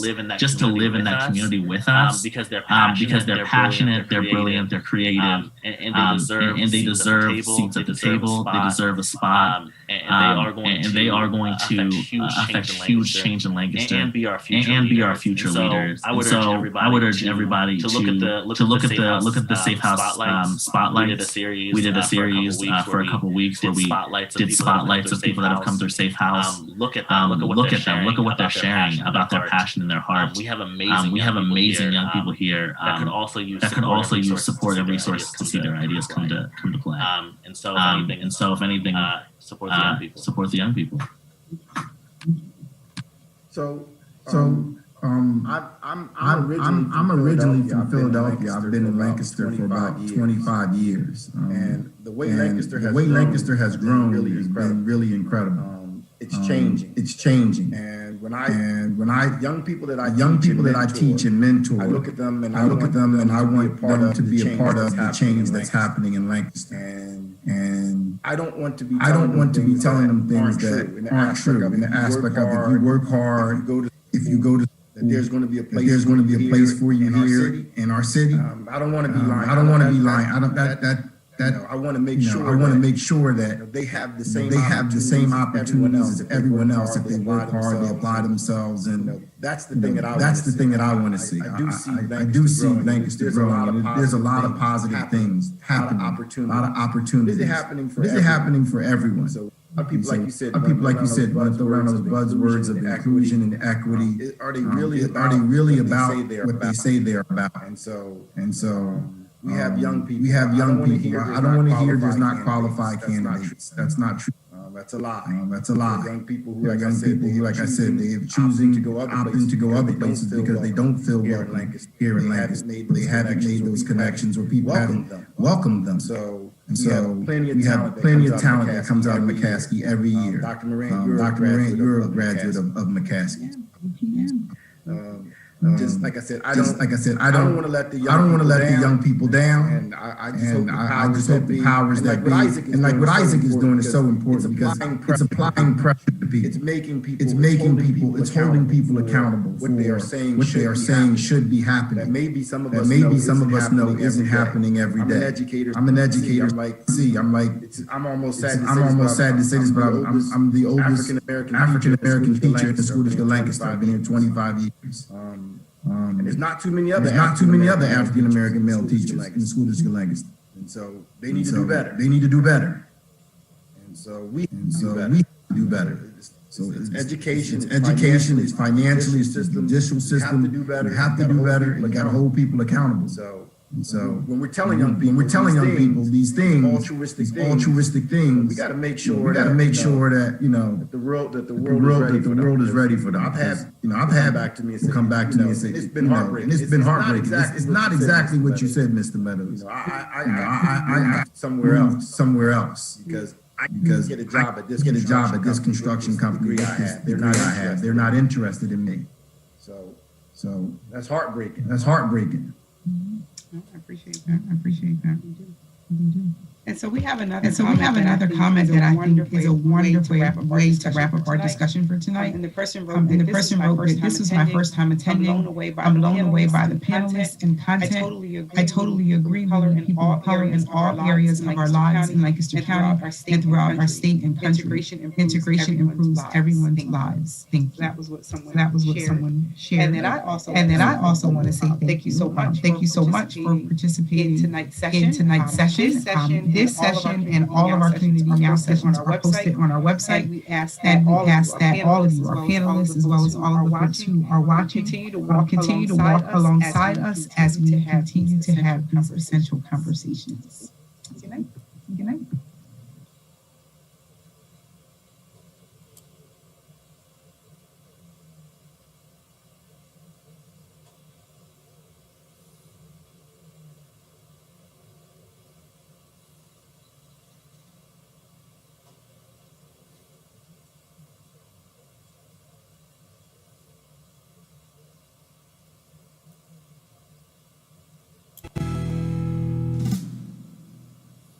Imagine a bank that realizes money isn't the same thing for everyone. Like for Ronaldo, it's the chance to study Japanese in Japan next year. Or for Rosa, it's a sunlit studio downtown. For Trish and Tom, it'll be high school concerts before they know it. And for Linda, it's a new website that moves people and products. Money is personal for you, so it's personal for us. Fulton Bank.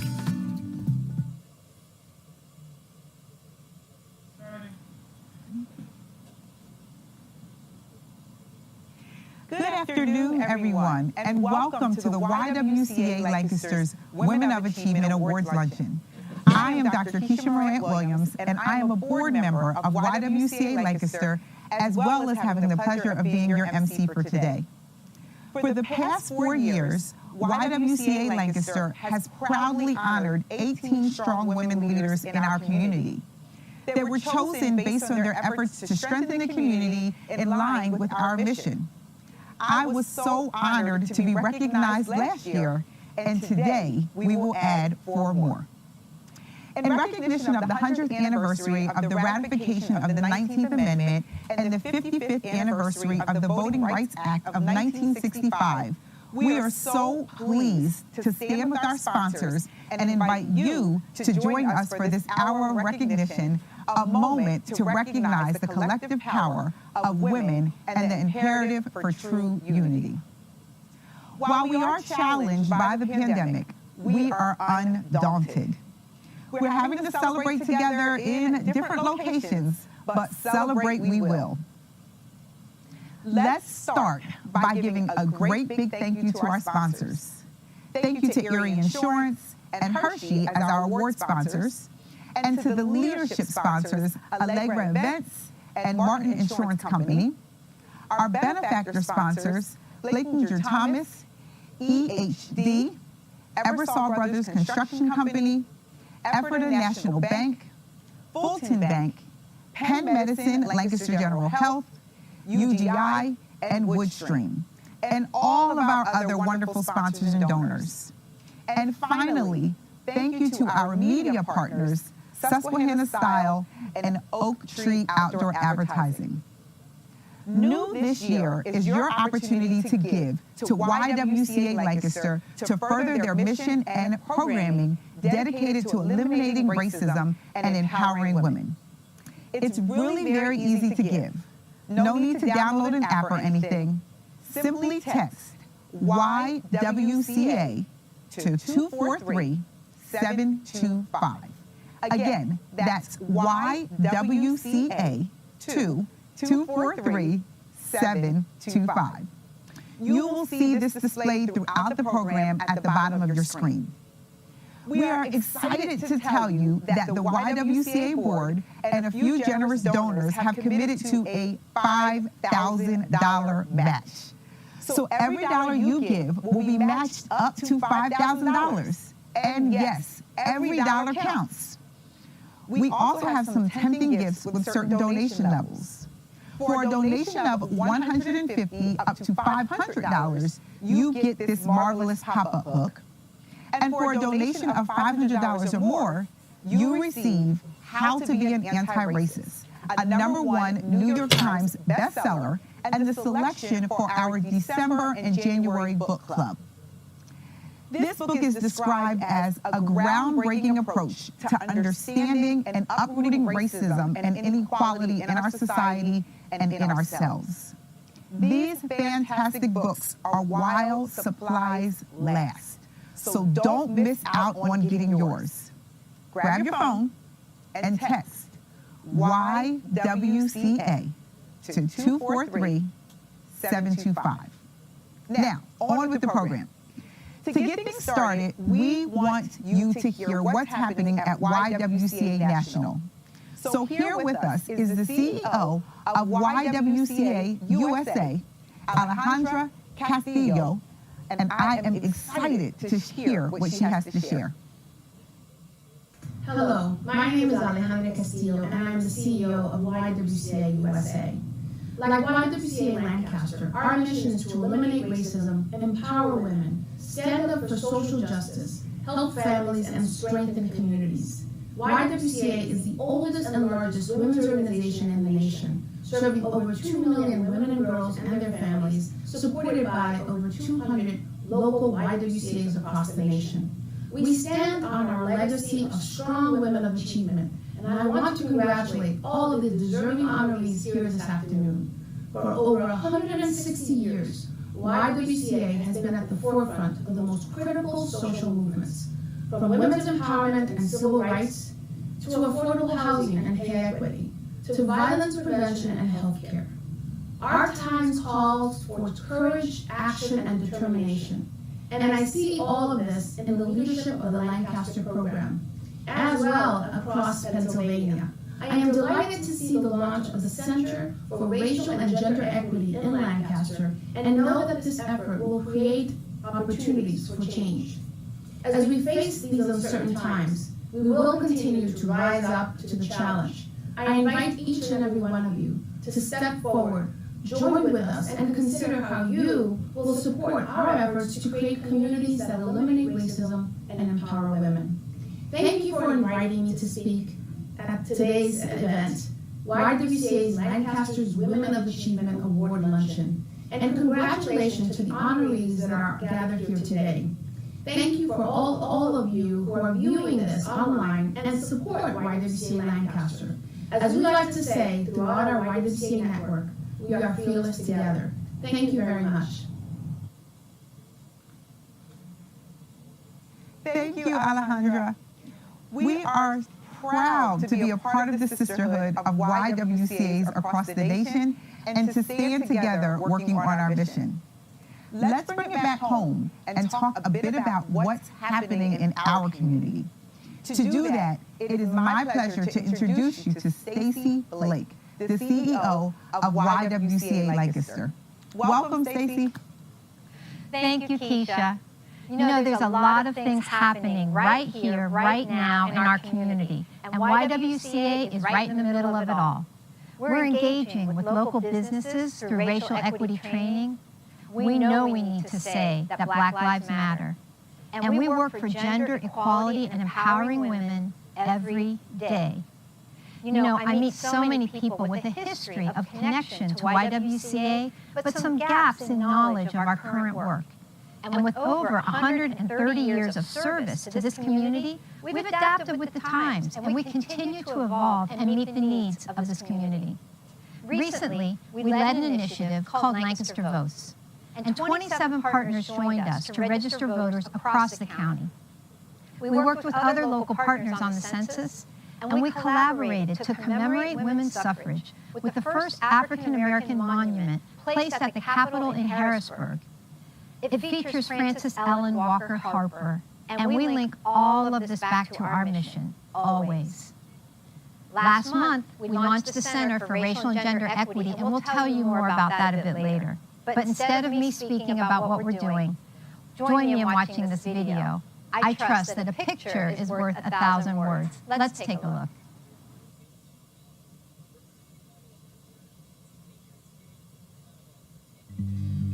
YWCA Lancaster is so many things. It's a first chance, last resort, It's a home. It's a place of support. It's a place of connection and communion around the important issues here in this county. This building that we're in now literally opened during a pandemic at a time when women could not control their own money. They opened this amazing building right here at the corner of Orange and Lime Street, and then they have to close because of the Spanish influenza that was, tearing across the country. 100 years later, we're in a pandemic again. We've had to close the building again. We're trying to still keep our programs open, and here we are.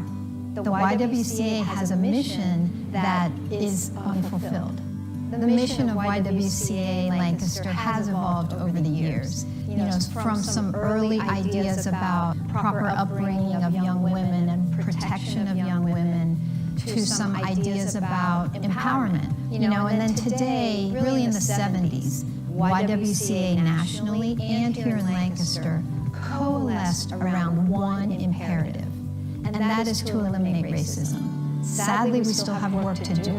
We do not have equity in this community in Lancaster. We see income disparities, we see healthcare access disparities, we see racial injustice, and we hear young voices in the community naming these problems and asking for solutions. The work that happens here at YWCA, one way to think of that is literally from the cradle to the grave.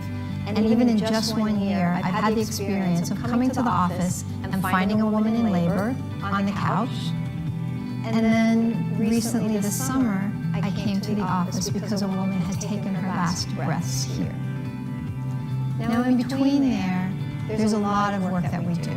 The programs at YWCA include the Sexual Assault Prevention and Counseling Center with the 24-hour hotline, the child care program, Why Wonderful Kids, which is active here in the city and also in Penn Manor. We have the Mary Kepler Residence Hall, which is home to 50 women, men, and children, and a parent education empowerment program that serves families who have some core intersection in their lives. And finally, the Center for Racial and Gender Equity, which is a locus for all of our work leaning into our mission. We are serving, from babies to people who draw their last breaths in this building.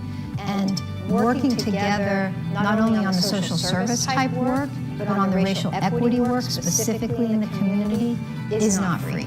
It does cost us money, and your support is welcome. There is a lot of work to do here, and there are many leaders and many people invested, and anytime we can create space so that we're all leaning in a similar direction, that's when we're going to see impact.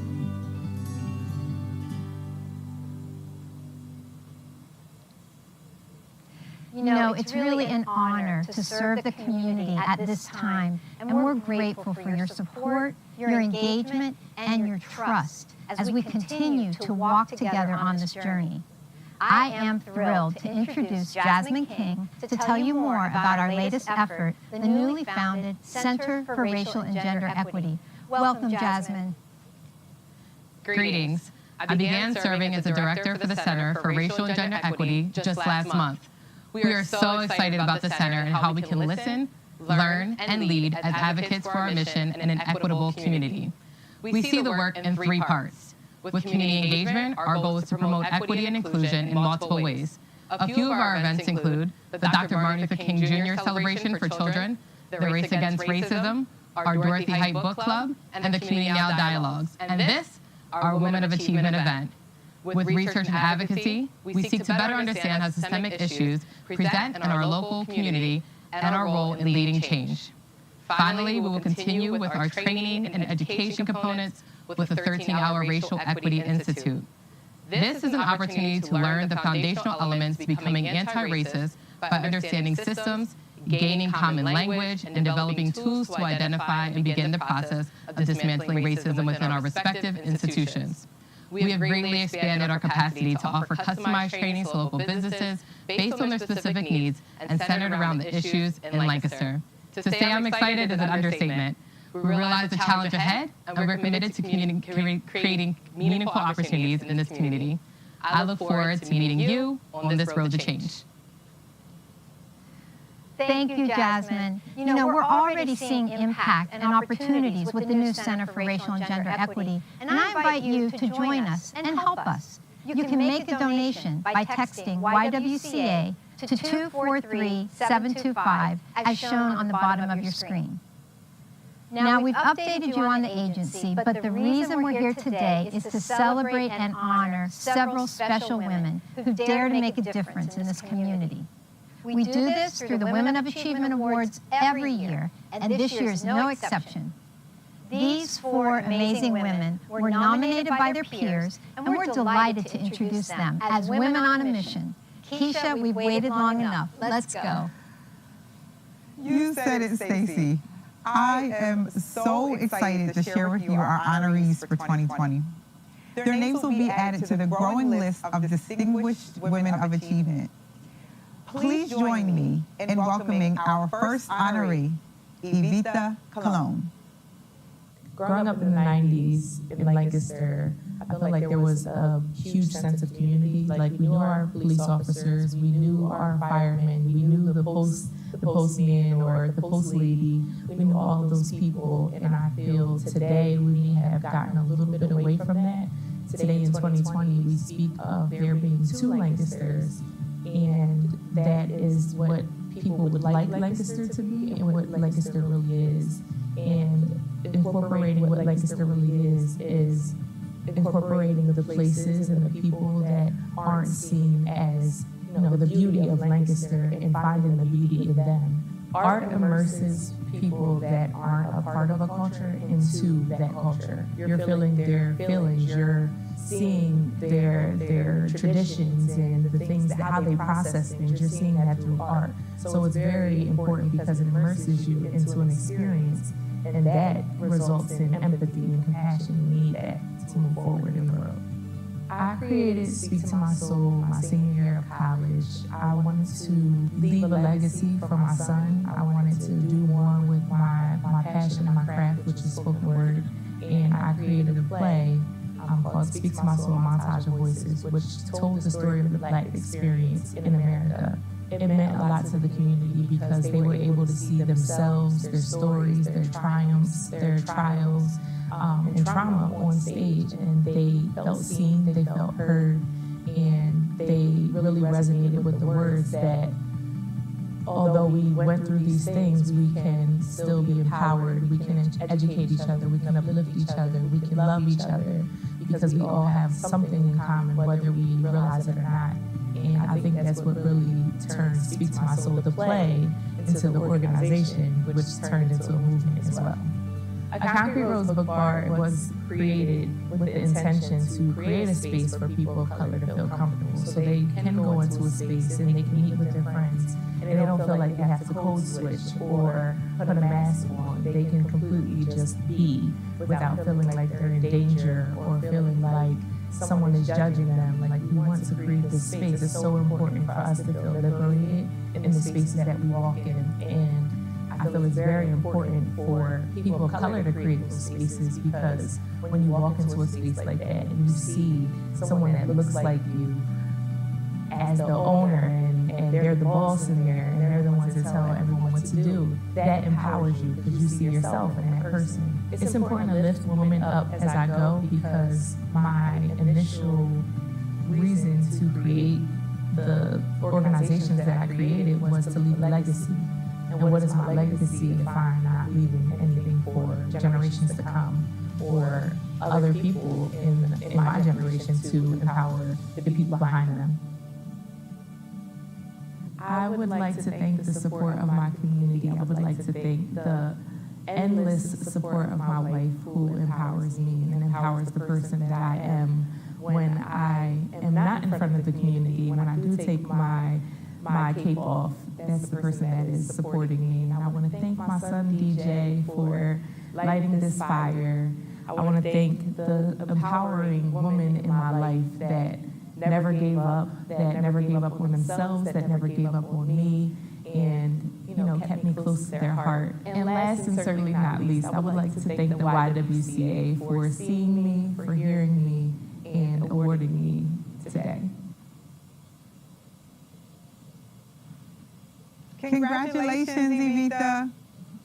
Now, I want to present you to our next honoree, Dorcas' sister.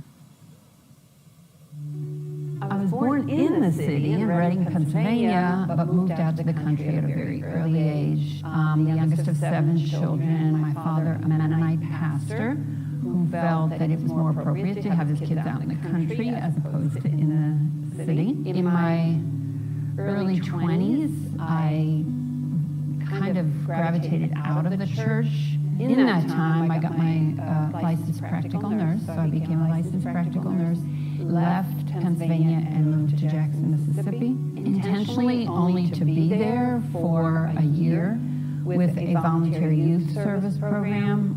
But once I was there, got very involved and integrated into what was going on in Mississippi.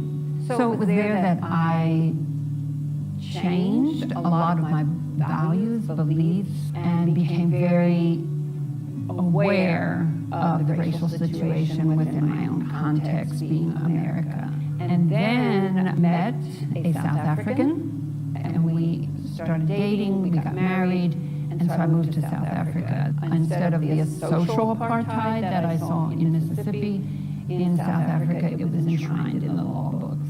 Dealing with apartheid was very challenging. Had to break a couple of the laws, just that Graham and myself, my husband was mixed race, is mixed race, and so that in itself was a crime up until about 3 or 4 months before we got married, and then they changed that one particular law. I worked as a nurse in Crossroads, which was kind of off limits to white people because of what was going on there. They didn't want people to see what was going on. And so there was some things like that that I had to technically do illegal things to do what I needed to do. There was a culture shock coming back to the United States. I was determined that I was not going to just morph into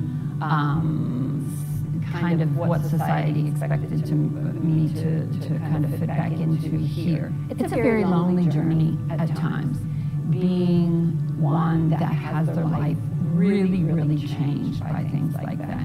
Because those experiences were more than just head knowledge, they were heart and soul of who I am. I brought them with me to the organization I work for. As part of my work with Lancaster General Health, I have advocated in our program to give choices to women. I think that's very important, choices about who they would like as their provider. I think it's important that we listen to what they say, we listen to their complaints. As far as outside of my professional capacity, I'm involved with women on an individual level in mentoring. So for me, that's very important that women discover who they are and all the strength that they have and find their voice.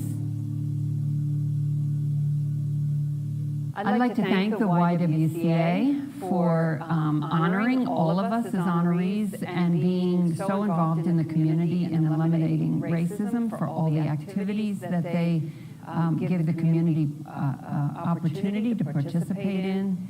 I'm very honored by this. It is an honor that I did not expect, but accept with appreciation. Thank you. Congratulations, Dorcas. Our third honoree is Karen Foley. Black trans women are the most vulnerable subset of our entire community. We are marginalized communities and we are broken. We're broken by a system that continues to oppress us, and that system has to change. Coming here about 10 years ago, I was dumbfounded that there was nowhere for our community to connect. And so I started trans queer yoga about 4 years ago now to really just give, trans, non-binary individuals places to connect. And then turned into Pride Week. I knew that we needed something to celebrate all of our intersections and bring education and outreach. And there were like 40 to 50 kids there. All kids, mostly kids of color, queer kids of color. And just sort of the overwhelming response was that there is just nowhere to be in both intersections here in Lancaster. So then continued that for about 4 years, and then switched into starting the coalition. So February of 2019, we had our first stakeholder meeting, and I brought together all of the power homos in town to talk about what we needed, and we continued to do programming to listen to our community and try to respond as best as we could. We have had so much support. It's been an overwhelming success. We had an incredible group of people that are working so hard for the coalition, and literally would be nowhere without them. It is all their work. It was so important for us to create spaces where every intersection could feel at home. The coalition's tagline is connect, support, and amplify, right? That we, and that comes from our hearts. Yeah, that we know that we need to connect. Support is not like pats on the back. Support is hard work. It's hard. The work that we are doing as a coalition to actively change systems is through DEI trainings and education outreach. The messaging, though, for the coalition and why we all came together is that I believe in my whole soul and in my heart that change is possible, and that the only way through that is through collaboration and action. And we're pulling from like the Octavia Butler and Adrienne Marie Brown, right? It is the only way that this can happen.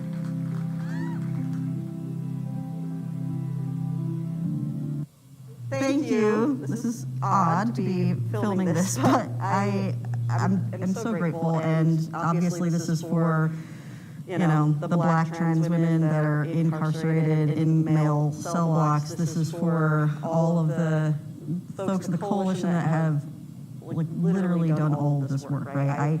I can push people for I can push the envelope a little bit, but it is all the work of a collective group of people over a couple of years. And thank you to the Y for acknowledging us. And really, I've noticed in the past couple of years a definite shift in the direction of true equity and inclusion for our community as well. So I applaud you for that, and for continuing to want to do the work. So thank you everyone for this.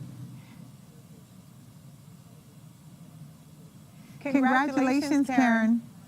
And our fourth and final honoree is Vanessa Filbert. Where I've come, what the journey's been, for me it's thinking about, family first. So I was raised by 3 generations of women in my family. It was my mom, my sister, and my grandmother. As I've kind of grown, I feel like I've taken the best of each of one of them with me kind of along on my journey. Think about that, and I think about how did you get from Vanessa in Brooklyn, New York, to Vanessa in Lancaster, Pennsylvania. For me, that started with a big change when I was a really young teen parent. When you are in need of help, especially when you think about what you need for your kids, you start to do the homework. So that's why I got connected to CAP, was really looking for okay, the cost of formula and additional support around food access is important for young families and for kids.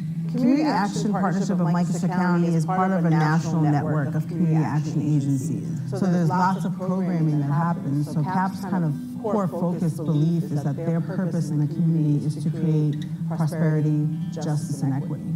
I know for me there was a time when I didn't have really the capacity to voice or fight against or create dialogue around why things need to change. When we think about our data that talks to us about what the face of poverty looks and feels like, it is usually a single mom. So I think it's really organizations and other people in the community, leaders, neighbors, other organizations, the business sector's responsibility to advocate for change around equity. I started working in the early 2000s for CAP as a frontline worker, and it was a good experience. So I came back in 2016 as an impact team leader of our household stability team, and was really excited about the work. In 2018, I was promoted to the Chief Impact Officer position, basically the operations person. And then in 2019, our current CEO at the time had an opportunity to go work for the governor's office. So, that position became available. And, I think with the support of our board and our staff, I was able to kind of move into the CEO role. The work that I could do at CAP is what I consider legacy work. I'll be able to look back and think about how I help support change and equity and things that matter to people in their everyday lives. And for me, that was the big win. So it was this experience of wow, yeah, first woman as an Afro, Latinx person, that's a big deal for me personally to feel like I gotta represent, I gotta do it right, and I've gotta keep the door open, way open, for the folks who are coming behind me, right? So that door doesn't close. And to approach things in a very authentic way that represents who I am as a woman, as a leader, that I bring all of my whole self into the opportunity. So yeah, it's been, I think, a significant deal organizationally because it helps people, get clear about there's no opportunity that can't be yours. I want to thank the YWCA so much for creating a space to celebrate women and women in leadership. Thank you so much for this. Thank you to our CAP team and board for the nomination, the support, and the work that you do every day. Special thanks to my husband and my children who remind me just why I'm here on the earth and make it fun. And a special thanks to, those 3 generations of women who kind of created the path for me. So my mom, my sister, and my abuela, we wouldn't be the women we are without you. And I just hope that we continue to create the space for women in the community. Thank you. Congratulations, Vanessa. And again, to all of our award winners, well-deserved ladies. YWCA strives to empower women no matter their life circumstances. It is a mission that has held true for many years. We want you to meet a special woman who has benefited from YWCA Lancaster services. I'm going to turn it over to Dana Gulick, another YWCA board member, to tell us about this special woman. Great to have you with us today, Dana. It's so great to be here. As a board member, I see and hear about community needs, and I am honored to support and understand our role in meeting them with our services. We touch so many lives, and I want you to meet one woman in particular. Allow me to tell you about Marguerite. She has an amazing life journey. Listen to her success story in her own words. The last time I became homeless and I decided to get myself together, right? Because I wanted to actually die. You know what I'm saying? I felt like it's nobody's fault. Marguerite, get yourself together, right? Because if you don't, I'm just going to probably try to drink myself to death. So I went on a search. I went to Atlantic City. I didn't like that.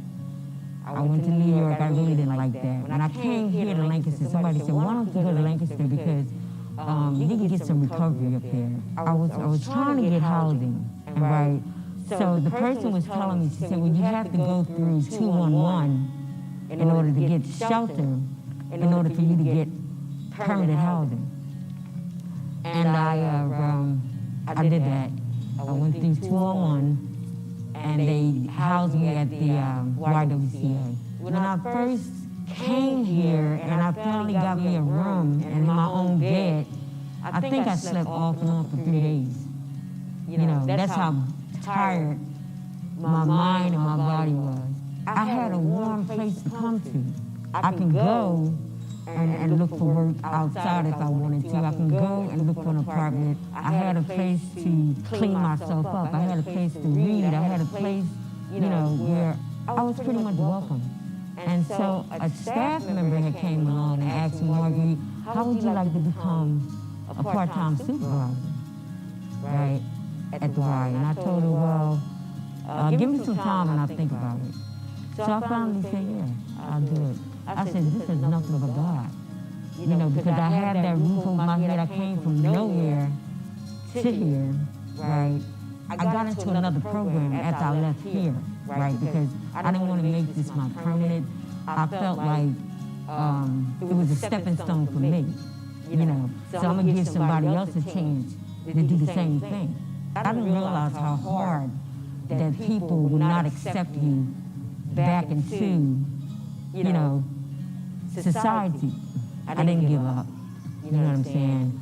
And even with me wanting to drink, I never picked up. And I chose different friends and different people to be around, which helped, you know. And so after that, the case manager said, Marguerite, I think I might have a place for you.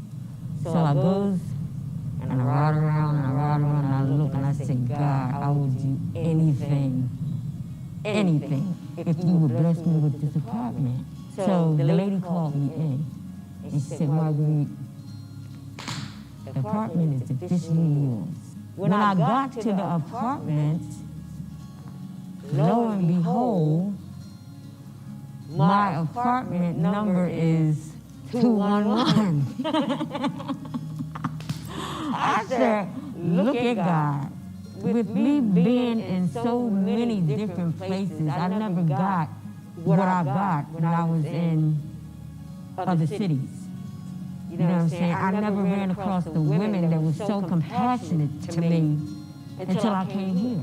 But I know that these women played a part of me getting up off my hindquarters and doing something with my life. You know what I'm saying? And it happened here in Lancaster, right?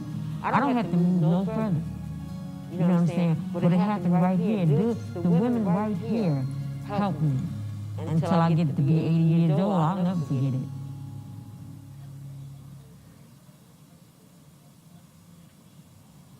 Wow, what a testament to perseverance and healing that can happen thanks to the services offered by YWCA Lancaster.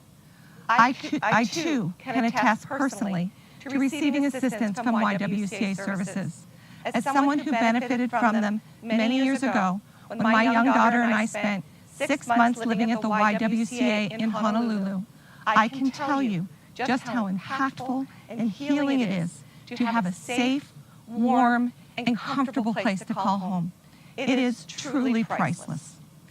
Which brings me to why it's so important for you to give to YWCA Lancaster. Yes, we are here to honor some very special women, but it doesn't stop there. We need to support the mission of YWCA so they can empower more women to live extraordinary lives. So grab your phone, and if you haven't done so already, text YWCA to 243-725. Click on the link in the text that you receive, and it will take you right to the donation site. It's so easy. Don't forget, every dollar you give will be matched up to $5,000.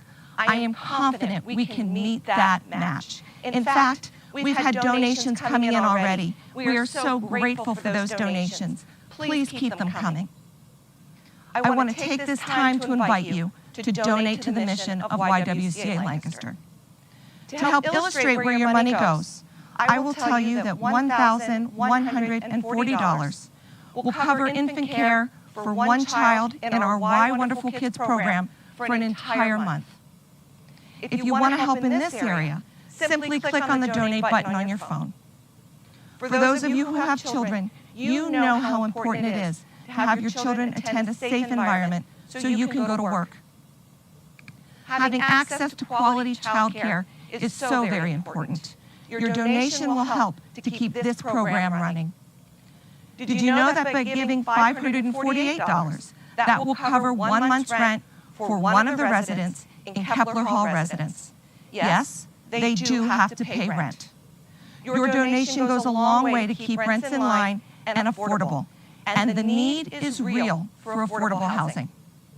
Again, all you need to do is tap on the donation amount, any amount, to make a difference. Might you consider giving toward a child sexual abuse prevention program to parents and guardians? For $245, you can do just that. Sexual assault not only affects the survivor, but the entire family. And who can put a price on helping someone prevent this trauma? COVID has really put a constraint on so many of the programs and the funding required to keep them going. Every dollar counts. You heard earlier about the Racial Equity Institute. The cost to attend is $150. Perhaps you want to give toward a scholarship so someone can experience a deeply impactful and life-changing educational opportunity. Now, we all know how hard parenting is, right? YWCA can come alongside parents and offer an in-home parent empowerment session with a trained mentor to address parenting challenges. This session costs $77. You can see how quickly it adds up to provide these valuable services. Even for the children, it costs $32 to provide breakfast, lunch, and a healthy snack for one child in childcare for 1 week. We are committed to providing balanced and nutritious meals for children. The needs are great, but together we can meet those needs. We sincerely appreciate and thank everyone who gave today for your generosity and investment into the community. Now let's bring back Keisha and Stacy. Again, a heartfelt thank you to all of you who gave. Thanks once again to our many sponsors. To our honorees, let's keep the celebration going. We'll join you in the after-party Zoom call momentarily. We're keeping the donation page open for a bit, so you can still donate to the number on the bottom of your screen. Hope to see you next year on Friday, November 5th, 2021. We are hoping to be back to a live and in-person event. For all the VIP attendees, we'll begin the after-luncheon celebration Zoom immediately following this program. And our board chair, Sheila O'Rourke, she will engage with you and with the honorees, moderating this discussion and answering any questions you might have. The link to join has been sent to you via text, and I'll see you there. For all of our viewers and sponsors and supporters, thank you for joining us today. As Stacy said earlier, we are in this together to make our community stronger, more diverse, with equity for all. It's a journey that we want to take with you. Until next year, take care, stay strong, and be well. Goodbye, everyone.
give extra to the historic living line in orange.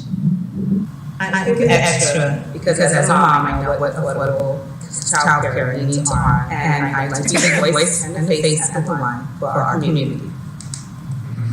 I give extra to provide a safe place for people to heal, learn, and grow.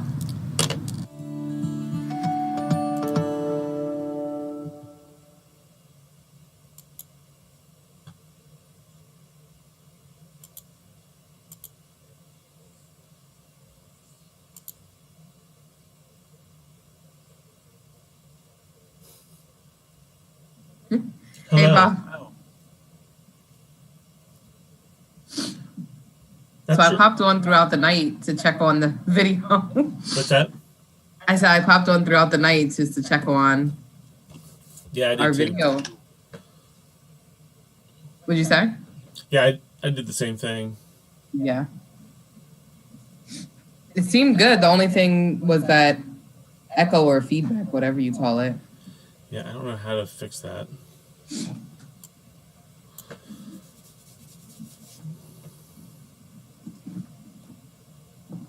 I'm going to, am I? I didn't make us live yet. But I'm the Center for Racial and Gender Equity account.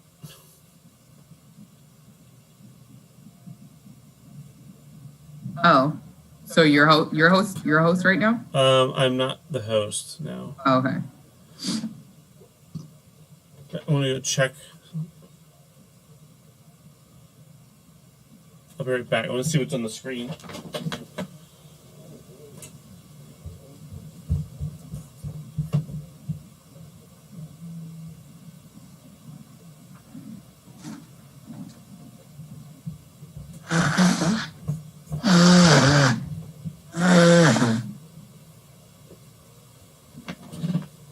Okay, yeah. Nancy said we're live. Huh? Nancy said we're live. Good.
Yeah, we're live. It's just the holding slide right now.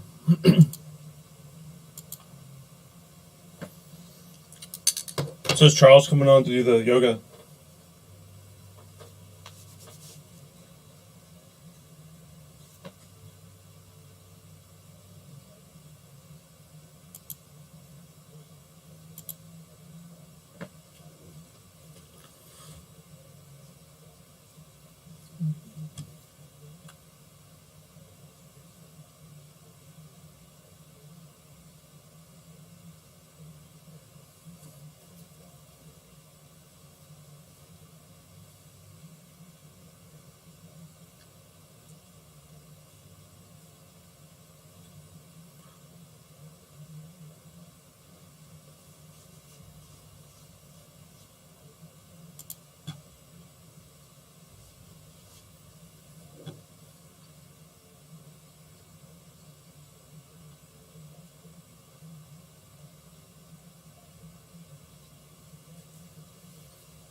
Should I stop the streaming on the other? Since we're done with the videos.